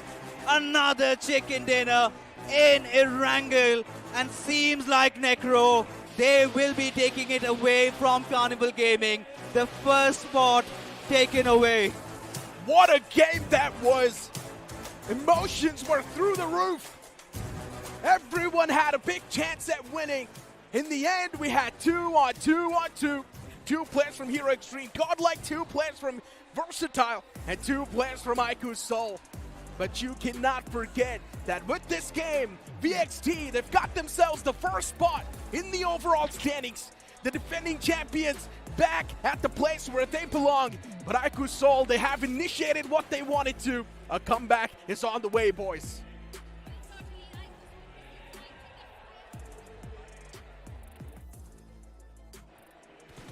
I mean, looking at the final few moments of that previous game, Brad and Mino, especially the entirety of Hero Xtreme Godlike. The fact that they had all the 4 players up on the board, but still they somehow messed things up. And I guess one of the major things, or the major thanks should be given to iQOO Soul. The utilities that were used from Knuckle, they were on point, striking down 2 players on the board itself, and Hero Xtreme Godlike were not really able to recover from that major setback that they received. First Zap fell down, then later on another player followed up, and that's where Hero Xtreme Godlike, somewhere down line themselves knew that they can't really make a lot happen. But let's move on to the stage for a short interview with the victors. एक और दिन और वो domination अभी भी continue हो रहा है VXT के इन बॉयज का। आई मीन ये टीम वर्सेटाइल है और डेफिनेटली सोमराज कांग्रेचुलेशंस, एक और चिकन डिनर। ऐसा लग रहा है कि एक स्टेटमेंट बन रही है, एंड वो स्टेटमेंट ये है कि लास्ट टाइम की trophy was not at all a fluke, इस बार स्टार्टिंग से डोमिनेट किया जा रहा है। क्या माइंडसेट था फाइनल्स में आने से पहले टीम का और आपका? फाइनल्स में आने से पहले ऐसा कुछ खास माइंडसेट नहीं था। हम लोग इसके पहले वाले स्टेजेस में अपने राइवल टीम को बाहर करने का ही बस एक था टारगेट। बाकी यहाँ पे आके हम लोग का यही था कि एंजॉय करना है, और नया टीम है तो जैसे हम लोग नेचुरली खेल रहे वैसे ही खेलना है। And you know when we talk about the new team, जो नया टीम की आप बात कर रहे हैं, स्पावर आप एक एडिशन बने इस टीम में। आपको हमने ऑनेस्टली बहुत टीम्स में देखा है नो डाउट, बट यहाँ पर ऐसा लग रहा है कि स्पावर वो आउटशाइन कर रहा है। अभी अभी डबल डिजिट्स भी आपके थ्रू देखने को मिले जो आपने फिनिश पॉइंट्स उठाए थे। Now coming to the momentum, 50% of the games are done. Next 50% games में हमें क्या कुछ डिफरेंट टीम में और आप में एज एन इंडिविजुअल दिखाई देने वाला है? मेरा हमेशा से एक ही आंसर रहता है कि मतलब just go with the flow. इसमें भी मतलब ऐसा कुछ इंडिविजुअली या फिर एज अ टीम कुछ अलग ट्राई नहीं करना है, बेसिक्स पे स्टिक करना है और flow wise as a team खेलना है, टीम वर्क अच्छा रखना है। बाकी फ्लो वाइज जैसा होता है, अगर फेवर में चीज़ रहे तो अच्छी बात है, और अगर नहीं रहे तो भी थोड़ा बहुत जितना कर सकते हो उतना करने की ट्राई करेंगे। बाकी वही है फ्लो। एक्वा सी, आपके कंट्रोल्स और हर चीज़ तो हर किसी को पता है, मैं उसके ऊपर वापस से क्वेश्चन तो लेकर के नहीं आऊँगा, but I am pretty sure I have seen Zapex is there the coach, right? जब भी गेम, इनफैक्ट पहला गेम जब रीहोस्ट हुआ था, ज़ैपेक्स यहाँ पर आकर के टीम को कुछ चीज़ें बता रहे थे, चीज़ें यू नो चेंज करवा रहे थे। Him as a coach, how different he is from the others coach? Backbone है हमारी टीम का, एंड बहुत सपोर्ट करता है, एंड कोई भी टाइम है, बैड टाइम आए तो भी सपोर्ट करता है वो, तो one of the best coach India का। आपने लास्ट टाइम, बस एक आखिरी सवाल है सोमराज, लास्ट टाइम जब आप ट्रॉफी जीते थे वो लास्ट मैच के बाद देवर लाइक स्टेटमेंट्स गिवन कि बाकी टीम्स हु कर रही थी, हम लोगों ने आकर के जीत लिया। इस बार right now with 50% games done and आप लोग टॉप पर ऑलमोस्ट पहुंच चुके हो, is there something that Somraj wants to say और does he want to say silent right now? भाई आप सारे सवाल मेरे से ही पूछ रहे हो, वहाँ पे मेरा एक टीममेट बैठा है रेडन, उससे भी सवाल जवाब कर लो। उनके पास आएंगे पर कैप्टन तो पहले बोले। अभी खुश होके कुछ ऐसा फ़ायदा तो नहीं है ना, कुछ स्टेटमेंट दे के भी। अभी हाफ जो भी गेम्स बाकी है तो उसमें कुछ भी हो सकता है, एंड तक हमारा फाइट करने का इरादा रहेगा बस। Raiden, is Somraj like this only when it comes down to outside the game? अच्छा है, बहुत अच्छा है। लगता तो नहीं है बिल्कुल। नहीं है, सही अच्छा है। नहीं, डेफिनेटली इनकी परफॉर्मेंस काफी ज्यादा अच्छे तरीके से जा रही है। 3 chicken dinners is what they have right now, many more to come, but for now back to the casters. Seems like VXT, they are breaking all the records, be it the highest finishes in a single match by S-Power or the highest winner chicken dinner. But what do you think, Neeraj, VXT did different other than Godlike and iQOO Soul? I mean, for VXT, the way they played in general was just the way they were playing the entire LAN finals. I don't think so they did anything different. VXT, that's how they like to play. Once again, the fact that now they've got even more firepower. They're just relying much more on the firepower too. Especially in the final few moments, you clearly saw that the zone was also favoring the players of VXT, and that's where iQOO Soul had a major disadvantage because they needed to leave that cover and move inside the circle. But one team was definitely eyeing for the center, and we also have the MVP from them. That is going to be Medal Legend with 6 finishes and 75% finish contribution. And Fixes, Medal and CG. That was such an important fight for Carnival Gaming. What do you think happened wrong in that particular fight? They were unprepared. I think the moment one of their players got taken down, that is when we noticed that the revivals could not come on time. And this is where things went tumbling down for them. And legit, he made the right moves at the right time. But you know, I want to touch upon the conversation around versatile.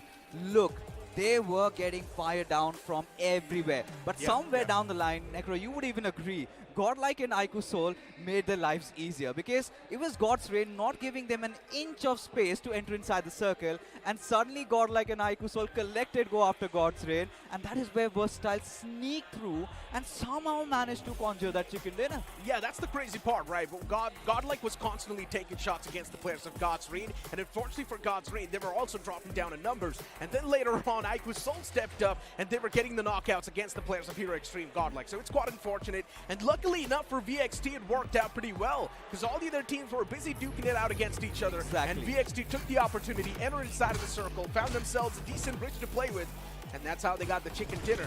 In general, for VXT, as I mentioned, they're also relying a lot on that firepower. They know they can put the defense up, especially with a man like S-Power, Aquanox, Raiden, and that's what they're exactly doing.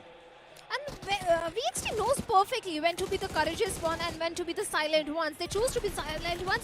Hero Xtreme Godlike, they were picking fights on the multiple front. After that, the wall of death also closed in towards them. But Carnival Gaming, the initial aggression which they are bringing in might be not favoring them because they were the table toppers.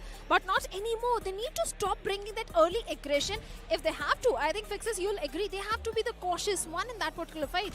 See, honestly speaking, this is where Carnival Gaming, they were pushed over by the players of Middle Esports. This is where they have to be prepared every single minute of the game. They will have to be on their toes because one little miss, like what happened in Erangel, and their flow completely breaks. And here on, next map is going to be Sanhok. And let me remind you, Necro, they have a drop clash against BotArmyEsports. Oh, that's going to be even more fun, my friend. And you cannot forget about another drop clash, right? iQOO Soul, K9 Esports, Revenant Spark, one third party that. So that's even more fun. What more fun was in that game was Wyld Esports. They were complete menace. They were creating so many problems for so many teams. They literally rained on the parade of so many teams, Neeraj. Exactly. They were just going for third parties after third parties. And luckily enough, they were getting those points as well, right? They were able to collect a few scrappy points from every single fight. I would just love to see the points table and see how many points exactly they were able to acquire. I'm pretty sure they will have a lot of elimination points. They were running rampant. I think this is where that realization They've realized, hits. yeah. You know, no matter what we're doing, things aren't going our way. Let's just play our hearts out. Let's go all out. And they suffered. They gave some serious strikes, man. Versatile, they had all 4 of their players alive. They did not even have a single finish to their name. And suddenly, Wyld decided to push head first. They lost 2 out of the players. Versatile still survived and still somehow managing to get that win. You know, that takes some special efforts. But let's not take anything away from iQOO Soul also. Now, we had almost ruled them out. This game, I'm just waiting to see how many points have they secured. If it's beyond 15, then we can say iQOO Soul still has a chance. 14, I think we can live with that. Of course, 14 points are more than enough in one particular game, but the consistency needs to follow up in the upcoming games. Hero Xtreme got like 14 points to them also. Middle Esports, finally, a good game coming in on day number 2. 10 points to their name, but God's Rain, every single time, Neeraj, we say, give this to the circle, he'll give you the chicken dinner. But seems like that's not the case on the map of Erangel. It was just unlucky, let's be honest. Destro did not really have that good of a position with the boys, right? They were quite exposed, and constantly you saw the players of Hero Xtreme Godlike targeting them over and over again, and then Hero Xtreme Godlike were getting taken down from the back lines. But for God's Rain, unfortunately, they were not really able to find that good of a position. In general, if you look at the map, yes, they were looking good. But if you talk about the cover to play with, they barely had any sort of cover to play with, and that's why they got taken down in the end. But let's be honest, right? VXT, yes, they got the chicken dinner, but they were not really able to secure a lot of points, so that means they're still going to be in contention. They do not have a lot of difference. I think for Versatile right now, the work has been cut out. We know they've got what it takes to get another chicken dinner in Sanhok. They've done this in the past, but you know, this is the curse of the grand finals. One good game, the next game you mess up, and that hasn't been lifted yet. Fixes. What if we see a Camp Alpha Circle? And you know what happens when we see a Camp Alpha Circle. iQOO Soul, they've got a 90% win rate on that zone. If we see a Camp Alpha Circle, iQOO Soul will probably get the chicken dinner, and that will be another initiation that we're looking for. But right now we've got the overall standings. Well, in the overall ranking, we have God's Rain right at the top with 81 points. Wow. Carnival Gaming, they have been dropped down to the second spot with 78 points. The consistency which God's Rain is bringing in is helping them a lot. But Gujarat Tigers, they have been given 7 compensation points in match number 7, because of which now they are on the 7th spot with 53 points. But Fixes, I think you'll agree, Gujarat Tigers, they are struggling on day number 2. Absolutely they are. Absolutely they are. It's not even a question, right? I mean, for Gujarat Tiger, let's be honest, you have those connectivity issues. 7 points, I think, is still a nice remuneration of what happened. But look at this. iQOO Soul, slowly but surely, they're starting to sneak in through. Just barely touching that 40 points marker. One more good game, and they could break in if they get a chicken dinner. But it's going to be so difficult. But right now, I feel like K9, they have been horrendous. Especially the last 2 games, they have not been getting enough points. They have been taken down. So the next game has to be the most important game for iQOO Soul. Not only they have to win against K9, they have to also survive Revenant X Park.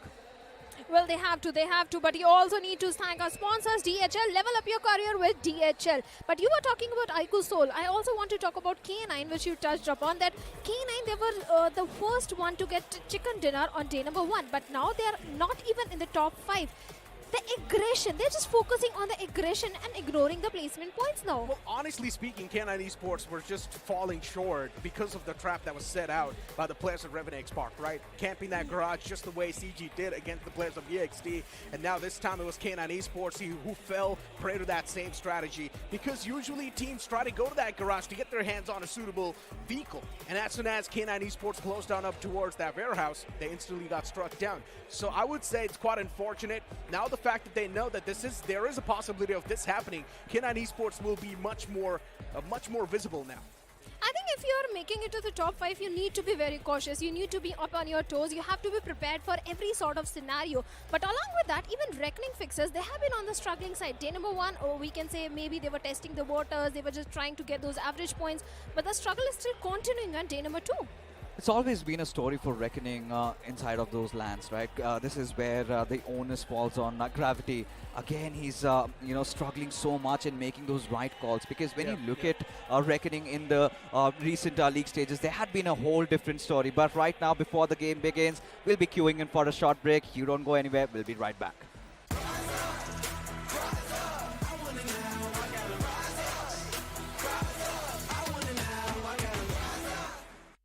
Spark से हूँ, ना मोगो से, ना God, अब मैं God से हूँ। ऐसा करना है, ठीक है? मेरे को बोलना है? हाँ। नहीं, मैं तो नहीं बोल रहा ये, आप बोल रहे हो। So hey guys, I'm Ninja Jod from Gods and Esports. मेरा रोल है एंट्री फ्रैगर, एंड अभी फिलहाल हम क्वालिफाई होके फाइनल तक आए हैं। ये ईयर के अंदर बहुत सारे ऑर्ग्स में गया हूँ मैं, बट ऐसा नहीं कि अभी गॉड्स में आने के बाद मैं आगे कहाँ जाऊँगा। ठीक है, मतलब हर एक इंसान से एक ना एक टाइम पे कुछ ना कुछ गलती होती है। आपसे 4 हो गई। हर चीज में मेरी थोड़ी ना गलती होती है, बट बस यही बोलूँगा कि अभी तो मैं गॉड्स एंड हूँ, एंड ये सब भाई जैसे कि मैं इनके साथ बहुत टाइम पहले से ही हूँ, तो अभी तो सब कुछ बढ़िया चल रहा है एंड धीरे धीरे और अच्छा होगा। तो लेट्स सी, देखते क्या होता है। ये तो नहीं बोलूँगा कि मतलब लेट्स सी ऐसा नहीं है कि आगे जाके कोई छोड़ रहा हूँ, अभी तो इनके साथ ही रहूँगा, क्योंकि अभी सोच लिया है कि मतलब जब इन्होंने मेरे को मेरे बुरे टाइम पे साथ दिया है, तो मैं भी इनको इनके बुरा टाइम हो या अच्छा टाइम हो, हर टाइम साथ दूँ। और इनके साथ मेरा पहला बड़ा इवेंट है, तो मेरे को भी पता है कि लाइक चैलेंज सीजन में मैं इतना अच्छा नहीं खेल पाया हूँ, बट ये तो नहीं बोलूँगा कि मैं खेलना भूल गया हूँ या मैं कुछ एक्सक्यूज़ दे रहा हूँ या मेरे से हो नहीं रहा। बट मैं ये मानता हूँ कि स्टार्टिंग से कि अगर कोई बंदा, जैसे कि मैं पहले MVP बन रहा था, अच्छा मारा था, अगर मैं इधर जाके फिर नीचे आके फिर ऊपर ना उठ पाऊँ, तो मैं अपने आप को प्लेयर नहीं मानता। बट हाँ, मैं टीम को सपोर्ट कर पा रहा हूँ, उससे एटलीस्ट मैं ना मार पाऊँ, बट मेरे अगर टीममेट अच्छा कर रहे हो उसे, तो मैं उसमें खुश हूँ। मैंने मेरे माइंड में ऐसा बैठा लिया कि जब टाइम पे लिखा होता है कुछ मिलना है, तो वो एक टाइम पे जाके मिलता है। बाकी मेरी मेहनत चल रही है और मेरे को भगवान जी पे भरोसा है, एक ना एक दिन में मेरा हो ही जाएगा। ऐसा है कि मेरा RNT एक से कुछ मतलब ऐसा खफा नहीं है या कुछ झगड़ा कुछ भी ऐसा नहीं है। शायद वो मेरी एक गलती रही होगी कि वो लाइक मैंने डिसीजन ले लिया था, बट ठीक है, आप कुछ कर नहीं सकते। मैं खुश हूँ कि वो लोग अच्छा कर रहे हैं, एंड मैं भी ये चीज़ पे भी खुश हूँ कि मैं आगे वो अभी अच्छा कर रहा हूँ, धीरे धीरे और अच्छा करूँगा। सब कुछ बढ़िया था उधर, हम BGS जीते थे, एंड मैं BGS में लाइक टॉप फ्रैगर्स में भी था। बट एक ना एक टाइम में मेरा स्टार्टिंग से ऐसा था कि लाइक गॉड्सन के टाइम से एक बार मेरे को लाइक मान्या के साथ खेलना है एंड सोल को ये लाइक सोल के अंडर खेलना है। तो वो एक टाइम में दिमाग में आ गया कि इतने टाइम से हो रहा है मेरा ट्राई, तो एक बार बातचीत कर रहा हूँ, क्योंकि उधर से भी बात हुआ था एंड मेरे इधर से भी बात हुआ था, तो मैंने डिसीजन ले लिया था। बट शायद एक ना एक टाइम में मेरे को ऐसा लगा कि बहुत जल्दी मैंने डिसीजन ले लिया, बट ठीक है, अब जब हो गया है तो सो हो गया है, अब उसको चेंज तो नहीं कर सकता मैं बस ये चाहूँगा कि जो भी दोनों मेरे पास टीम से सोल एंड टेक्स, ये हमेशा अच्छा करे एंड आगे वो अच्छे से बढ़े। शैडो के साथ मैं ऑफिशियल जीता हूँ, एंड जैसे कि क्वेश्चन में ये कि शैडो या डेस्ट्रो बेटर है, तो मैं तो ये बोलूँगा कि शैडो अपनी जगह पे बेस्ट है क्योंकि उसने अपना प्रूफ किया, बट अभी मैं डेस्ट्रो के साथ हूँ तो मेरे को पता है डेस्ट्रो का एक्सपीरियंस क्या है, उसने इतने सारे ऑफिशियल जीत चुके हैं और मैं उसके साथ बहुत टाइम से लाइक दोस्त है हम, तो मेरे को पता है कि वो कैसे खिलाता है, क्या करता है, एंड बाकी उस पर तो मैं बहुत ज़्यादा ट्रस्ट करता हूँ कि इस बार भी वो कुछ ना कुछ करेगा, अपना दिमाग लगाएगा एंड ट्रॉफी आएगी वापस। जितने भी मेरे फैंस हैं, थैंक यू सो मच, मतलब वापस आ रहा हूँ और अच्छा परफॉर्म करूँगा और मेहनत चल रही है, and thank you so much इतना सपोर्ट करने के लिए। एंड हेटर्स के लिए भी एक बात, उनको भी दिखाना है कि मैं क्या कर सकता हूँ, एंड वो तो उन लोगों को अच्छे से पता है जब मैं करने पाता तो क्या हो जाता है। The Snapdragon Pro Series is brought to you by Snapdragon Elite Gaming and DHL. Welcome back, folks. You guys are watching Snapdragon Pro Series Challenge Finals Day number 2. With 50% of the games already over and only 50% games remain, it is becoming more and more. Joining me on the panel is going to be Scared Yet and Neeraj this time. Neeraj, I know you don't like giving predictions, but it is the map of Sanhok. What are you expecting now? I mentioned this as well before the entire pregame segment even started, that if the zone is going to be towards Camp Alpha, there's a big chance iQOO will be the one to steal it away. And even speaking of the win rate, right, it's pretty much 90% win rate. So we pretty much know that if it is going to be a Camp Alpha circle, iQOO will have a major chance to make the comeback happen. And so far, they've also got the momentum. That is, if iQOO survive the onslaught of K9, because we know that iQOO and K9, they constantly have that beef over there. But if they avoid the fight, that is if they were the fight. But yeah, we'll have to witness that because I'm excited for this Sanhok Shadow. We all are. And looking at the schedule, we have got Sanhok coming up, like you guys said. After that, we have got Vikendi, and after that, one last Erangel. And after that, day number 2 will be over. So these 3 games are going to be super important for all the bottom teams, especially for iQOO. If they don't perform in the map of Sanhok, I think the chances of them making it to top 5 are going to be very less. Since Neeraj mentioned already that momentum is rolling already in the favor of the players of iQOO, especially Nakul. Nakul was so phenomenal scared in the previous one. He indeed did a phenomenal job. I hope all the people out there predicted as well, right? Because the Snapdragon match prediction are live, so you might want to type down who have you got winning. But at the same time, you've got this dance cam out there, so if it's on you, that means you'll also have to go for that dance. You've got to show that move. I really hope it pops onto you, Necro, so that we can see you dancing. No, absolutely not. I'm not going to show any sort of moves, and I hope that never pops on our entire broadcast, because the fact that if that thing actually happens on our panel, it would be a complete disaster. I know. Necro, you're not understanding the trick. Basically, he wants to show his own moves. That's why he wants the camera to pan towards he wants to show him. off. All right, I see. But I hope it never pops up, so he never gets the chance to show his own moves. Why are you so smart? You can do that on social media, but coming back to the audience, I think the audience is pretty much pumped up, and we have got few good moves also, Neeraj. They're having a great time, man. I mean, look at them just going wild. One thing is for sure, man. Every single person that's currently over here in this arena, they're enjoying their time. They're having the time of their life, and the man in the back lines is just going for the push-ups. What is he doing? I'm loving this. I'm loving the way they're enjoying their own time. This is what we like to see. This is what puts smiles.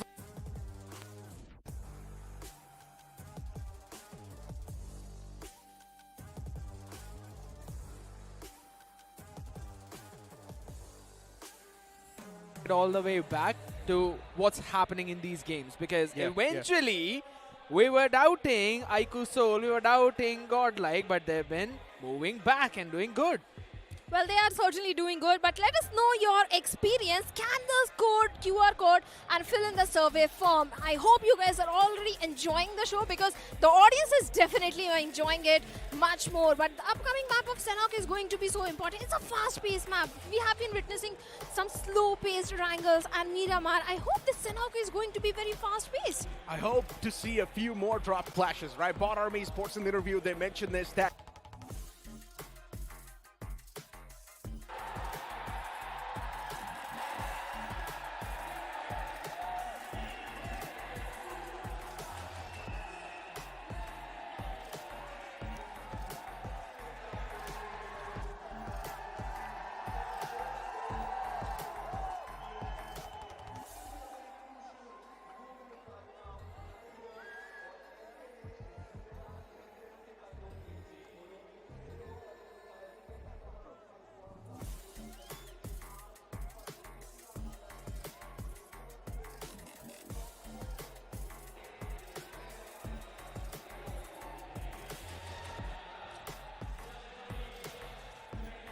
Well, certainly the audience was pretty much pumped up, and some few supporters of Shadow OG are there. Are there my supporters?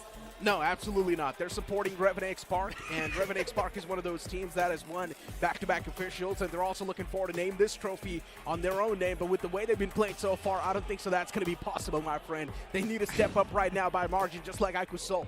Yeah, iQOO Soul did step up, so that kind of reignites the hopes of maybe seeing Revenant X Park 14 as well. points. I agree. Maybe we're going to see Revenant X Park as well moving on to the same train, the same line. At least we are slowly and steadily seeing them in those last few circles rather than getting eliminated so early on. So again, that's one team, but there's another team that I personally feel might not make it up to the podium now, and I think that the struggles are really high for BotArmyEsports. Of course.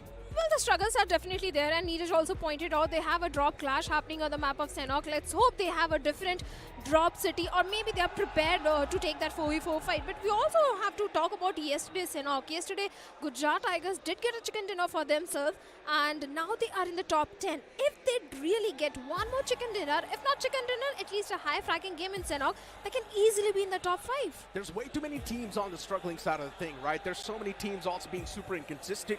So hopefully, they're able to perform. Hopefully, they're able to get the average if you are somewhere in the top 8. If you're somewhere at the bottom half of the board, though, you need a major game in your hands. iQOO Soul needs a chicken dinner. You mentioned a few more names like Revenant Spark. They need a chicken dinner. BotArmyEsports, in my opinion, they've still got a big chance. If they pull off a 25-pointer right now, there's a big chance even BotArmyEsports can still pull off a...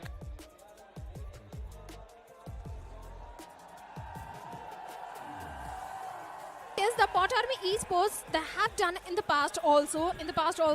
When they were on the struggling side, they did manage to pull off that hat trick. BotArmy is one of those teams which never give up. But the main thing is, can they handle the pressure of the audience lands? But we have also got the team card of Hero Xtreme Godlike, where Jonathan with 14 finishes, Edmino still on the struggling side with just 3 finishes. Exactly. I mean, look for Edmino. Yeah, it's been a tough tournament so far, right? Not exactly tournament. Maybe you can't say the LAN finals. Edmino's not really able to pop out the same way he did in the past couple of LAN finals, but it's completely fine, right? Hero Xtreme Godlike, they're still in that contention to be at the podium or maybe even be the champion of the tournament. All they need is also a big game. Too many teams at this point need a chicken dinner, man. Well, I agree. There's a lot of teams who need the chicken dinner, but specifically talking about the team that picked the chicken yesterday on the map of Sanhok is definitely Gujarat Tigers, who've been struggling so much for the previous 2 games. But I personally feel that if, in case in this game they get a strong footing, they might recreate everything that had happened yesterday. But there's another side of the same coin, right? The momentum is not in your favor for the last few games. So it's pretty difficult for you to bring yourself back from that break. Indeed, it is pretty difficult, right? I mean, for a lot of teams at this point, you can say, yeah, the hopes are lost. You guys pointed out BotArmyEsports, considering they're currently sitting at the bottom. And honestly speaking, yeah, I've been mentioning a lot about the interview where they mentioned that, yes, they're not going to be giving their drop location away, but in the previous game, they gave their drop spot away to God's Reign. They backed away from military base and instead dropped completely somewhere else on the map, on the northern side. Yeah. And honestly, if you ask me, I'm not a big fan of that. That just showcases the low confidence that the team's running with.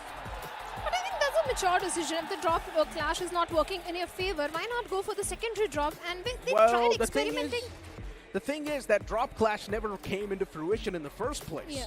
Yes, they were clashing. Here's the thing, I've been constantly talking about the fact that, yes, we want to see the bot army, God's Reign, drop clash happening over there. Even though they went into their secondary drop location, I'd have to say the circle kind of favored them, at least in the first or maybe the second game. But even after that, bot army not being able to convert those fights has been the major problem. We are seeing this team always move in those last few circles, but they're just not able to win those crucial fights when we've got those 12, 11 teams, and that's when you need to win those, because after that, you'll be entering into the places where you'll get those position points too. But the previous game was a little bit overshadowed.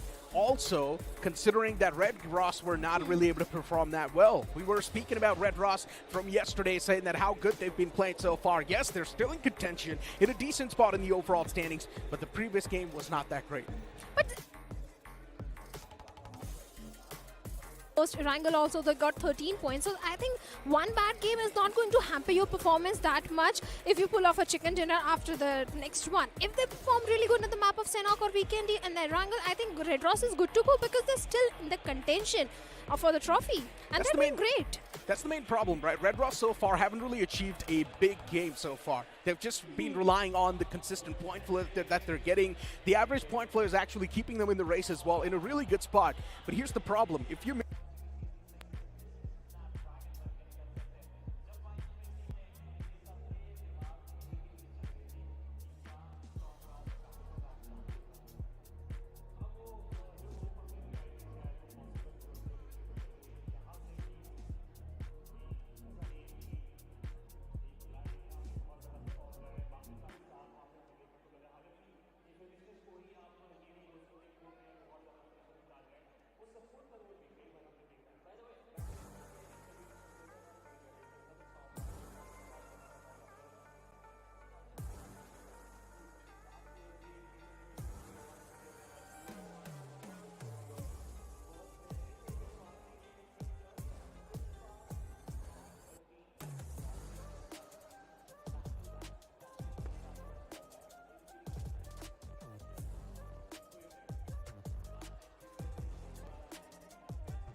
Well, we have talked about lot of teams, lot of struggles who are on the bottom half of the leaderboard. We also have talked about the table toppers. But the main thing is who is going to dominate on the map of Sanhok. Because these are the two off maps. Even the best of the best teams sometimes struggle on these off maps. We are going to the rainforests. And you know what? Who really prevails in the forests are the apes. There's a big chance even the OG can't perform really well because it's been a while since we've been spoken about Orangutan, right? It's been a while they've been getting overshadowed by a lot of the other teams, and even OG now, they need to step up. This is going to be the right moment, the right time to step up. OG still in contention. They've got a big chance. Can this map of Sanhok be it?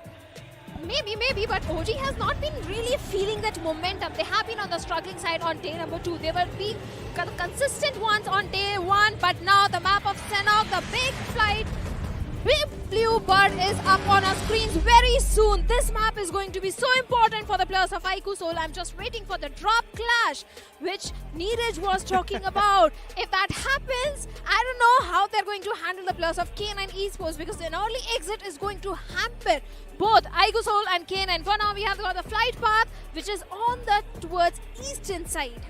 Indeed. I mean, again, this is a map of Sanhok, so people would be able to jump to their drop locations regardless of what the flight path is. And right now, we are seeing almost the same thing. K9 going at the same place. The question is, will iQOO Soul go there or will they decide not to? Because as of now, yeah, they're going to go at the exact same place. But here's the thing. K9, they are the ones who are actually going in for a very big split. Shadow, look at where Slug is right now. Dropping on the outskirts of boot camp between Paradise and boot camp. Omega has gone all the way up north towards the east of Hathin. And the east was basically dropped south of Omega. It just seems that K9 have decided not to take that fight, but there's another contest that's happening on the other end. And guess what? Reckoning Esports answering to the members of BotArmyEsports. Again, the game begins with this team losing a member. It seems... Yeah, it's just a big problem, but here's one thing. Necro talked about the fact that rainforests are the area of the apes, and the apes are the ones who are prevailing against the gods of wind. Well, this Sanhok is going to be pretty chaotic and fast-paced. Sanhok, Wind God, like you said, are already engaging against the players of Orangutan, where LeBron has been knocked out. They have to go for the revival. They have to go for the rescue mission. Even BotArmyEsports, they lost onto one of their members. But Aru is so far away from his teammates. His entire team is towards the side of Kampong, and Aru is towards the side of Bhan. What is he doing so far when his teammates need his support? As Sahil gets a knock onto AKOP. Yeah, that's a big one coming in, but the shots being fired from his 6 as well is the big problem, as it's Versatile's Raiden who jumps into the mix as a lifeline for Orangutan and the Apes. He'll be able to get one finish, and Apes will get their revival back on. That's a big one. Or a big blessing in disguise right now, but the question is, can they survive out of this? Just one shack and it's not that pretty. If anything, it's the worst one out there. And to add on top of the injury, the salt is that there is no heals available for AK. Not a helmet, not a vest.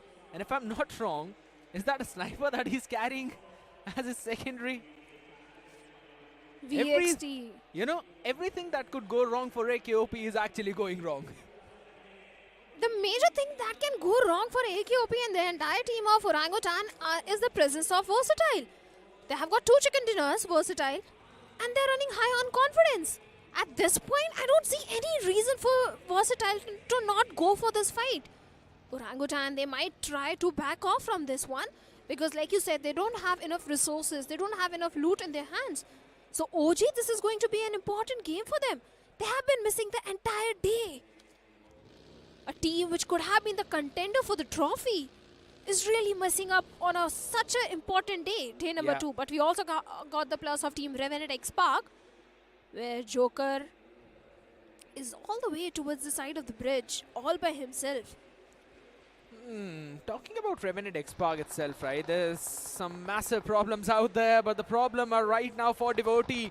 Seems like there's no Lord who's saving him. Maybe Scary George could be that one as Beast constantly fires in a few shots, but on the left side is where Henry is. And Henry saves his team at least for now. Devotee was confirmed.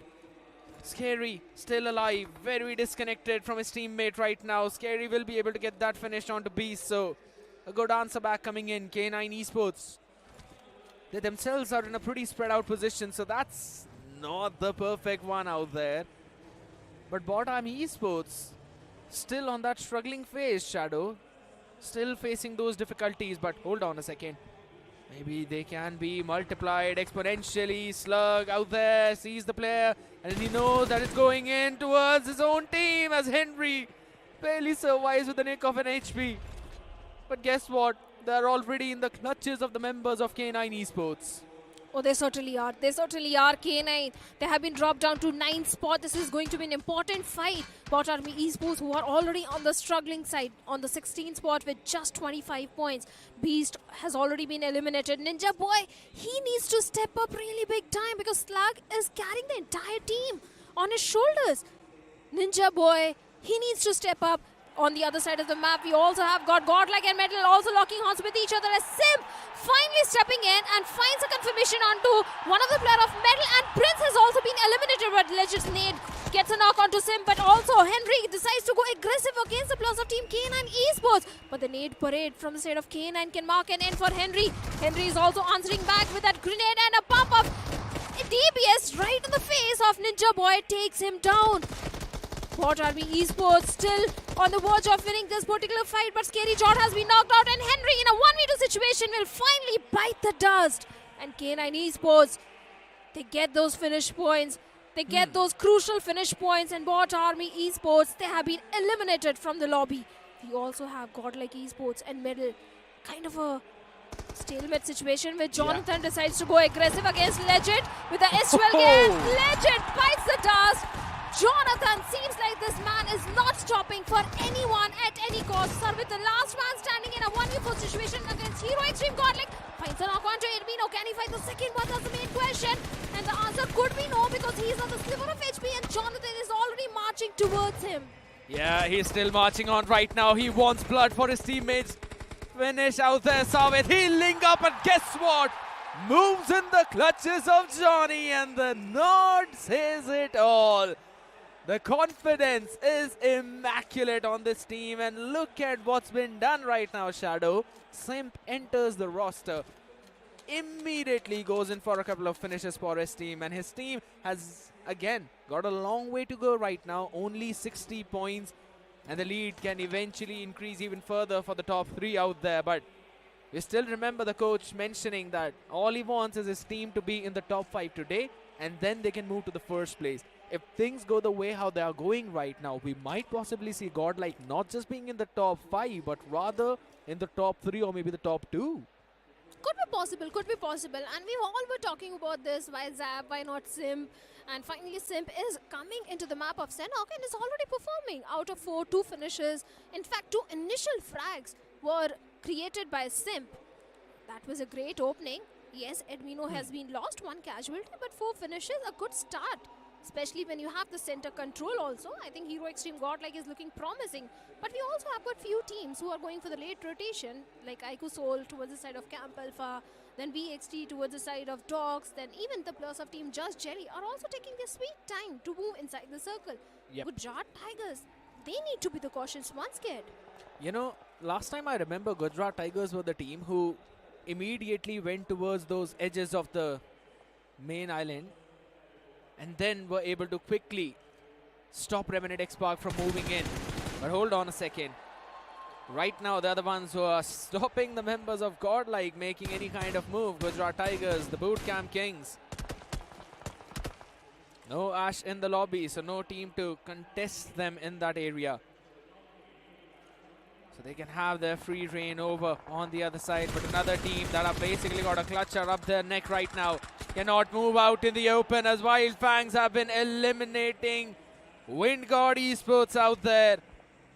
The bottom 2 teams of the lobby removed so early on yet again. Bot Army with just 1. WindGod absolutely 0. Wyld Fang finally catching a couple of points out in the open. We'll be having a look at what happened previously. It was again Simp. Oh my goodness, those shots were absolutely nasty. Of course, Jonathan has been running a high on confidence since yesterday. The way he clutched against the players of team iQOO Soul and after that against God's Reign. This is what we were looking for. This sort of performance is needed from this particular guy and he is delivering this. Now he has got the support from Simp as well. So I think Hero Xtreme Godlike is looking promising to be in the top 2 like you said. But for now we also have the players of Orangutan in the close proximity to them. But Revenant X-Park seems like the spark is completely missing from this team. The struggle which they were having in challenge season is still continuing. Joker, Sarang, Shadow, Spray God. Except for that one clutch which Shadow pulled off, we haven't seen anything promising from the side of Revenant X-Park at all. 43 points only till now. That's again the big sign of concern. Though a lot of people are still the believers that Revenant X-Park can eventually make that comeback. Because everyone have witnessed that epic miracle. No one anticipated it, but yet they pulled themselves up. Since we're on the track of pulling themselves up, even Just Jelly, you know, people have been questioning Jelly specifically for his IGLing. Guess what? This man goes out, brings in a few people, and boom. He's sitting on the biggest LAN stage of 2025. And it's not like the team is not performing. They are actually performing pretty decent. 54 points. And they're, guess what, around almost 30 points away from the first spot. Yeah, they can bounce back any time. Just one good game and a few more consistent ones. Hopefully Gravity can keep the gravity on his vehicle normal. Because if he falls in this case, Destro is just going to confirm that finish as quickly as an eagle strikes its prey. But the thing is, God's Reign, they don't have enough throwables in their hands at this point. And the strength of God's Reign has always been that nade parade, which they always do in the final circle, that rewards them with the chicken dinner as well. But for now, they are in the city of Paradise Resort, which has been their home ground since a very long time. But the next circle shift is going to determine so many things, how the rotations are going to come in. If it goes south, I think Jelly are placed perfectly. And seems like we do have a southern shift where Carnival Gaming and Team Just Jelly, they are going to find themselves in a really good spot. But one team who really do good on the map of Sanhok are the players of EXT. Who are slowly and steadily moving in from the southern spots, specifically of the area around Quarry.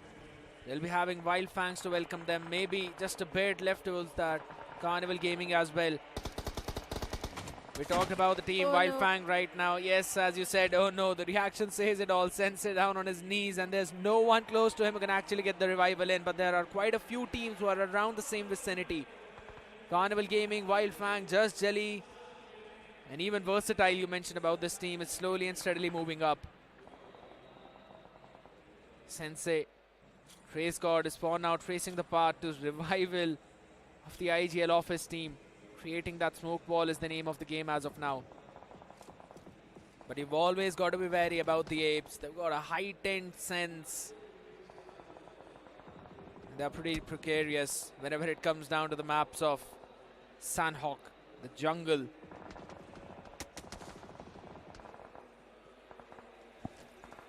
Just look at the rotation of iQOO Soul, Scared. Oh, now I'm just looking at what Trace God is doing on the screen. He is exactly doing what he was doing in the challenge season, carrying the entire team. But we also have got Gujarat Tigers locking horns with against the players of Carnival Gaming. Carnival Gaming, once again, in an early fight, in an early commotion. They need to be very careful. Gujarat Tigers, the kings of the boot camp, still have that entire control of the boot camp. Where Red Draws, they're keeping themselves on the outskirts of boot camp. Carnival Gaming is also eyeing for that control. Just Jelly. They can definitely do a third party just in case if Gujarat Tigers decide to pick a fight against the players of Carnival Gaming. Even iQOO Soul, who is coming from the southern side of the ruins, can also chime in. That could be a great possibility for iQOO Soul to accumulate those finish points. So many teams moving all the way from down south. Is a big problem, but my question is, how are iQOO Soul looking to traverse through those water bodies? Those rivers are going to be their main foe. Carnival Gaming as of yet do not have the members, so they can't really gatekeep the members of iQOO Soul right now because they themselves have to watch their 6 and they're all the way out in the open, so that is a big problem. But at the same time, there's another cluster forming a bit more towards the north of boot camp, and that's where Revenant Spark are going up against the members of K9. K9 yet again with a loss of one member are at a disadvantage, but in terms of confidence, this team has been doing super solid, and guess what? They're constantly getting in those finishes as well, so the rankings, they keep on going up and down. But as of now, Sarang's crosshair is not going anywhere. He's just trying to stop Omega, who is trying to go for the rescue mission onto Slug, but finally he strikes and Omega survives that spray which was coming from the side of Sarang, and Slug will be back on his feet. Now Revenant X-Pac Sarang needs to be a bit cautious because the circle has gone away from him. Oh my The circle God. has taken a southern shift and it is favoring the players of Team iQOO Soul, Carnival Gaming, Just Jelly. Even these three teams can also fight against each other and aim for that southern control. VXC can also go for that control because the southern side of the map does have a lot of terrain to go for that control. Wyld Fangs are also eyeing for that particular southern side control. We also have God's Train, Reckoning, Hero Xtreme, Godlike. I don't know how they're going to traverse inside the circle because Orangutan, Gujarat Tigers and Red Draws, they have got the entire northern control. You've got to find the timing in this case. You have to wait for the other teams to take fight and then go in for the third party, maybe even the fourth party, depending on the amount of cluster there is around you. That's going to be a big thing. Again, the apes now slowly and steadily walking back in, banging onto the doors of Gujarat Tigers. It's going to be Orangutans up against the Tigers. Who's going to win in this one is going to be the big thing, as both of them love to hop around the area of boot camp. Specifically Wiz and AK. In the previous lineup, they always dropped onto this area. So they themselves are very well versed with what their surroundings are looking like. And in the meantime, Clutch God, so pretty ready. Sending one man a bit far away to spread out in a 1-2-1 spread, while the apes, they're all moving together. This one nade gets in, maybe no one, but hold on a second, hold on to that thought. Carnival Gaming right now, they're answering back. So Gujarat Tigers in a bit of a trouble right now over towards the south, as well as where Versatile are against the members of Wyld Fang. And Sensei is the first one to go down. Fights happening everywhere across the board as God's Rain lock horns against Revenant X-Pac 2. Everything going south for some of the big names out there, and Wyld Fangs are the first one onto the receiving end of the spectrum. Sensei confirmed as well, but hold on. Seth finds a flank, but no, could not get that knock. But K9 Ninja Boy does get a knock on to Viper. Even Dionysus has been traded out. Hero Xtreme Godlike also doing a third party on the plus of K9. Seth needs to hold his grounds as K9 is trying to move inside the circle. Hero Xtreme Godlike strikes in, strikes hard. And K9, they have been eliminated. The misery, the struggle of K9 is continuing, and they have taken a downfall in the overall ranking. Everyone is just eyeing for the control of the circle. VXT, they have the southern control. Hero Xtreme Godlike coming from the eastern side. They need to be a bit cautious from the players of Wyld Fangs who are out in the open. Jonathan, Simp, Punk, 7 finishes already accumulated, looking so strong. But just look at the players of Carnival Gaming right in the center of the circle. The confidence is just absolutely immaculate. Holy smokes! The shift is just nasty, but for now Seth needs to switch up from his own position. Shots being fired from behind him. Somra just above the rock as well. Jonathan is out there. Jonathan wants to get that one knock, and he will be able to, as again the 3x-M4 connects. And it's 5 finishes for the man in his own hand as Power broke his record. But guess what? It seems like he's now the only man standing, and he's the only one who can probably get something done for Godlike. The losing members, they've got 8 finishes in their pocket, but how many more can they get is the big question. The last man from the side of Hero Xtreme Godlike is Jonathan, and the last man from the side of Wyld Fangs is Scout OP remaining. And both of them have to move inside the circle, but seems like Scout has been eliminated by the play zone with the last first aid remaining. But now Jonathan has to make a mad dash inside the circle, but the entire team, the entirety of VXT can stop him in his tracks. Aru has been knocked down right now, so that's a big problem for Orangutan as well, as again the fights happen everywhere across the board. Revenant X-Park take their own exit too. They could not take the entry into the circle whatsoever. Now Atanki out there in the blue, HP being dropped in, such a low one. He's got to pop in the first raid. There's no other opportunity for him to move in. Reckoning being eliminated too, and now Jonathan slowly makes his move. He's got 1 first aid remaining, but he's got the entirety of Versatile in front of him. This team has been the kryptonite of the men in yellow in front of them, but can he do it again? Nothing for him to heal himself back up. Maybe a few bandages, but that's about it. He sees Atanki out in the open. He wants the confirmation, and he will get it as well. But does he have anything more? Has he got more gas in tank remaining? He's got Raiden behind him. The ex-member of WSB, the current member of Versatile, has been immaculate in these situations. But can the king of clutches clutch this one out too? He sees Zeref and he takes the shot. He gets him down. Wishjaw's confirmation goes to Armin. Gujarat Tigers. They're still out there. They're still alive. And Viper's nade steals that one finish away. It's only Arman remaining for Gujarat Tigers, who's all the way down in that one compound. This one man is wreaking havoc. But guess what? He's got another man who's been the MVP of every other event. Stands tall but not for long, as he's been taken down. And Ronnie is the name of the guy who finishes him off. iQOO Soul find themselves in the best position in this circle.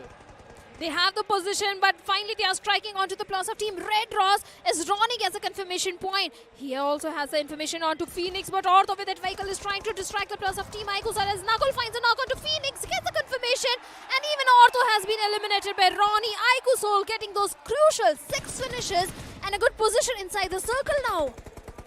That's a phenomenal position. I 100% agree, but guess what? There's also Just Jelly down south of them and Versatile on top of them. Carnival Gaming can definitely play it as a spoiler, but Manya has got the high angle and has got Raiden locked up in his own crosshairs, so he can eventually find a few more connections. And if Raiden falls, that's going to be it for him. There's no chance of revival. Goblin now is making a move. He can cause big problems for Versatile out right now. And guess what? Even Just Jelly are doing the exact same thing. Kiolamau finished off Raiden, and that is what I was mentioning, Shadow. These two teams who are on the sides of Versatile can help out iQOO Soul into getting this chicken dinner, and that too unintentionally. It can go either ways. The players of Team Just Jelly have to move inside the circle. Even Carnival Gaming has to do the same thing. VXT, they have got the control, they have got the higher ground. But like you said, they need to be careful from the side of Carnival Gaming, especially Goblin. But for now, seems like iQOO Soul, even they are also unaware about Goblin's position. S-Power along with Equinox is just holding on to his ground, but finally that nade parade. iQOO Soul Somme is trying to do towards Goblin. Even Goblin is also answering back with his nade. Close connection, but no knock coming out of it. Nades being exchanged. iQOO Soul versus Carnival Gaming. iQOO Soul, they have the numbers advantage, but there could be a situation of third party coming in. Yeah, just Jelly right now want to go in directly onto the members of Versatile, and his power has got no power.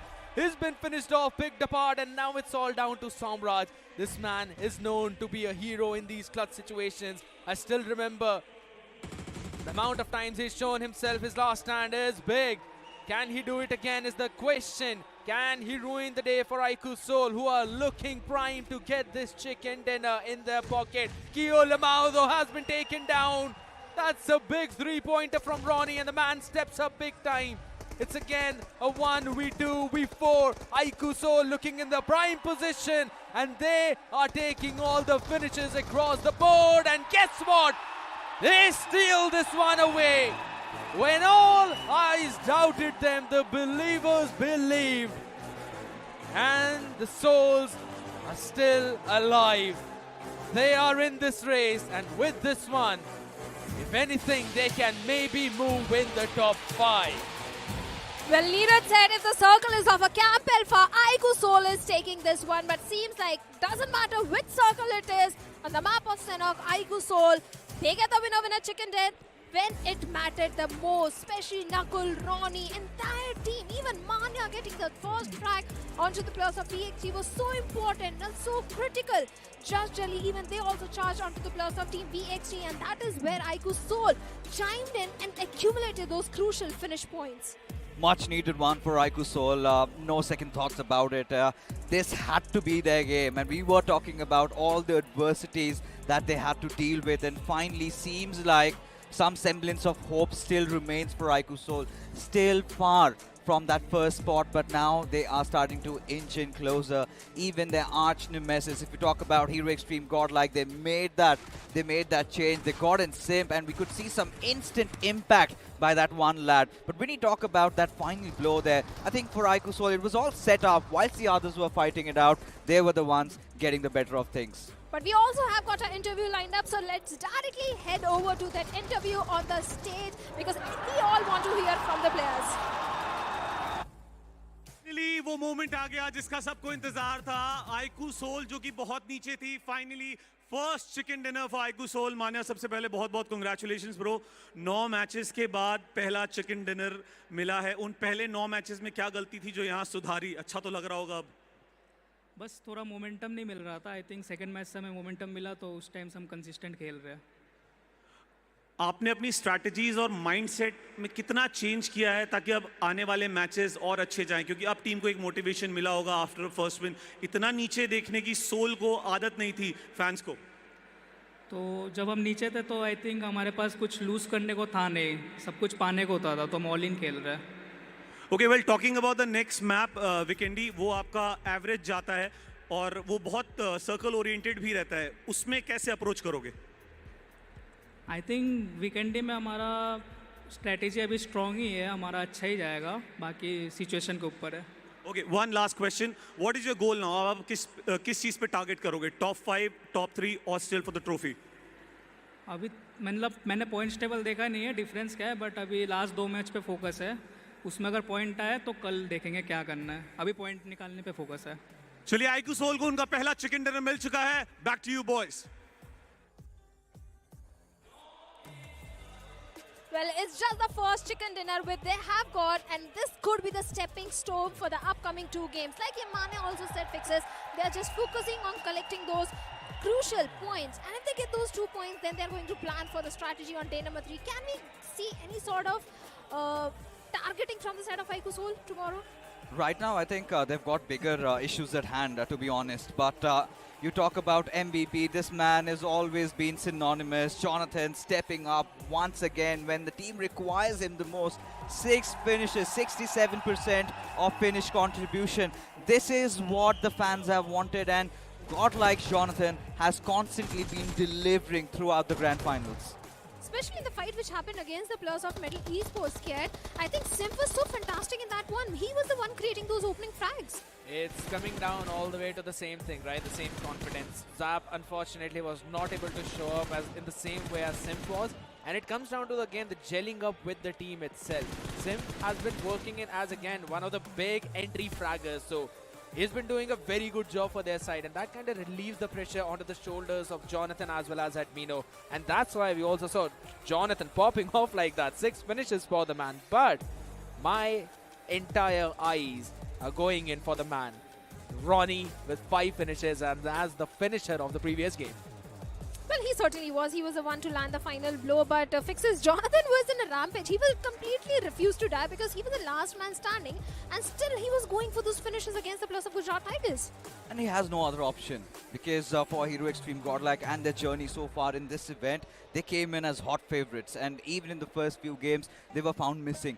At this point, they had to go all out or nothing. I think that is the mantra that is enabling Jonathan. Given the fact that he's got one of the most experience out of all the players inside that clan arena, I think this is where you are supposed to do what the GOAT needs to. And this is something that he has to deliver every single game. If Hero Xtreme Godlike, now look at this, they've already gotten past the top 4. This is where they should be targeting to somehow squeeze into the top 3, which will give them clear ambitions to aim for the trophy tomorrow. I agree, because that was the entire idea as well. Hop in the top 5 today and then aim for the trophy tomorrow. But I feel that it's not just about top 5, right? Because they did that already. I think so they're eyeing out for more today. I think so they will probably breach into the top 2 if this kind of performance continues in the next few games. But at the same time, I kind of wanted to talk about Gujarat Tigers themselves, because the first few circles kept on forming onto them. They had a perfect opportunity to set themselves up for the success, but even after that, they eventually succumbed to all the teams that surrounded them. That tends to happen when you have the circle in your home ground. You don't have a lot of information because you are not traversing around the map. You lack that information, and that is exactly what happened against the players of Gujarat Tigers. But K9 Esports also fixes. This time they didn't go towards the side of Camp Alpha. Instead, we saw some unorthodox split also coming in from the side of K9, where Slug was somewhere else, 2 players towards the side of Cow. The 4th player was somewhere else on the map. I think for K9, they've realized that their way of going all out has clearly backfired, because today they have not garnered enough points. They were around the top 3, top 4 position. They are now far from it. Now, this is where in Sanhok, certain teams tend to go on that defensive approach. They go on for those healing battles and need to secure at least those 6 to 7 points. Now, once the match rankings come in front of us, we'll have a more vivid picture of what has happened. So far, the headline stolen by iQOO Soul, getting a massive chicken dinner, 21 points, will certainly help them out. And even Just Jelly, they have been working under the radar, but these 10 points are so crucial. But when you look at Versatile and Carnival Gaming, 10 and 8 points, I'm going to take it. These are the much needed average points they needed to secure. And same goes with Hero Xtreme Godlike as well. Well, certainly 9 finishes. They do lack on the placement points, but I think finish points have covered it up for the players of Hero Xtreme Godlike. But Gujarat Tigers just having those 4 finishes. Wyld Fangs, their struggle is still continuing. Even Reckoning, they were looking so promising in challenge season, but seems like the land pressure is really getting on the nerves of the players of Reckoning. They're not even able to get those average points every day. We were mentioning about the Worlds, right? In some of the games, we see them striking to the other ones, but it always has been the situation. I was also hearing what the other desk had to say, right? And they were mentioning about the exact same thing. That Reckoning, they are there. We sometimes see them on the finish board, but they move out of the game as quickly as they are shown up in that. So I think so it's about the consistency that they're struggling with. Yes, you can find yourself in the first good fights, but you have to keep on doing it over towards the end as well if you want to keep that aggression up. You know, for Reckoning, there's a stark difference in how they presented themselves during the challenge stages and their transition inside the grand finals. They have completely been off. I haven't seen the Reckoning that is known to go out on the hunt, that is known to be taking in those fights, and the entire onus falls in Gravity. He's playing way too passive, staying away, steering his way through, and this is not in their DNA. They are supposed to go all out. They're supposed to do something that Wingod have been doing, because when you look at the overall standings, look at this. Now, this is the segregation that we're talking about. The top 3 are cut apart. Then you've got Hero Xtreme Godlike, Just Shelly still in the mix, but look at iQOO Soul. From the very bottom, now they're inside the top 8, and now they also have a fighting chance. They certainly do have 2 games still remain, and iQOO Soul can end up in top 5 if they get one more chicken dinner. At least those 14-15 points in the upcoming games. There is a big chance for the players of Team iQOO Soul. But Revan at X Park, they have been brought down to the 13th spot. They were not looking good on day 2 at all. But we also need to thank our sponsor, Snapdragon Elite Gaming, where winning matters the most. You need to win, you need to lift the trophy, and that is exactly what iQOO Soul is trying to do so. Yeah, they're definitely trying that, you know. They know how important this win is for them. And yes, as you rightly mentioned, if one more chicken dinner is basically grabbed by them, they can move in the top 5. Absolutely. But I think so it just feels that it might be a bit too much to ask for them. Yes, I agree. They've got a hat-trick chicken dinner, but the next one is Vikendi. The stats have been saying that it's a bit iffy map for them, if not one of the worst out of the entire map pool.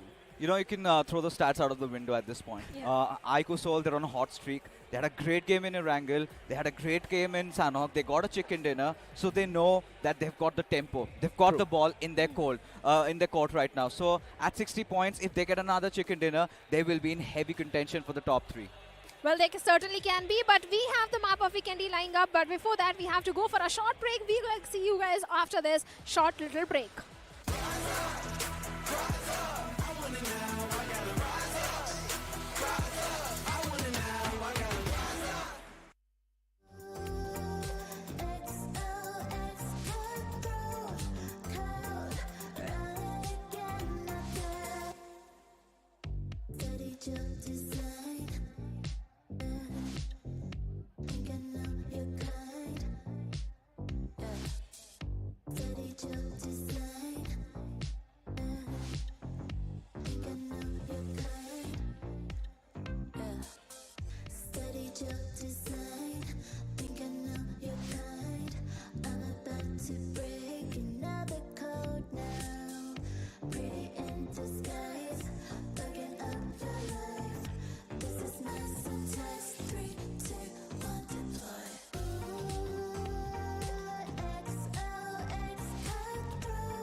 The Snapdragon Pro Series is brought to you by Snapdragon Elite Gaming and DHL.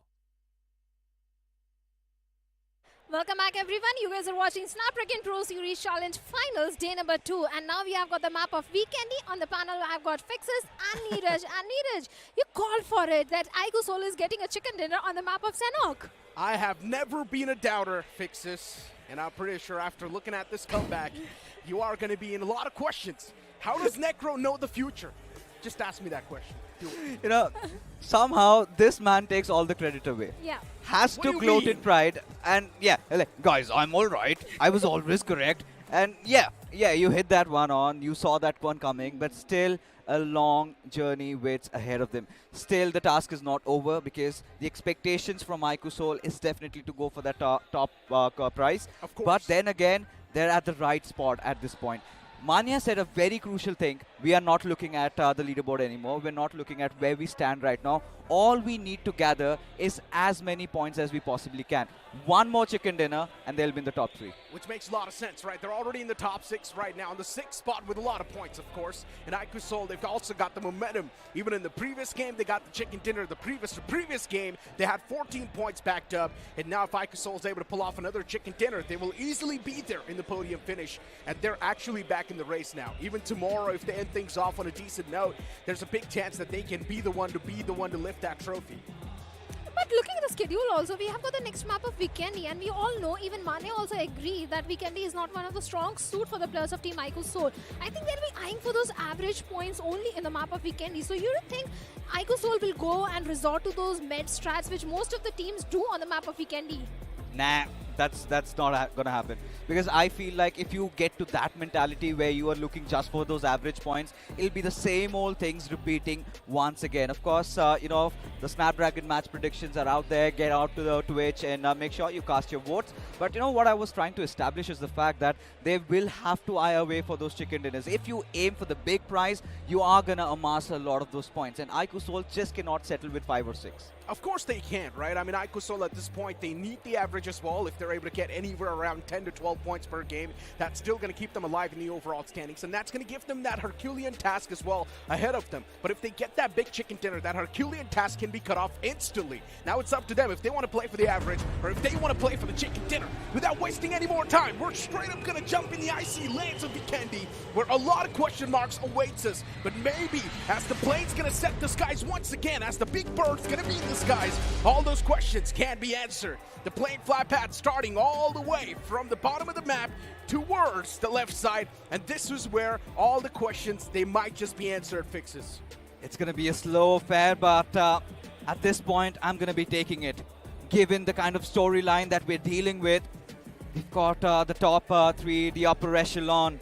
They are doing so well for themselves. I'm talking about Carnival Gaming, Versatile, and God's Reign being a cut apart from the rest. But we've seen even Hero Xtreme Godlike, that recent change, giving an instant impact, Simp replacing Zap. And surely that man has delivered. Hero Xtreme Godlike, they have also somehow made a little bit of a comeback there in the top 4 at this point. Even if Hero Xtreme Godlike get a chicken dinner out of this one, then who knows? We might have so many contenders for the throne tomorrow. We will. We definitely will. I mean, right now, though, we got to focus on what's happening on the screen. K9 Esports, they went for a drop clash against the players of Metal Esports. And even Reckoning Esports is also in the mix. What's going on? 3 teams right next to each other. Vikendi is off to a horrible start for a lot of teams. And Metal Esports, they've already lost out on legit, but they're also inflicting a lot of pain and hurt on the lobby in return. K9 Esports, too, losing out on a few more points, as even Reckoning Esports are starting to fall prey. Metal Esports, they're looking pretty confident in this entire scenario. And Slug finds the perfect strike. Metal Esports down to just a 2-man squad, and even Reckoning Esports now from the backline starting to rack up.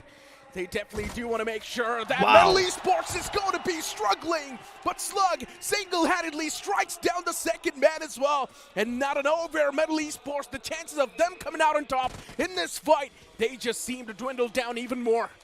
We've seen Slug pull this off even in the past. And K9 Esports again down to their final man. The last glimmer of hope, Slug. It is an absolute disaster, but all K9 could be looking for is a couple of more finishes, as Metal, after having a decent run in the previous couple of games, again on the brinks of being pushed over for Reckoning. Things have already been looking so shaky since yesterday, haven't really found their footing, still at the 12th position. And Slug, is he going to go for the revive? Because Ninja Boy is just around, so is Dionysus. Indeed is. One single man striking down 3 players. Was also on the verge of taking down the entirety of Metal Esports, honestly. Only if it have had the chance, only if it have had the time. But right now, Slug, He's keeping himself put on that same staircase. He wants the opponents to funnel in. And that's honestly a brilliant position to hold as well, because so far he's able to rack up 3 finishes from that same spot. Prince, though, is still alive from Metal Esports as he's duking out against one of the players of Reckoning, Dionysus. He knows exactly where Prince is too, but even Prince is constantly repositioning himself as Ninja Boy gets confirmed by Viper. Reckoning Esports able to get away with 3 finish points so far, but honestly, with the way this entire fight's going, it's not looking great for anyone. No matter who survives, it will be bad. Look at this, look at this. iQOO Soul, they're in the vicinity, they're in the neighborhood. And this is where I was talking about it, right? They've Like got that. the momentum. They have to go in for the push. Just trying to scour the land, just trying to get the position. And now it's just not 3 teams, it is 4. As Prince fighting to death against one of the players of Reckoning, comes out of his hiding, but Dionysus is going to make good work of him. As Reckoning, they survived this onslaught. Still 2 players alive though. But how do they survive iQOO Soul's wrath? Even Versatile is in the mix, Necro. They indeed are. Everyone wants to take the opportunity to try and snatch away a few free points. And why would you not want to do so? You know there's so many teams hurt in this same compound, so you might as well try your luck. But just make sure you're not really caught in the swing of things. VXT spotted from that window. Slug knows exactly what's cooking around him. He knows in the outskirts a few more foes lie. iQOO Soul, they wanted to close on up, and are they going to do so? That's my question, but no, instead, iQOO Soul deciding to play this one as safe as possible. Backing away from this spot. Trying to play for their own lives because they know they've got the momentum, so they can definitely go for the victory. At this point, iQOO Soul taking that higher road because eventually they came on to pick up the scraps. Oh my God. But look at this, Godstrain, this is going to be a heated fight against Gujarat Tigers. Losses on both the sides. Delta does answer back with a knock of his own. Trades, exchanges being there from both these sides. As even Godstrain, they've out on their 2 players. It's a 2-on-2 situation as Gods. He's going to be doing his bidding, but not enough. Oh no! As now, there you go, Godstrain. They survive this scare. Will get all 3 of their players instantly back up with 4 finishes up their alley. But this is bad for GT. Real bad. They were already on a big downslope when it comes to that performance, and now another game down the drain. For God's Reign, they somehow do recover from that fight. And that too, without any sort of crashes, considering all the players will be back up. Looking at the map too and how the game's shaping out so far. WinGod Esports right next to Wyld Fangs, and WinGod Esports, they're like the wounded lions. If you mess with them right now, they're not going to be the one to back away from the fight. Instead, they would make sure that it's going to hurt you the maximum. So Wyld Fangs, they need to watch out. If they try and approach the players of WinGod, it might just not be that great for Wyld Fangs. Let's be honest, even Wyld Fangs have to live up to their names. Even Wyld Fangs have nothing to lose right now. Very close to each other in terms of the overall standings. And this is where you would anticipate WinGod and Wyld Fangs duking it out. And suddenly God's Reign, they come in to pick up scraps. If they get a couple of more eliminations, look at this.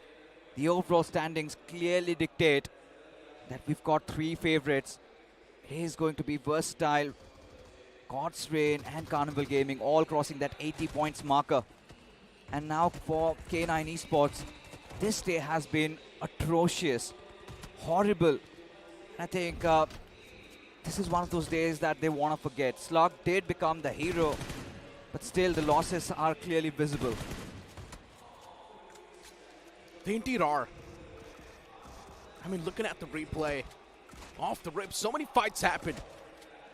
And this is the best Vikendi game that you can ask for.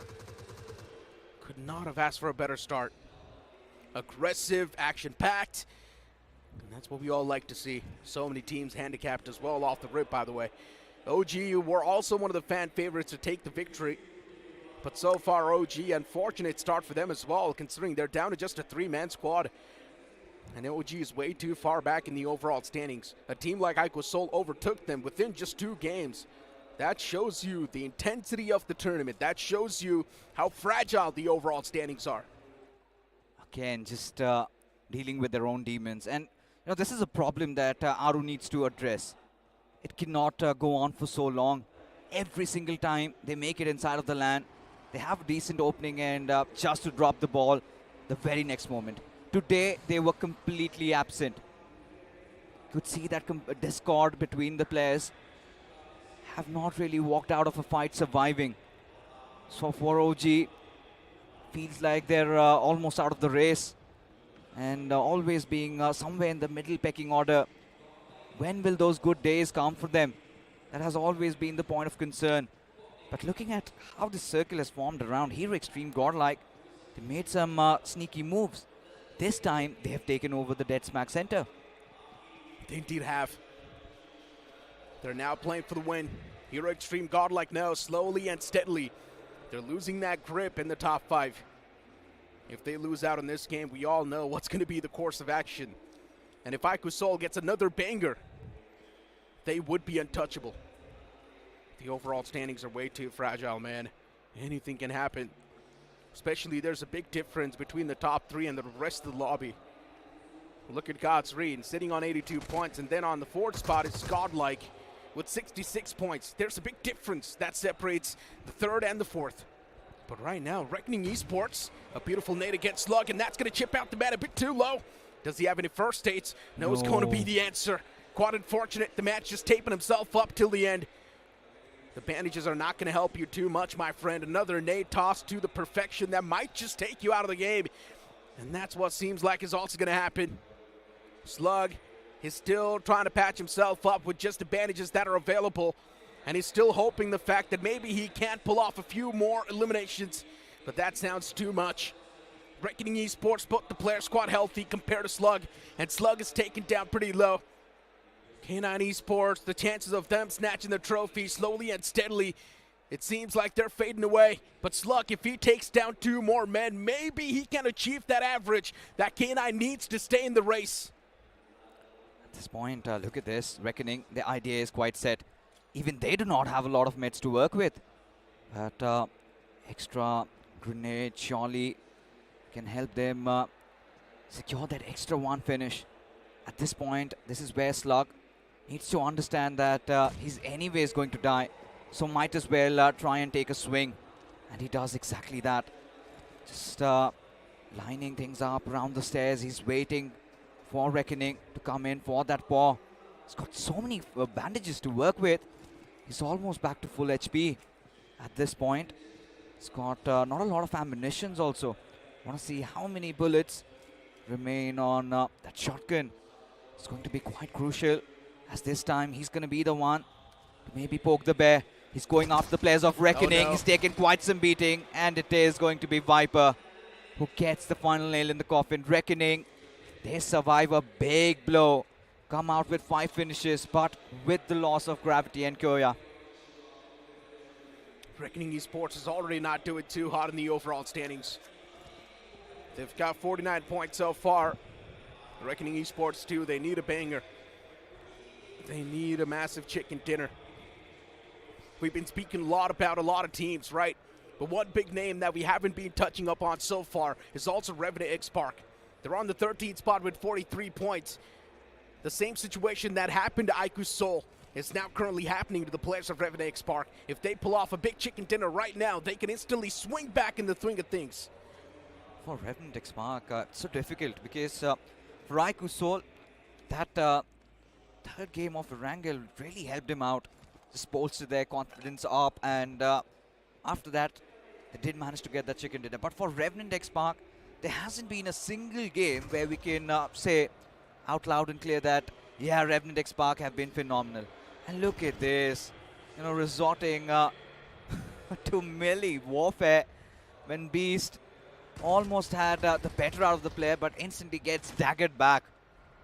As for Reckoning, and you know, getting back to that conversation, for Revenant X-Park, let's be honest, they have been pretty much absent throughout this entire Grand Finals. Maybe we can finally say the champion team, the champion run is done. Complacency. Yep.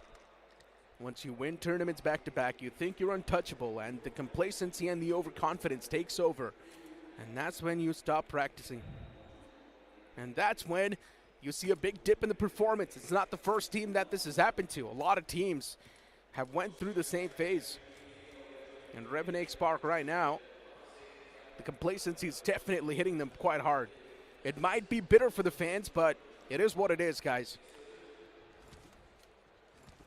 Did have a quick word with the coach. Was of the opinion that those 2 months of a long break that completely ruined their flow. Wow, 2 months is a long time. And they never could recover. We did see those glimpses during those league stages where they barely scraped their way through. And even now, I think the jitters are pretty much visible. A different version of Revenant X Spark. Haven't seen them force those fights. Haven't ever seen them, even in a single game, have complete control. And now is even the same case. Look at them, still around those northern territories, not making a lot of those movements, whilst you've got quite some cluster building up. You've got Wyld Fangs around the central positions. You've got the likes of Vingard, even Xtreme and Godlike, Josh Shelley. Everybody's doing their bidding. But Red Ross, I think they blew off some steam, right? Especially after how good they were in the first 3. Yeah. The latter half isn't looking that great. That's the exact point I brought up as well before this game even started. In the previous game. That Red Ross, unfortunately, they've lost out on that average that they were keeping up. And Shadow mentioned this, that yeah, just one game let lose, it's really not going to be hurting them too much.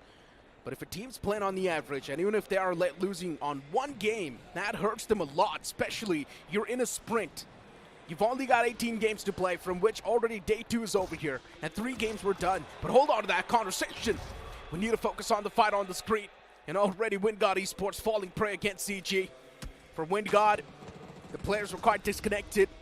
1 free elimination gathered, and what just happened? Wingard, they ran their vehicles against Viper, and he's still fighting back somehow. What am I even watching? Viper sits back in the vehicle, but then he gets struck down eventually. Silo P once again back to the basic. This man has been the main playmaker for Wingard Esports, even in the challenge season, and even right now he's dominating. You know, they've just got mental at this point. Wingard Esports, nothing to lose. They've been such a menace to deal with, and Hector, you could see, just blew himself up. And I get the reason why. He did not want to give those finish points away. But he needs to understand that he's going to draw in a lot of attention. You could see Hector not even coming to the aid of his teammates in that fight. You could see how scared to death Carnival Gaming are, especially when you're holding on to that top spot. This is unacceptable. Yeah. He should have at least gone in, he should have at least fought, and he should have tried to at least secure a couple of more extra finish points. CG needs to understand, aggression is what got them that first spot in the first place. And if CG is going to change the playstyle, especially when everything is at stake, it's ridiculous. It's a big problem. CG should stick to the basics, which was aggression from the start.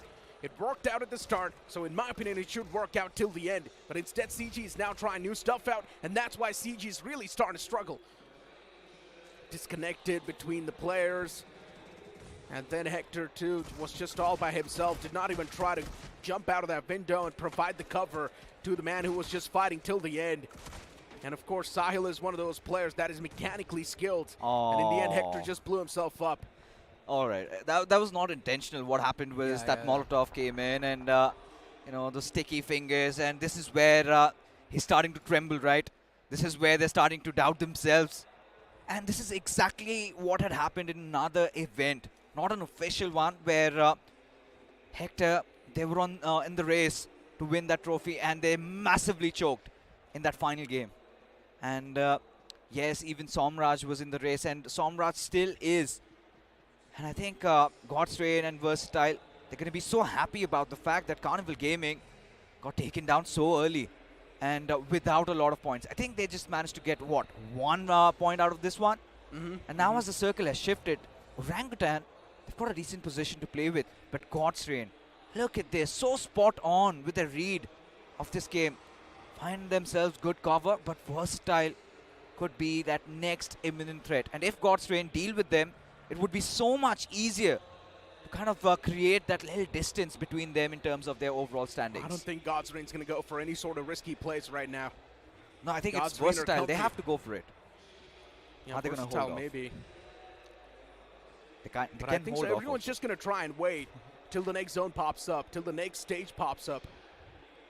Villa is completely vacant too. If the teams want, they can move in over there as well. That's a great shelter. But at Nobody this point, knows. everyone's thinking, at this point, everyone's thinking that Villa's going to be occupied by someone, and they're probably just camping there, waiting for someone to step in that spring trap. But instead, that's not the case. But it's better to just stay outside of that Villa, man. It's better. I'm not a big fan of that spot. True that. I mean, now that you've brought it up, we've seen history is a testament of the fact that usually those in-game circles go out in the open, and Villa is such a tricky place to maneuver.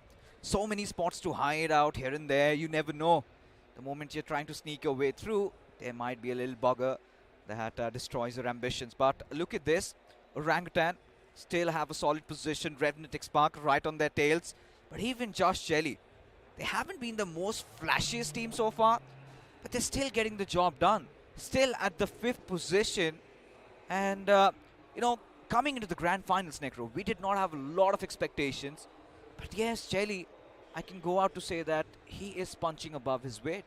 He indeed is. He's been doing phenomenal so far. Even iQOO Soul pulling off that major comeback, and right now Wyld Fangs quite close to VXT. And what a big blunder this is, and what a knock that was from Seth. Quick trace, and instantly the man falls down. Wyld Fangs, they need these type of eliminations to really elevate their confidence. And that's what exactly happens. Elimination found against VXT, and you were talking about that VXT needs to make the push. But VXT's already taken a lot of damage against themselves, but what's happening here? iQOO Soul, they take a fight against the players of Red Ross, and Red Ross is already down 3 players. But even iQOO Soul, they lose out on Ronnie. They need this fight no matter what. Unfortunately for Arto, he's going to be the only man standing for his team. Such a big mishap for Red Ross. The consistency has definitely dwindled away. Yeah, Red Ross really feeling the heat, but look at Just Jelly. Just when we were talking about how good they were, Jelly gets picked off, but there you can see instant response comes in from the star player Kyolamau. Seth so far has been quite stellar in this game. Has to come out of his hiding against Sam. He delivers another death blow now against Ninze. As Wyld Fangs, their numbers starting to dwindle. Scout barely surviving by the whiskers. Again, he gets picked off, and it is going to be the players of Wingod doing the bidding there. Oh no! What is going on? This is utter confusion. It's that circle shift. Yeah. So many players are so exposed that they're now vulnerable to every single team and around the vicinity. And the shots can float in from any direction. You can catch a lot of strays in these type of zone. Just Jelly, they're still trying their best to carry their own weight and maintain that average on the overall standings. That's what they've been doing. One single game let loose, that average can instantly fall apart. Just like what happened to Red Ross. They cannot even afford one single game as a bad game. They need that constant point flow in the points table. Unfortunately for Just Jelly, they do not even have any sort of vehicles to play with. The tires are busted. Team Versatile is getting approached by Hero Xtreme Godlike. And for Hero Xtreme Godlike, they need to go for this fight no matter what. As Power's the only man trying to hold down this compound. Beautiful nade is also going to find a knock and get sick. Wow. It's quite unfortunate for the players of Hero Xtreme Godlike that they're falling apart like this. But Team Versatile, they've got each other's backs. Look at this, Godstrain, however, they were the ones who stole that finish. So nothing really coming Versatile's way. But Punk, fine, though. He still has to push in. Punk under severe trouble at this point as Somraj, he is going to secure the knock, and Hero Xtreme Godlike, they are starting to crumble. They are starting to fall. As long as VXT defends this compound, no matter who takes the eliminations, it's completely okay. VXT's playing for that big ball game. They want to go for the chicken. And Hero Xtreme Godlike down to just a 2-man squad. Even that's a major concern. Another team, though, that's been the opportunistic one. That's going to be God's Raid. So far, they have managed to accumulate 7 points, and that's insane. Amongst all the chaos, God's Raid are able to collect the scraps. And with those scraps, they're starting to build the empire, which is incredible. Indeed, and 7 finishes already. 1 more chicken dinner. That could be enough for Versatile. Still haven't opened their accounts. Let me remind that to the viewers. They did get all those knocks, though. Everything stolen away by God's Rain. This is horrendous.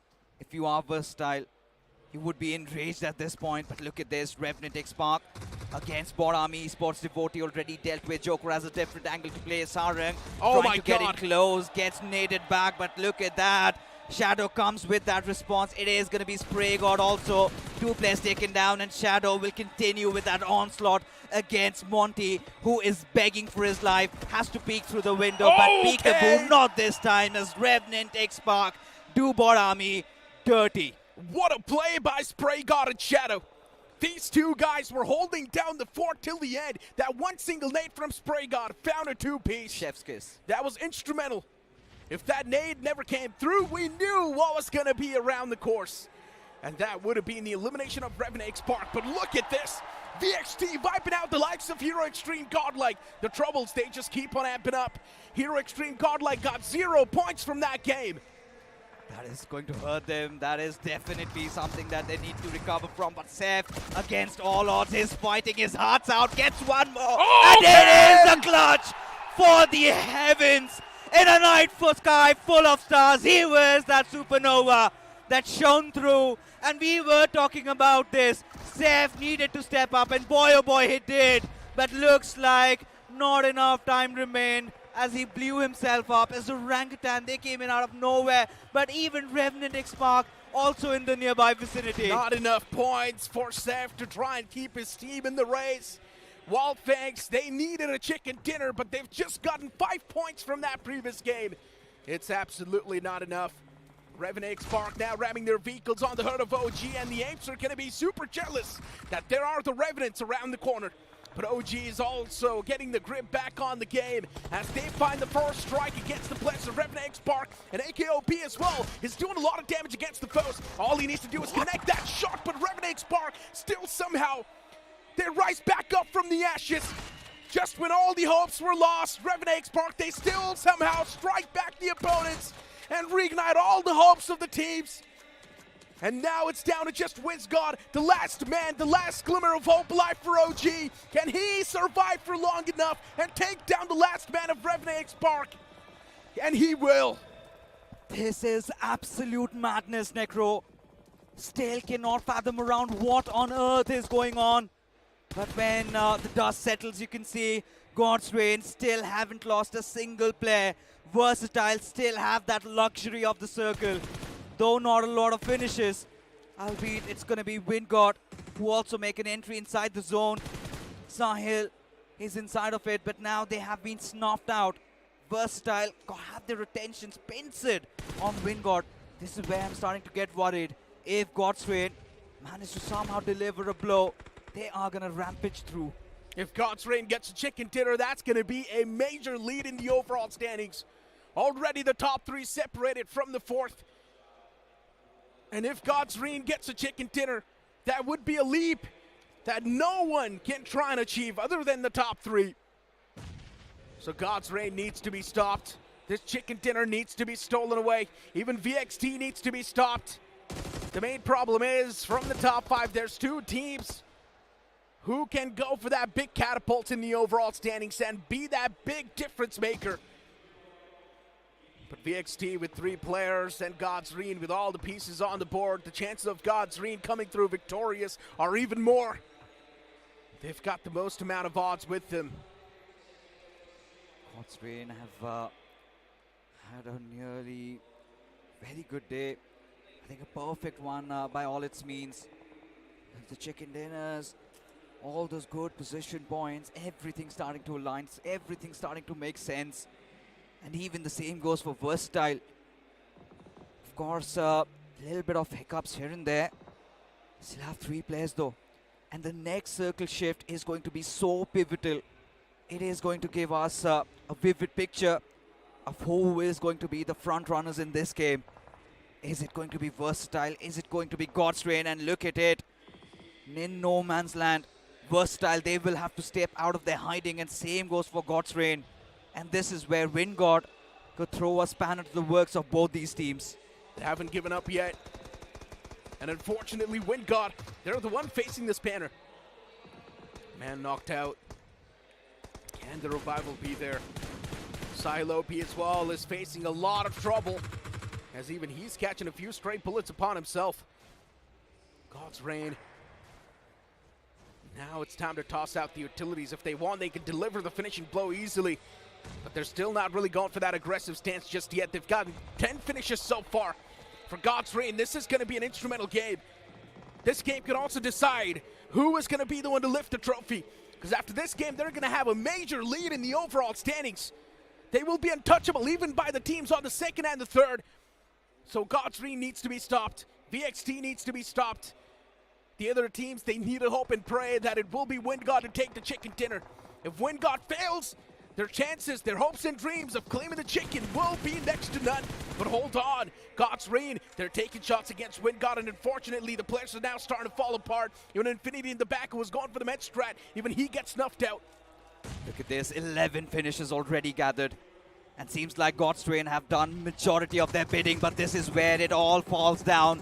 Now somebody has opened up the Pandora's box, and look at Equinox just firing through, rampaging through God's Reign's departments as one after the other, versatile, bringing in all that heat. Now Delta and Ninja surely have to do something, as his power already down on his knees. Even Samraj is taken down pretty low. The man needs to patch himself up right now. Does he have any first Wow. hits? And no's going to be the answer. Unfortunately, he's got no first hits to play with, but still it's going to be 1-on-2. Equinox, he's been deactivated throughout this entire tournament. Maybe now is the time to strike, but unfortunately, even Equinox gets put to sleep. And what a game by God's Reign. What's going on? A team that we never expected to perform this well is actually shining bright than ever before. Well, they certainly are. God's Reign and Fixes, I'm sure you have got a lot to say, because God's Reign, no one anticipated them to shine like this. Listen, heading on, they were also on the cards. They were one of those favorite teams, because league stages, this team had the highest amount of chicken dinners. Yes, there were those hiccups, but boy, oh boy, did they improvise, did they adapt, and even in this game, I think this is a game changer for God's Reign, especially considering they got a chicken dinner around 15 to 16 points, and they must have crossed that 100 points marker. Versatile, a decent game for them, and Carnival Gaming, they are left wounded, they're left hurting. God's Reign have cracked the code to this meta. Just go towards the center, place yourself in a good spot, and hope that the circle forms on top of you. If it does, then let the other teams duke it out against each other, and you will be the one to collect the scraps, and then in the end, try and go for the striking, try and go for the end blow. Well, certainly we can, and they did that. But speaking about the players of Team Orangutan also, WizGod also did really good, because out of 6 finishes, 5 finishes were just by WizGod. And looking at the highlights, there were so many movements, especially from the side of Sev, the way he clutched, and after that even the players of Revenant X-Park, especially Shadow, the way he saved the life of his teammates. You know, at such a pivotal time at this point, God's Reign getting the chicken dinner, so much out there. I'm pretty sure would love to hear what Ravan does have to say, as he is having an exclusive interview with God's Reign.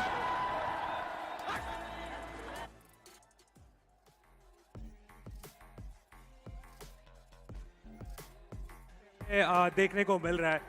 Overall अगर आप देखें तो सारी team struggle कर रही है comeback करने की, लेकिन ये टीम ठान ली है, मान ली है कि डोमिनेट करना अब हम यहाँ से स्टार्ट करेंगे। डेस्ट्रो, अभी तक हमने देखा है कि जो भी #1 में आ रहा है ओवरऑल स्टैंडिंग में, वो उतनी तेजी से गिर रहा है। अभी इकलौती टीम आप रहे हो जो उससे तो संभलने में कामयाब हुए हो, रीजन क्या है उसका? Nothing, we just playing a natural game, यही बोलूंगा। मस्ती कर रहे हैं, मजे कर रहे हैं, दैट्स इट। भाई मस्ती मजाक में अगर आप टेबल टॉप कर रहे हो तो बहुत अच्छा कर रहे हो। एक आईजीएल का पीओवी मुझे जानना है, क्योंकि सैनहॉक वीकेंडी 3 दिनों में अगर आप देखिए एक ही मैप हमें देखने को मिलता है। इन मैप्स को आप किस तरीके से देख रहे हो? वो कमबैक मैप है, डोमिनेशन मैप है, या बैलेंस करने वाला मैप है? आई थिंक लोग ऑफ मैप्स को वो कर देते हैं, अंडर एस्टिमेट बहुत ज़्यादा, बिकॉज यही तुम्हारा मोमेंटम बिल्ड करते हैं।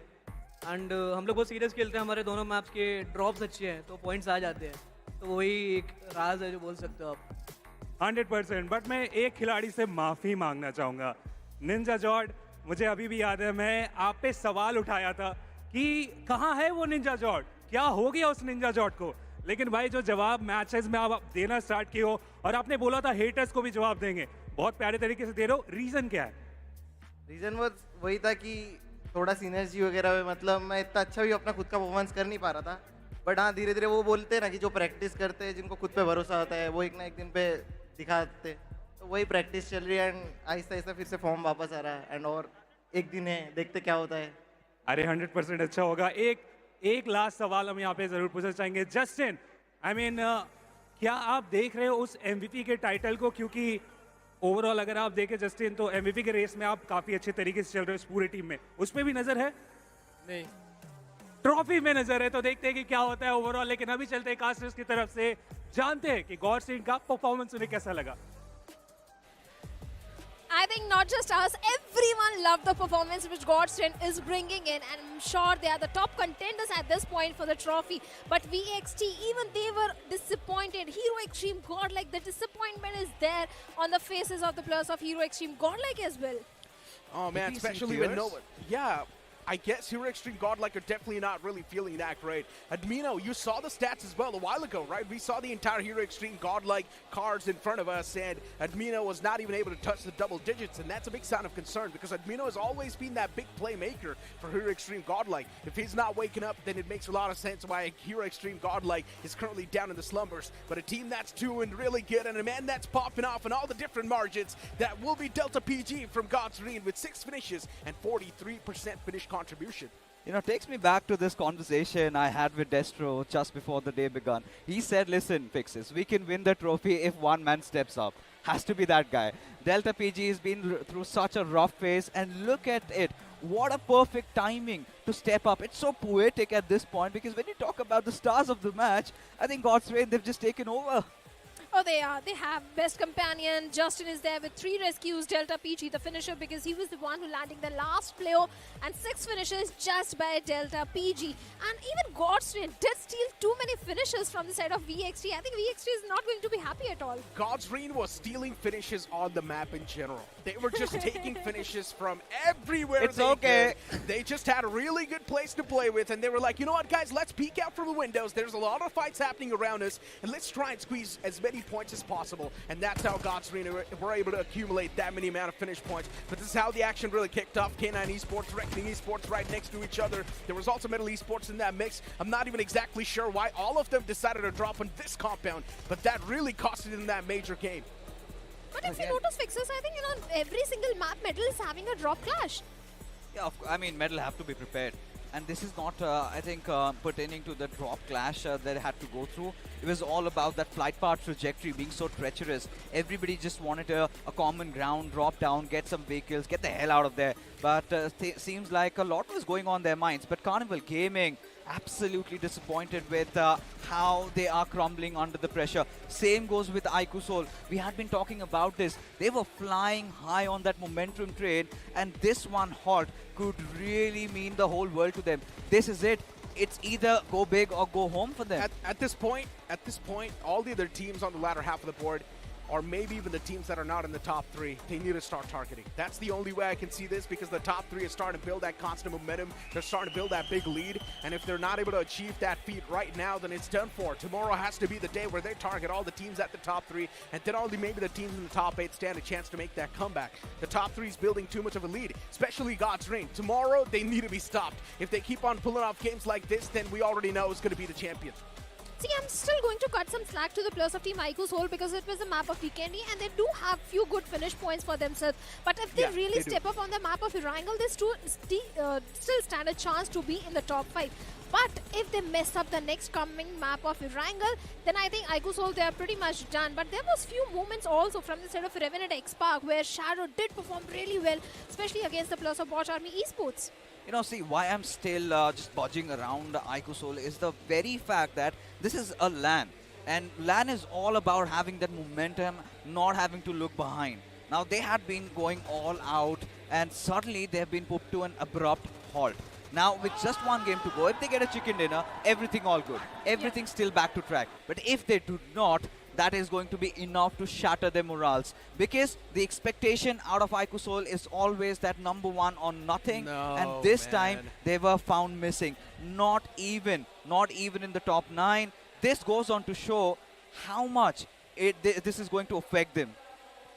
Well, it is going to affect them because they are nowhere to be seen in the top 9 in the match ranking. But 24 points, 14 elimination from the side of Godstrain are definitely going to help them to stay on the top. K9 Esports, this time they had only 3 points. K9, they really need to fix what's happening wrong. Those initial fights, those initial aggression is not helping the case of K9 at all. Even iQOO Soul with just 3 points remaining, it's not looking good. And Medal, they were on the second spot at the start of the day, and now with only 2 points, even Medal is facing a downfall. You pointed all of them out, but then you missed out on one major name, and that was just Jelly. Remember what I said? If a team's playing on the average, they need to stick to that average in every single game. Even one single game let loose, that's going to be a major concern. And already the concerns are now starting to rise. Godstrain, as I mentioned, they're starting to make that big lead in the overall standings on the first spot, getting 106 points, already crossing that 100 points marker. And then you've also got VXT on the chase. Luckily enough, VXT's not that far back, but the problems do start to rise, especially for CG. But still, look at that difference on third and the fourth spot. Here, Xtreme Godlike with just 66 points.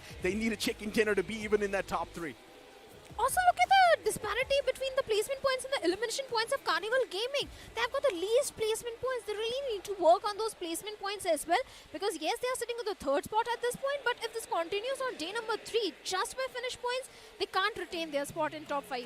You know, honestly speaking, Carnival Gaming, let's talk about them a little bit much. Because yesterday we saw them, the only way was just going for those fights. Then eventually at the latter half, we saw them getting those chicken dinners. We saw a little bit of them being, you know, positioning-wise quite sound.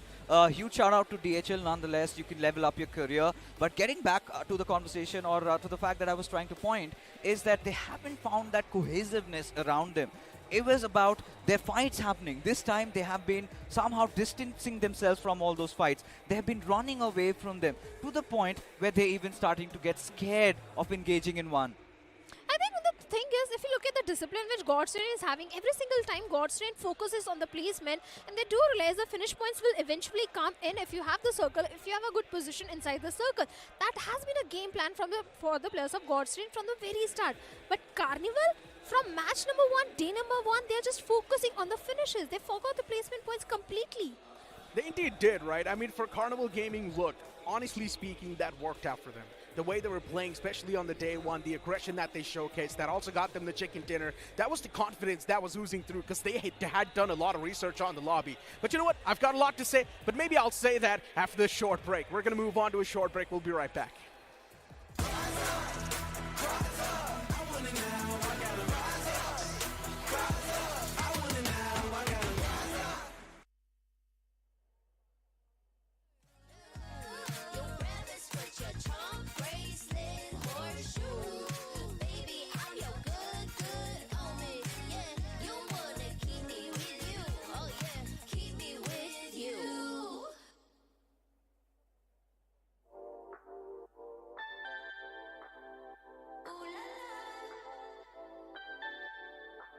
Let's go.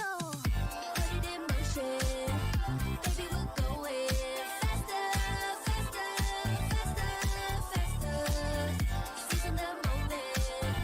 Baby, keep going faster, faster, faster, faster. Speed up, make that thing rev. Put on the gas till you got nothing left. Let's drive to the top of the mountain and see the view. Let's vibe, looking back on the journey, just me and you. Ain't nobody wanna go slow. Yeah, I was chilling in the past, I was solo. Now that I got you in my life, I'm like, go, go. I be living for the thrill of it, whoa, whoa. I hear you like to gamble. Let's take the road, let's travel. No, I'm a lot to handle, but I wanna go fast with you. Think we could go the distance, although I know we're different. Together we both fit it, so I wanna go fast with you. Put it in motion, baby, we're going faster, faster, faster, faster. Seizing the moment, baby, keep going faster, faster, faster, faster.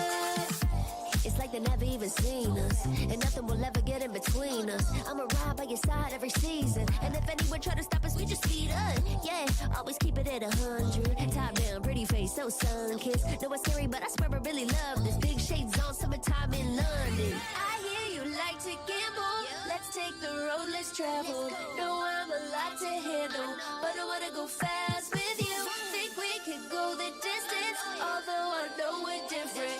Together we both fit it, so I wanna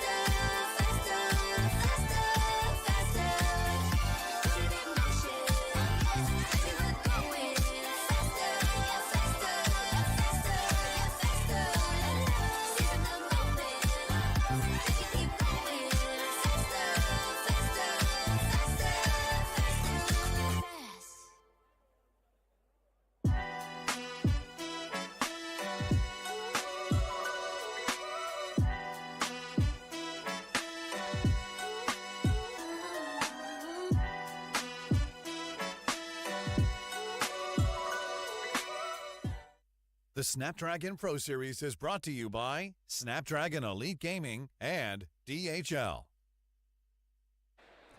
Well, the day of comebacks has basically turned into a day of domination by God's Reign as they soar through and create that big lead right now. And I think so this is basically the best start of day number 2 for them, Shadow.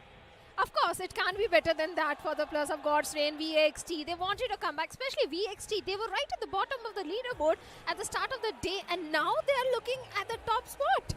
They indeed are. I mean, look, for VXT at the end of the day, we all knew that considering they're also the defending champion and considering they were looking in such a top-notch form, we all knew that VXT is going to be a team that's going to be contesting the trophy closely. But we never expected God's Reign to do so. Yeah, they performed pretty good on challenge season, understandable, but we genuinely thought that the way God's Reign was playing, maybe that playstyle's not going to work out in the LAN finals, but it's actually working out wonders.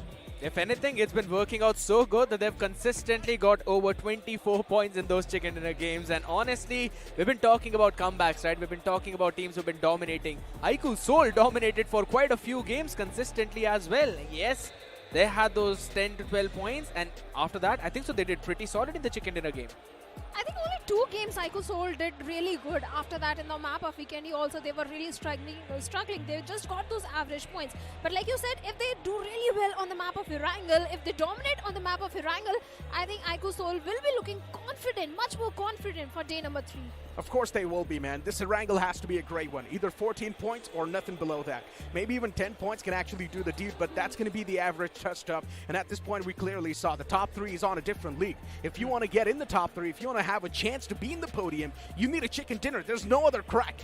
Absolutely, there's no other crack, and there's so many teams trying to go for that. And if you guys think you know which team is that will win the next game, make sure you hop down your predictions in the comment section, because we'll be watching that. And we need all of that support out there, not just us, the entire team, every single player out there who've been there. They are doing all of that. And guess what? If you like what we're doing out here, if you enjoy all of it, make sure you scan the QR code and you send us all of our feedbacks as well. We'll be looking for that and we'll be going in for the improvements. But honestly, talking about improvements, Godlike showcased a pretty solid improvement, specifically after Sim hopped in, Shadow. Yes, his simp is really doing good, but we expect much big things from the side of Hero Xtreme Godlike, especially if you look at the performance which they had on the map of Vikendi. I don't think that was the best performance for Hero Xtreme Godlike. Of course that was not, but you also need to consider the fact that they've also lost the momentum, right? Day one, not exactly that great. Yeah, ending game was good, but it was still not a chicken dinner.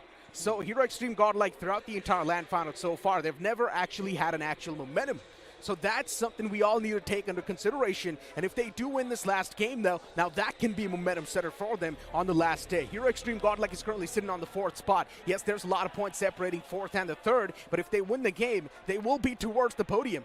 Absolutely, and that's exactly what they're eyeing out. Their coach mentioned as well, all they need is top 5 right now, and then they're going to focus down onto that podium. But with the way how the lead has been building up, it seems that right now chicken dinner is the only way for you to go, and that's exactly what even Versatile would be thinking too. They're 10 points behind right now. There was a time when they were actually leading.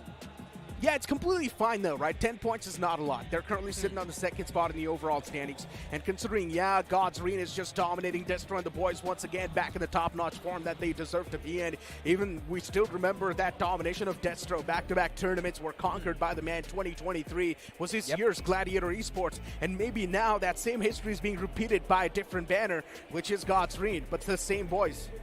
One more history is being repeated in every single map, and that is Medal having a drop clash. We call it drop clash or a rotation clash, but right off the bat, at the very start of the game, Medal is engaging in some sort of fight, and they are on the losing side. Here's the thing. Who wants to bet on this? Medal Esports, on the end day, they will still be in contention for the trophy. I said this, you challenged me for iQOO Seoul, and I always stuck with them. You said that, you know what? Let's bet something. You want to? Yeah, sure. For Medal or iQOO Seoul?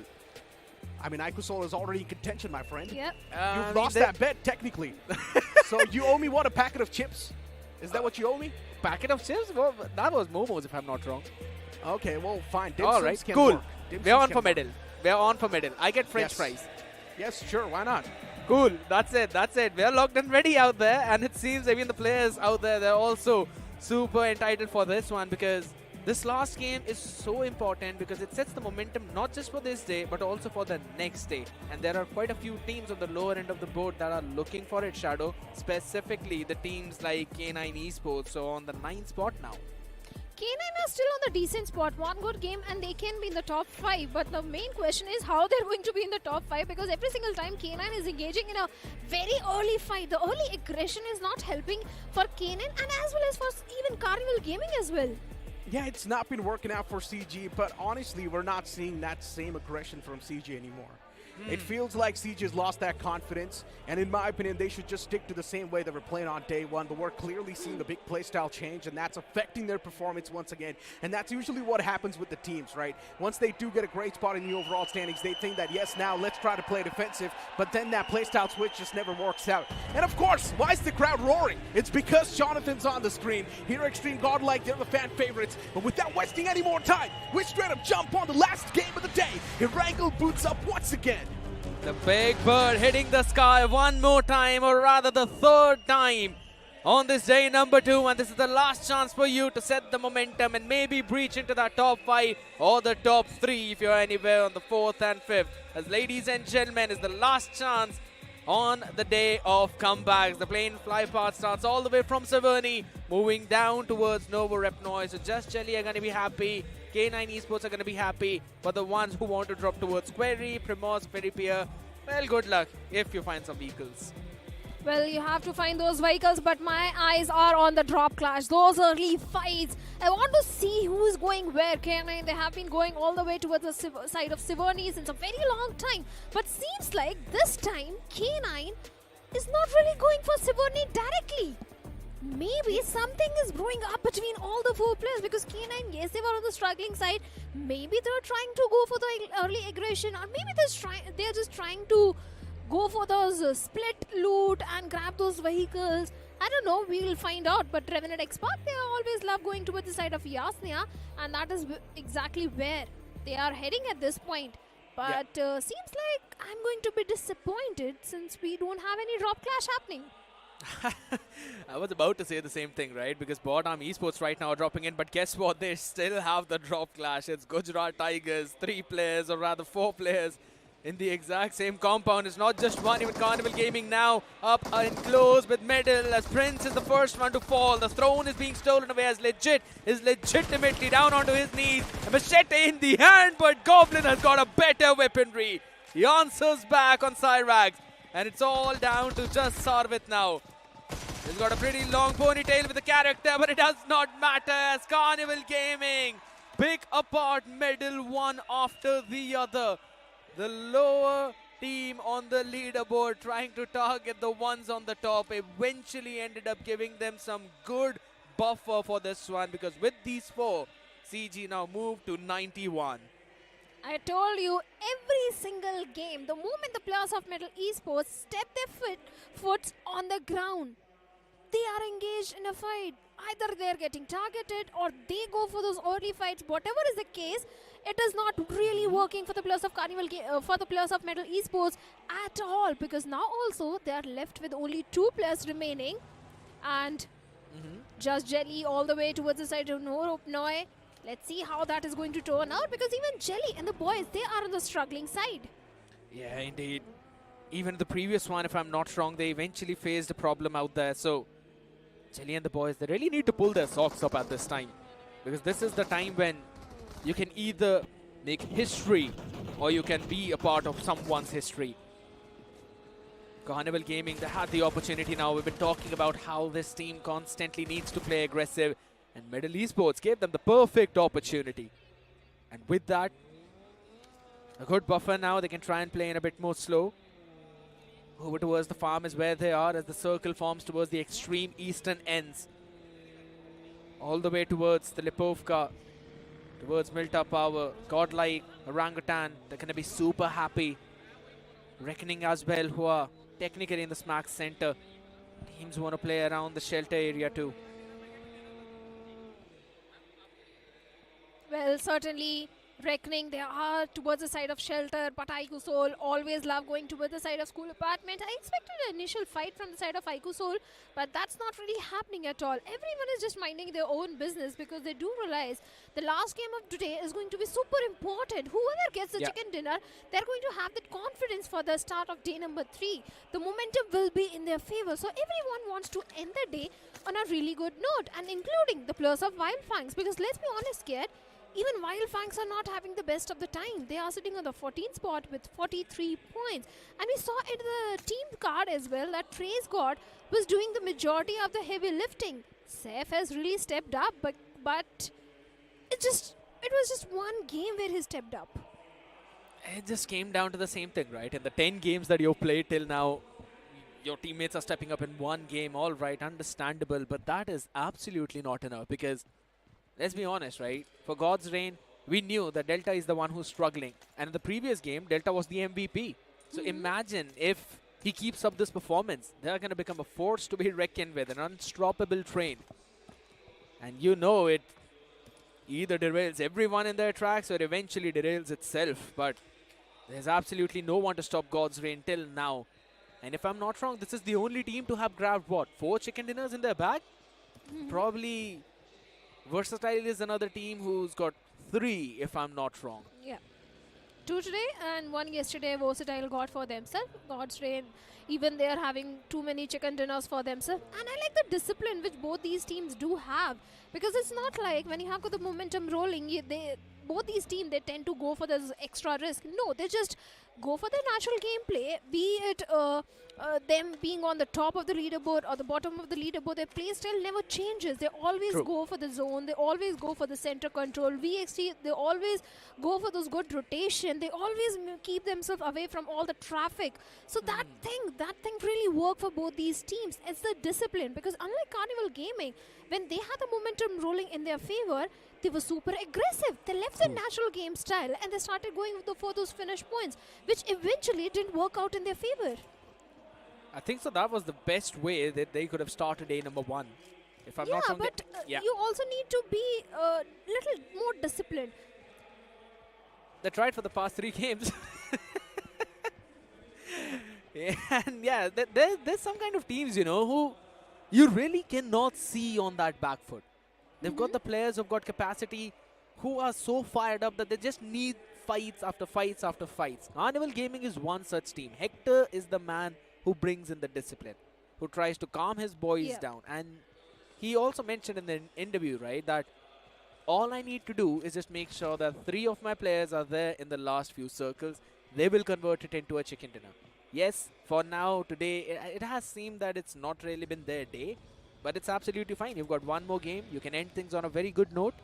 And another team that's going to look to end things on a great note would be iQOO Soul, who, let's be honest, after the first 2 games, no one anticipated would be able to make a comeback. Except for Necro.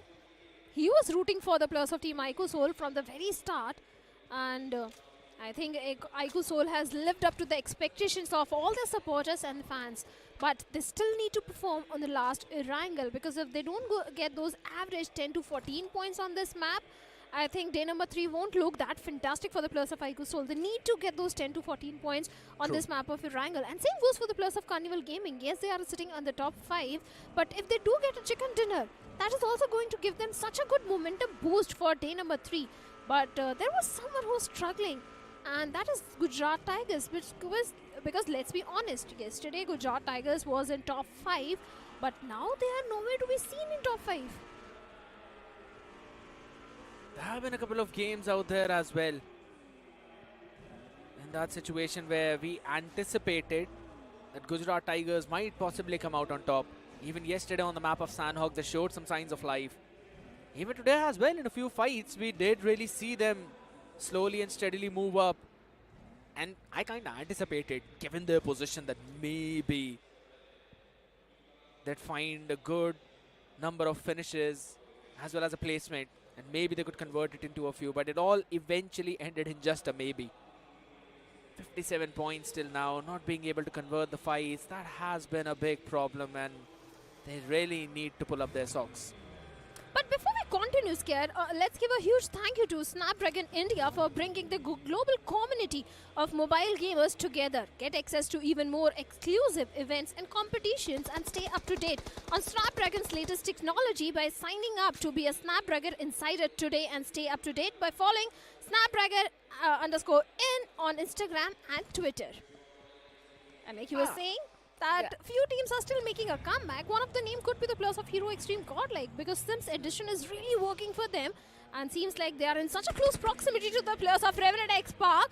Seems like Revenant, they're shying away from the fight. They're backing off because they do realize it's an open terrain, it's an open field, and they can't afford any sort of risk at this point. Oh, it's not just that as well. There's also the members of Orangutan, the apes, out there hunt for the blood. Apes finally had the previous game in a pretty decent manner. If I'm not wrong, 12 points for them. But they are still at 63. Way too far away from the first position. But someone who's way too close to Sensei is the man Knuckle. One of the biggest clutch meister of iQOO Soul. And Sensei, he's just decided to back off from this fight. This is a risky maneuver though. But again, the cliff is eventually helping him just because of that dip. Knuckle did not have an angle onto that vehicle. That's why he's now just going in for that chase. Wyld Fangs shying away from the fight as well. We can see the hesitations coming in from the team, but the team that is not hesitant at all is Carnival Gaming. Getting a big pick on Ninja Jord, who was one of the star performers in the previous game as well, along with Delta for this lineup. Has been brought down onto his knees. And Carnival, with the way how they started their rides in the amusement park of day one, they're now slowly picking up the pace back again. Seems like all they needed was a break. I love the way the Hector has been stepping up in every single game. Previously also we saw domination from the side of Hector. This time also 3 finishes out of 5 are just by Hector. Being the IGL, he's doing wonders for the team. He's doing the heavy lifting also when it is required. But for now they need to be a bit cautious of their surroundings, as they are in such a close proximity to the players of BotArmyEsports. And we know what sort of menace BotArmyEsports can prove to be in the lobby. Yeah. They are struggling, but they make sure they rain on the parade of someone else. And for now, it could be the players of Carnival Gaming. But seems like Carnival Gaming, they backed off from that situation and trying to scuttle back to the safety. But the circle, we have an Eastern Circle. And the players of Reckoning, iQOO Soul, Hero Xtreme, Godlike, they are in the dead smack center. The next fight could be between the players of K9 and Hero Xtreme, Godlike. Because K9, they're also traversing from the northern side. This is one of the first few situations when I'm actually seeing Godlike not outside of the circle or trying to barge in from those northern ends, but rather sitting inside comfortably and now in a position where they need to defend. But the question is, the way how they like to play in so far aggressive, is this circle going to help that out? Because we know how many times you're going to see those third parties out there, and that's one of the main reasons why we're hearing those shots being made all around the corner. Versatile right now under the fire of OG. And there's another team that is close by to OG. That's Wyld Fangs. iQOO Soul as well in their vicinity. And if I'm not wrong, maybe Reckoning too. Right in the smack center. There's still a few teams that have been way too far outside. Right now, Atanki is the man who's outside the reach of his teammates, so he needs to run away to make sure that he does not give up a life out there in the open. Versatile just pushing away the apes from the grounds that these lions hold. And you talked about Hero Xtreme Godlike here. The reason Hero Xtreme's Godlike is sitting comfortably in the center of the circle is because that is their drop location, Lipovka. And that is exactly where they are at this point. But on our screens, we have got the players of VXT in quite of a situation where one of the player has been knocked out. The smoke is already there to go for the rescue mission, and seems like the player will be brought back into the game. But still they need to be very careful because it's the players of Orangutan, and Orangutan, especially Visgod, has been really running high on the confidence on the map of Vikendi also. He got 5 finishes out of 7. So this guy is really doing the majority of the heavy lifting. But on the struggling side, we have the players of K9 where Slug was performing really good. Omega also stepped up. But suddenly this entire team was on the struggling side. For now also they need to watch their 6 because we have the players of Team Red Ross coming all the way from the northern side. they're going to be taking that late entry. It's not just that. Even BotArmyEsports are deciding to take that late entry from the northwestern part. So we might see them at least close by, maybe in each other's crosshair. My eyes were on that beautiful Koenigsegg. It's one of my favorite cars. At the same time, these teams will be eyeing out for a good game right now, at least a good position. Fun fact, Carnival Gaming, they are yet to make it inside the circle. They're still out in the blue, they're waiting. That's not just the only team, even Just Jelly. They're yet to make their appearance on the entire Central Island. They're all the way down south in Sosnovka military base too.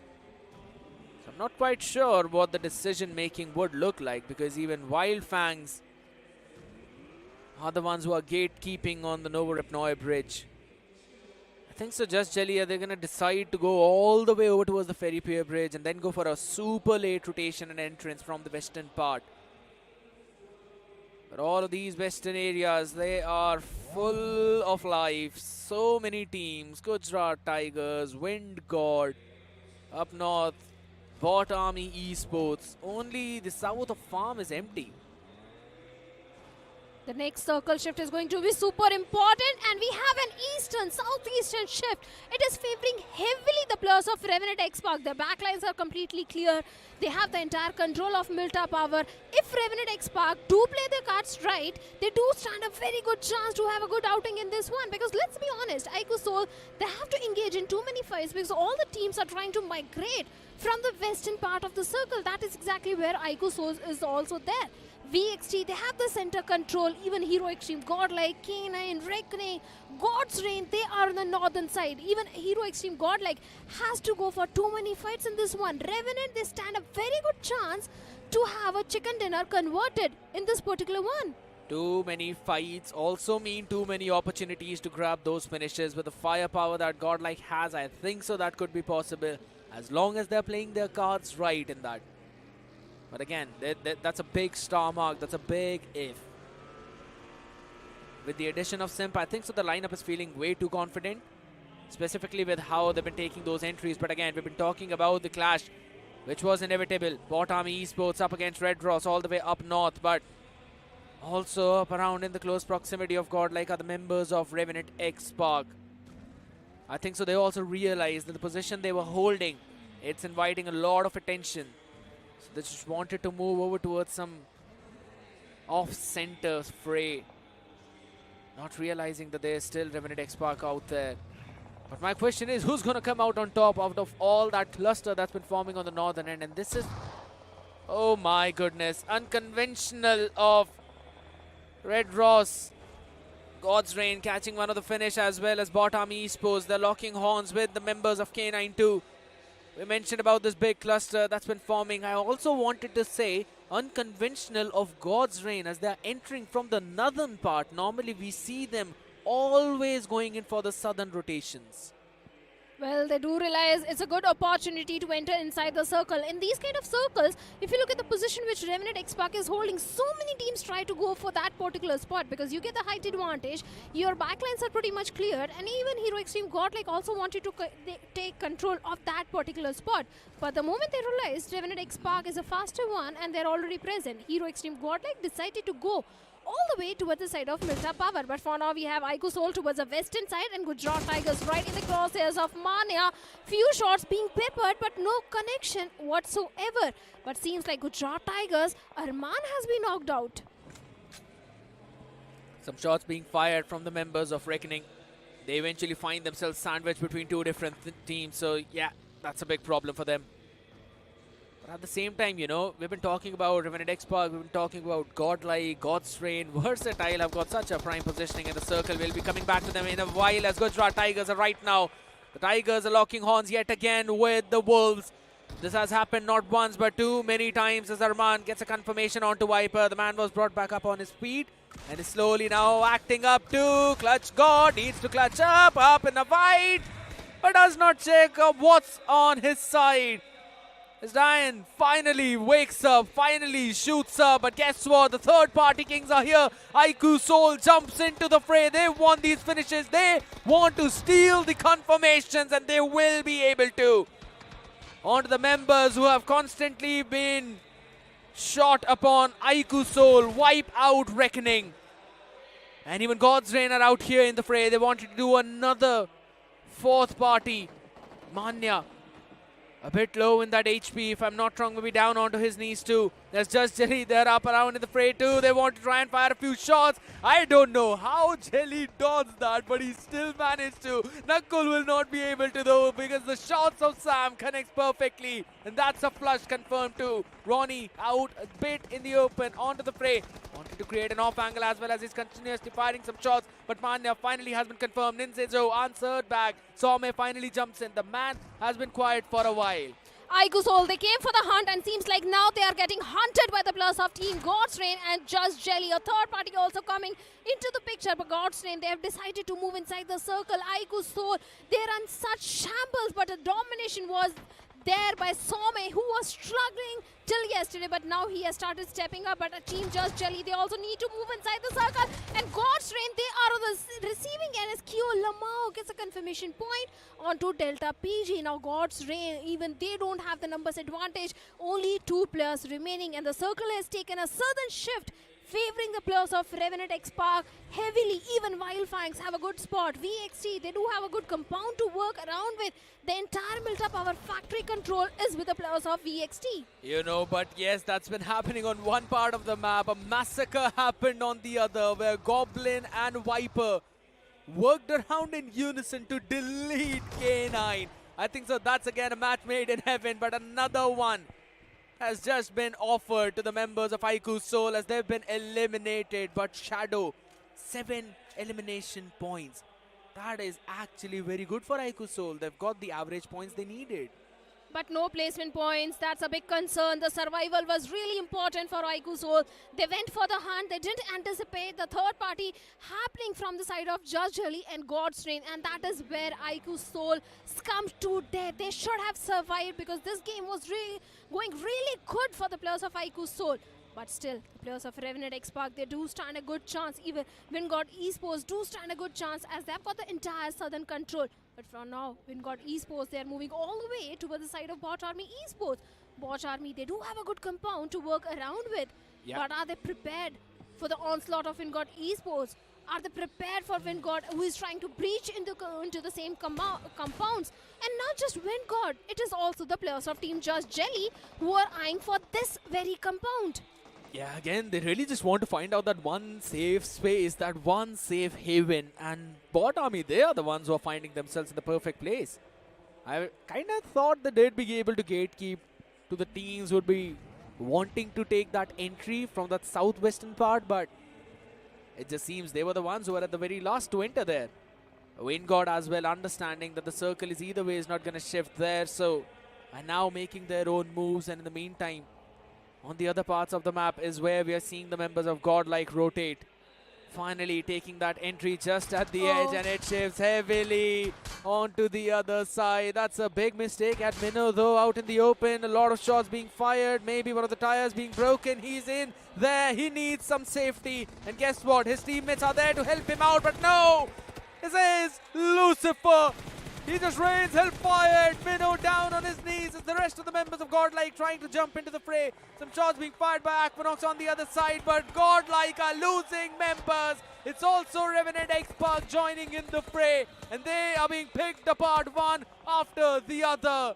Simp and Punk are the only remaining survivors. But the main question is for how long? Because look at the position. One single grenade, and that can mark an end for the entirety of Team Hero Xtreme. Godlike, even the players of Orangutan and Carnival Gaming are also locking horns with each other, where one player from Carnival has been knocked out. Revenant X Park, they need to maintain that southern control. They have to fight against the players of Team Just Jelly and Wyld Fangs. Wyld Fangs, they do stand a good chance. But Godlike, how they are going to defend, how they're going to survive, that's the main question. Do they have enough utility? Because I see Punk is having 7 smokes and 4 grenades. They can work around that, but they need to clear that northern front where we have the players of Team OG. Yeah, now the only thing that they can do is to wait for all the other teams to lock on with each other and then maybe go in for a few of the flushes, few of the finishes for themselves. This is really happening. Revenant X-Park, they had those edges, they had those shorelines, but now are going to be forced to move in onto that landmass. You've got to turn into the terrestrial creature rather than the aquatic ones, and that's what they're trying to do. But the constant shots being provided, specifically by Versatile, is the big problem. Joker sees one in crosshair. His power is again gonna try and run away to the safety, but there's no cover for him as Joker finishes that one man. Brings him down onto the knees, but can they confirm the flush is the big question. I think so it was VXT. stolen away, right? It was stolen, but VXT, they did stand a really good chance to convert this one. But now they have to go for the revival. Not having the numbers advantage is really going to hamper VXT. They need the circle control as well. But for now, we have the players of BotArmyEsports up against the players of Wingod, where Wingod is having the height advantage. Monty Bay can be that X factor, having that off angle.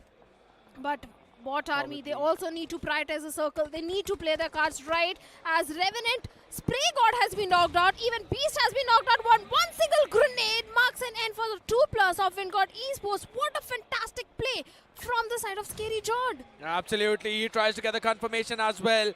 And he'll be getting that onto one at least. Wingod now in trouble. Scary Jord just answering back perfectly to the rest of the players.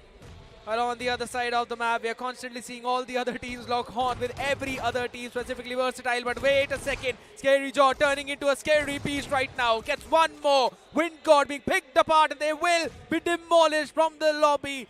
This was the Bot Army Esports that we wanted to witness, which has been missing for such a long time. And talk about missing. Godlike missing 2 players, but they're still super ready for Versatile as they get fired upon by OG2. Aru helping out the member of the Godlike people who are still surviving, who've still got some position points to accumulate. Well, certainly Hero Xtreme Godlike wanted to have those placement points, 2 players remaining. They have the control of the circle. Even Wyld Fangs, they have all the 4 players alive. They have got a good compound to work around with. They have the entire southern control. Wyld Fangs, this can be a big game even for them. Revenant X-Park, they're holding on to the Wizard Tower. But seems like Sensei, all thanks to that smoke, is aware that someone is there in that Wizard Tower. And the entirety of Wyld Fangs is keeping an eye onto the players of Revenant X-Park. But for now, Scout's entire focus is on Kyo Lamau and Just Jelly. The 2 players holding on to that warehouse. How they're going to traverse inside the circle is a big question. What are the chances that Godlike actually convert this one? They're pretty low, but again, all the teams are locking horns against each other. Right now, OG up against Carnival Gaming as well, which you mentioned. They've got one confirmation too. Hector falls down to the nade as well. Goblin up close and personal, who will not win the fight as it's Wizjord who answer back. The OGs are here this time around. They're bringing the consistency train with them. As on the other end of the spectrum, they're seeing the members of Just Jelly firing some shots. Bot Army Esports, not just from one, but rather from 3 different directions are being fired upon. A big nade lands in, does not get the confirmation. It was behind the vehicle, but maybe the other gets it, and that's of Atanki. OG slowly and steadily moving up. And guess what, Shadow? Wyld Fangs, 4 players. OG, 4 players. Godlike only 2. But OG and Wyld Fangs are probably going to lock horns against each other. They certainly can. Even Hero Extreme Godlike now there is on the receiving end of the nade parade, which can come from the side of Orangutan. Wyld Fangs, Seth is stepping up big time. 7 finishes already accumulated. But now they have to move inside the circle. Hero Extreme Godlike, they have been eliminated by Trace God. A single grenade marks an end for the entirety of Hero Extreme Godlike. But they have got enough points in their hands, placement points, because Godlike was on the verge of elimination at the very early stage of the game. But Orangutan and Wyld Fangs, 4v4 situation. Who is going to come on the top? The advantage is surely for the Apes. They've got the circle, and only Trace God from Wyld Fang is there. And let's not forget, Trace God is the one who does the heavy lifting. He gets a lot of those frags, who will eventually now try to be the spearhead for the team, as well as they all move in directly from the eastern front, all the way over towards the north. They need that height, but again, that ridge is also helping out the Apes a bit. My question is, will Aru decide to play around those, or will he just want to try and gatekeep the members of Wyld Fang? That's the big play. Just look at the position of Trace God and Sev. They're the frontline assaulters. They are the one closing into the players of Orangutan. And since TraceGod and Seth, they are doing really good. All the backline support is being provided by Sensei and Scout OP. But for now, the blue is also closing in. Sensei and Scout, they also need to move inside the circle. Orangutan is just waiting for one right opportunity, one right connection from that grenade which Vizgod and Atanki are trying to lob. This is a battle of the grenades. Whoever gets the first opening will have a major advantage. Look at Scout on a sliver of HP, and finally Aru takes him down with a beautiful nade. Yeah, it's all about the nade parade right now. Constantly the bombardments from each other. The mortars trying to find their target, trying to find the mark as Sensei answers back onto Wiz. Wiz needed to stay alive. Aru falls down on his feet. AKOP, the hovercraft, tries to catch man, but there's no turnaround. AK, last man standing. Who will eventually win? What a play! AKOP is insane. 1v4. You talk about this name, and he always shines. Oh my God! What a play from AKOP! We thought OG's done for. 3 players were taken down, but then AKOP comes in like a bright star and shines so bright that Wyld Fangs had no reply. How to take AKOP down? A one-man army. That's all you can call him at this point. What a performance! What a play that was in the end! Pulls out the S12K and easily strikes down 3 players without any struggles. You know? Take a bow, AKOP. This man is really proving why he deserves to be here. Why Orangutan is super consistent. But Wyld Fangs, what a big mistake, what a mess up. Everything was just lined up for them. And it is not the first time, Neeraj, that Wyld Fangs have served a game on a silver platter to someone else. At this point, it does not even matter. Even if Wyld Fangs got the chicken dinner, it did not matter. They were still not going to be in the race no matter what. It was the last game of the day, and Wyld Fangs is too much at the bottom. But for OG, just when we thought this team is slipping out, this was the play that AKOP pulls off. Man, my mind's blown at this point. I thought OG's done for. They threw that game, but then AKOP just comes in out of nowhere and takes them all down. Let's just have a look at the final few moments. I'm too hyped up for this, man. I know you were too hyped up, so we had to show you one more time what happened in those last few moments. But I'm also pretty happy about what happened with Godlike too. They got the top 3 positions, so they might be happy, but here we go. Saf catches 1, AKOP in the hovercraft as well.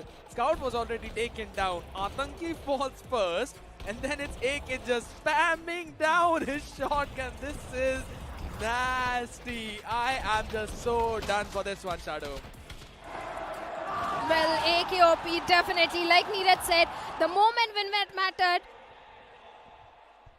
Oh my God, ये क्या ही game था. वो and के 3 seconds में क्या हुआ ये तो मेरे को भी नहीं पता. But Aaru, first of all welcome to top 5. आपकी टीम टॉप 5 में आ चुकी है.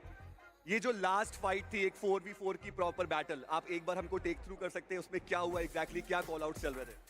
स्टार्टिंग में वैसे ये पोजीशन लेने के लिए हमको काफ़ी सारे स्प्लिट्स करने पड़े, काफ़ी सारे टीम्स को भी मारा, सीजी को वाइप किया. उसके बाद ऐसा था कि वाइल्ड फैंग से जोन हट चुका था, एंड उसके बाद में हमको पता था कि प्रॉपर 4v4 फाइट है. हमको पता था वाइल्ड फैंग ही आगे सामने से, तो हम लोग बस वेट कर रहे थे कि उन लोग के साइड से जोन कम हो जाए, उनके पास एरिया बहुत कम हो जाए, तब हम लोग नेट स्पैम करेंगे. फिर जैसे हम लोग ने नेट स्पैम किया, एक ओपनिंग निकली, फिर हम लोगों ने पुश कर दिया था. हालांकि वो काफ़ी अनस्मूथ थी फाइट. एक ने बहुत ही ज़्यादा अच्छा क्लच कर दिया एंड में, तो वो चिकन हो गया. I mean that was a 1v3 to end the fight. उससे बेहतर और क्या हो सकता है. बट अभी टॉप 5 के अंदर एंट्री हुई है. एक टाइम था जब आपकी team top of the table भी थी डे 1 पे.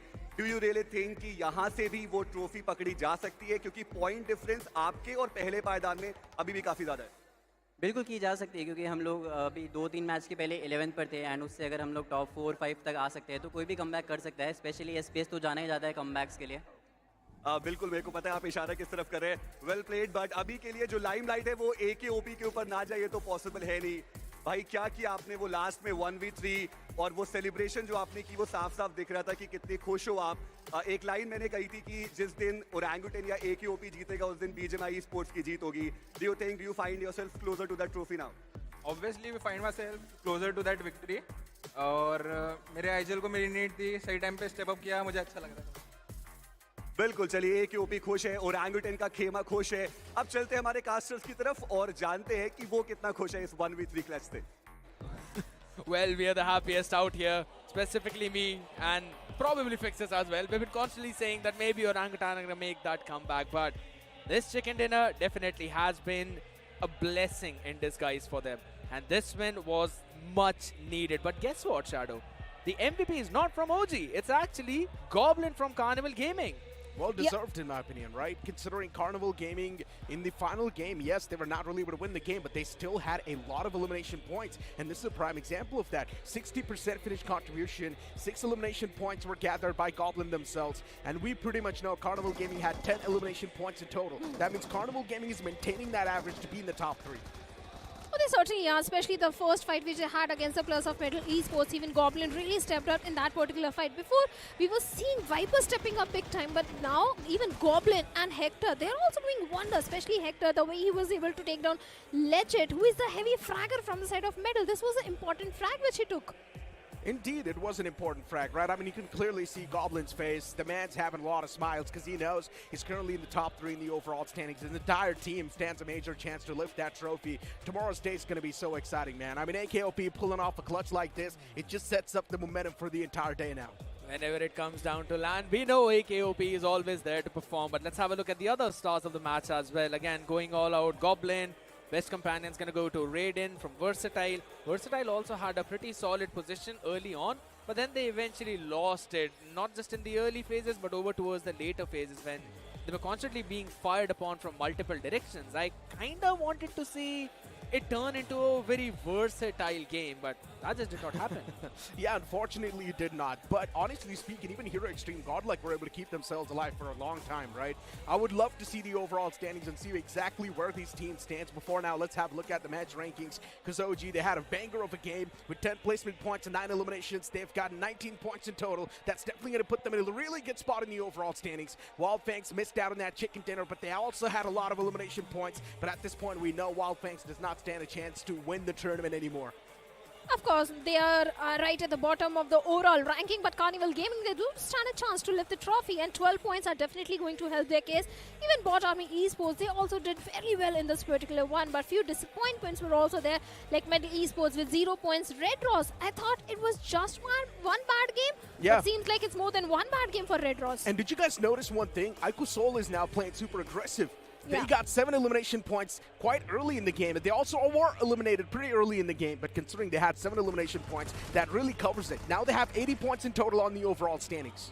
You've been talking about iQOO. I really want to have a look at exactly what they did in the previous one. If I'm not wrong, that was one of those third parties coming into the play as well, but as we look at the highlights, obviously the first few teams are going to be Carnival Gaming on our screen. We know these teams, they like to play aggressive, and that's what's been working out for them. But again, over towards the amount of chaos that happened, this was the favorite one that was out there, Shadow. Oh, of course, Carnival Gaming up against the Plus of K9, and K9 was pretty much dismantled in that situation. And Goblin really stepped up in that particular fight. Every single time we see Viper doing that thing, but it was Goblin this time. You also got to feel bad for K9 Esports, man. Slowly and steadily just losing out on that podium spot. Now pretty much not even closer to that top 3. Tomorrow's day, yes, K9 Esports stands a chance, but they need 2 big games. Other than that, K9 Esports cannot have a chance to lift that trophy. You know, with how the point system is working right now, if you're anywhere around 60-point mark, you really need just the way how God's Reign dominated today. And that's very rare that we see that happen. Just like this clutch of how the AKOP against the members of Wyld Fangs, but to be honest, yes, Wyld Fangs are kind of out of the race, but it still feels nice to see them slowly step up. Yeah, I mean, I guess maybe for the future tournaments, this is going to be a good setup to have, right? Wyld Fangs, there's still an official tournament on the way, which we know it's not that far away. But the overall rankings are on the screen right now. You've got GDR currently at the top, still with 106 points. VXT on the second. You've got CG on the third. And Hero Xtreme Godlike, we're on that 4th spot. Here's the thing, you know, even though Hero Xtreme Godlike are on the 4th one, I think so, yes, they could enter in the top 2 or top 3. I don't think so they'll probably end up at the 1st one. That's the big thing. Because again, look at the teams. Just Jelly, iQOO, OG, I don't think so. These are the correct standings. These are not the correct overall standings. Maybe. Hopefully we will have a look at the updated overall standings soon in the future. But those overall standings were definitely wrong. But yeah, I mean, considering we know that even the players of iQOO Seoul were able to get 7 eliminations on the board, so that's going to give them 80 points in total. And in my opinion, having 80 points on the overall standings still keeps you in a major race. I agree. Yeah, I mean, here's the thing, you know, because with the way how they've constantly been playing, we always talk about the fact that day 2 is the day of comebacks, and they have shown the greatest potential out there, getting a couple of good games, and now slowly and steadily moving up as well with those average points. Well, average points are always important as long as you are getting them in every single game. Unlike Red Ross, you are getting average points and suddenly you face a major dip in your performance. So Red Ross, even they need to buckle up, because if they get one chicken dinner, I think they can also be in the contestation for the top 5 spot, if not the top spot. But I think the point difference between the first spot and the 5th spot is pretty too much. Even the plus of Just Jelly need a big comeback, big chicken dinner. Yeah, I mean, looking at the points of iQOO Seoul, they've gotten 70 points. My bad. I guess my calculations are really bad, considering they had 63 and then they got 7 elimination points. So yeah, it's 70. Man, I'm not gonna lie, I'm too bad with that, guys. I'm not this bad, but unfortunately I got carried away with the game. But you know what? Hero Xtreme, Godlike, 73 points as well. You've got Just Chili also on 73 points. Man, at this point, the top 8 is still in contention. But still, I would like to say this, that the top 4 is on a different league. I exactly wanted to point that out. Yes, top 8 potentially, but you've got to put a God's reign that goes today. I mean, it's difficult. But for anyone who's, if I'm not wrong, under the position of 9th, maybe starting from Wyld Fangs all the way to BotArmyEsports, I think so their target would be just to probably end up in the top 8 and maybe get a bit Honestly, of that prize pool. if Wyld Fangs keep on playing the same way they played this last game, considering they've got the momentum, there's still a big chance even they can at least get the podium. I'm talking about podium, the top 3, that's it. You just mentioned But they would also need a hope that the teams on the latter half of the board, the teams underneath them, they start targeting the teams at the top 3. Yeah, I think so that could happen, right? Because we saw Middle as well doing the same thing. Just look at the Wyld Fangs stats, 11 total placement points, and they got 6 placement points in the previous one. So in the entire duration of 2 days, they got only 5 total placement points. But looking at the finish leader, S-Power, as always, is leading the chart with 27 finishes. I'm not surprised. Yeah, I mean, everything changes. Even people change, people's characteristic change, but S-Power's performance never changes. No matter what sort of tournament it is, S-Power will always perform. Yeah, the consistency is there, but you know what? Let's move on to the stage and have the interview. And who's there? That's a surprise. और मेरे साथ आप खड़े हैं वो जिन पर fans जम करते हैं अपना प्यार shower. He is the one and only S-Power. Come on man, challenge season में you were MVP और यहाँ पे भी आप MVP की रेस में सबसे ऊपर हो. 27 finishes in 12 matches. Do you specially target to be MVP, bro? ऐसा कुछ टारगेट रहता है नहीं, बस मतलब एंड जोन तक पहुंच जाते हैं तो उसमें किल्स फार्मिंग थोड़े बहुत अच्छे खासे हो जाते हैं तो वो फ्लो में आ जाता हूँ. बाकी ऐसा टारगेट तो रहता नहीं है कि MVP लिस्ट में आना है ये वो. और मेरे हिसाब से मतलब जो टारगेट रखता है वो MVP कभी मतलब बन भी नहीं पाता जितना मैंने देखा है. तो टारगेट तो कुछ है नहीं ऐसा. अच्छा, डे 1 पे आपको 1 चिकन डिनर मिला, डे 2 पे आपको 2 चिकन डिनर मिले. आज का दिन बहुत अच्छा गया टीम वर्सेटाइल के लिए. What do you have to say about that? आज कुछ चेंज किया था? आज चेंज नहीं, बस कल जाके लॉबी रेड किया था और जो हम लोगों ने चैलेंज सीजन में गेम खेला था वो लैग कर रहा था चैलेंज फाइनल्स में, तो वही डिस्कशन वगैरह किया. और आज 2 चिकन है, लेकिन मे बी 3 या 4 चिकन इधर हो सकते थे, बट थ्रो भी हुए. बट अभी ये थ्रो को कल कॉम्पनसेट करने की ट्राई करेंगे और जैसा भी है अपना बेस्ट देंगे. यार S-Power आप बहुत अलग अलग IGLs के अंडर खेले हो. How is Somraj different from other IGLs? Somraj different इसलिए क्योंकि वो बाबू है सबका, और बाकी जो मतलब मेरे को IGL चाहिए वो मेरे को उसमें मिलता है, तो आई एम हैप्पी. अरे एक क्वेश्चन मेरे को आपसे पूछना है यार, ये होता है ना जब आप किसी नई टीम में जाते हो सिनर्जी बिठाने में टाइम लगता है, but how is this with you कि आप जाते हो तुरंत सिनर्जी बैठ जाती है और टीम इतना अच्छा परफॉर्म भी करती है? नहीं पता, ये नहीं पता. बस अगर सिनर्जी वगैरह ऐसा कुछ रहता नहीं है, बट मैं अगर टीम चेंज भी करता हूँ तो ऐसा टीम देखता हूँ जहाँ मेरे गेम के बाहर उन सबके साथ बॉन्डिंग अच्छा है. तो गेम के बाहर बॉन्डिंग अच्छा रहता है तो फिर टीम में आते से ही गेट टुगेदर बहुत जल्दी हो जाता है, और फिर मतलब जो भी रिजल्ट्स वगैरह परफॉर्मेंस रहता है तो आप लोगों को दिख जाता है वो. बस इतना ही है. चलो, thank you so much and once again congratulations for becoming the performer of the day. अब चलते हैं एंकी के पास जो कि इस वक्त खड़े हैं टीम रेड एक्स रॉस के साथ. लाखों खिलाड़ी इस गेम को खेलते हैं जिसका नाम है BGMI। कुछ होते हैं जो एक टीम बनाते हैं, एक टूर्नामेंट में रजिस्टर करते हैं, वहां से आगे बढ़ने की कोशिश करते हैं, और उनमें से भी बहुत कम होते हैं जो उन सितारों में शुमार होने के लिए आगे बढ़ते हैं। और ऐसी ही एक टीम, ऐसे ही एक लाइनअप के साथ में मौजूद हूँ जिनका नाम है रेड रॉस, जिन्होंने अभी तक बहुत उम्दा प्रदर्शन दिखाया है। यहाँ पे क्वालिफाई करके आए, ये सबसे बड़ी उपलब्धि, और यहाँ पर आकर के भी वो बेहतर खेल के जा रहे हैं।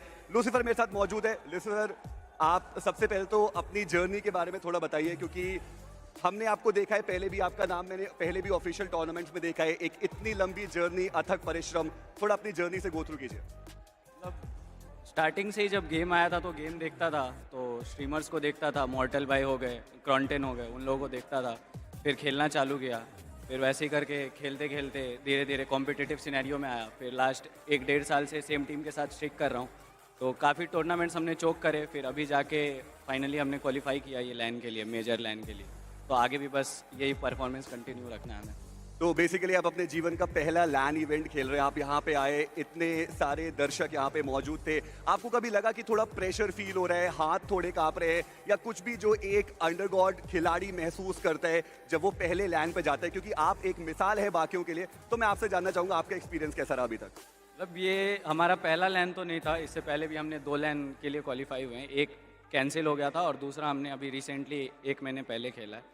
तो नर्वस वर्वस तो कुछ नहीं था एज सच क्राउड को लेके, क्योंकि मतलब हो ही जाता है बस अगर खेले तो कुछ भी। Done scene. और अगर हम इस टीम की बात करें, कितना टाइम हो गया आप लोग को साथ में खेलते हुए, और अभी आप टॉप 8 के अंदर भी मौजूद नहीं है, तो कल के दिन पे क्या प्लानिंग रहने वाली है? इस टीम के साथ तो 1-1.5 साल हो गए स्टिक करते हुए, और ज़्यादा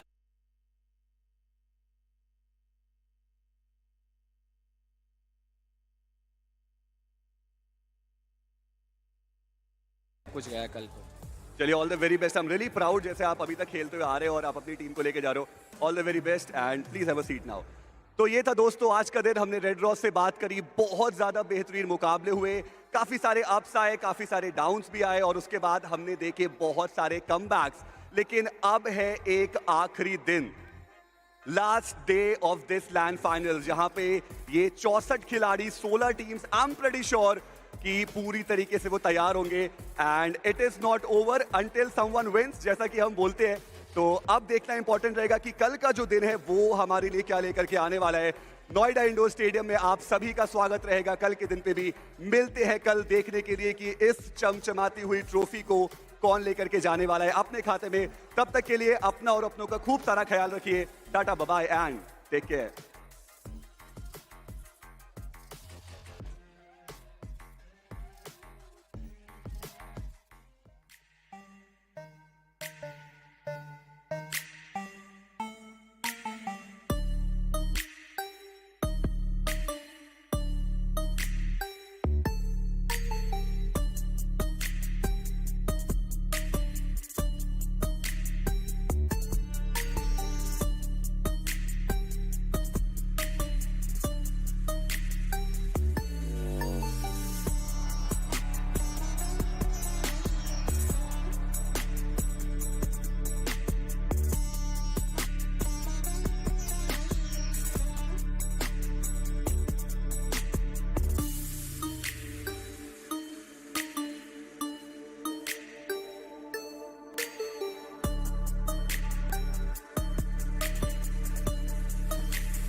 to break another code now. Pretty in disguise, bugging up your life. This is my syntax. 3, 2, 1, deploy. XOX cut through code. Run it again, XOX cut through code. Run it again,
It's not too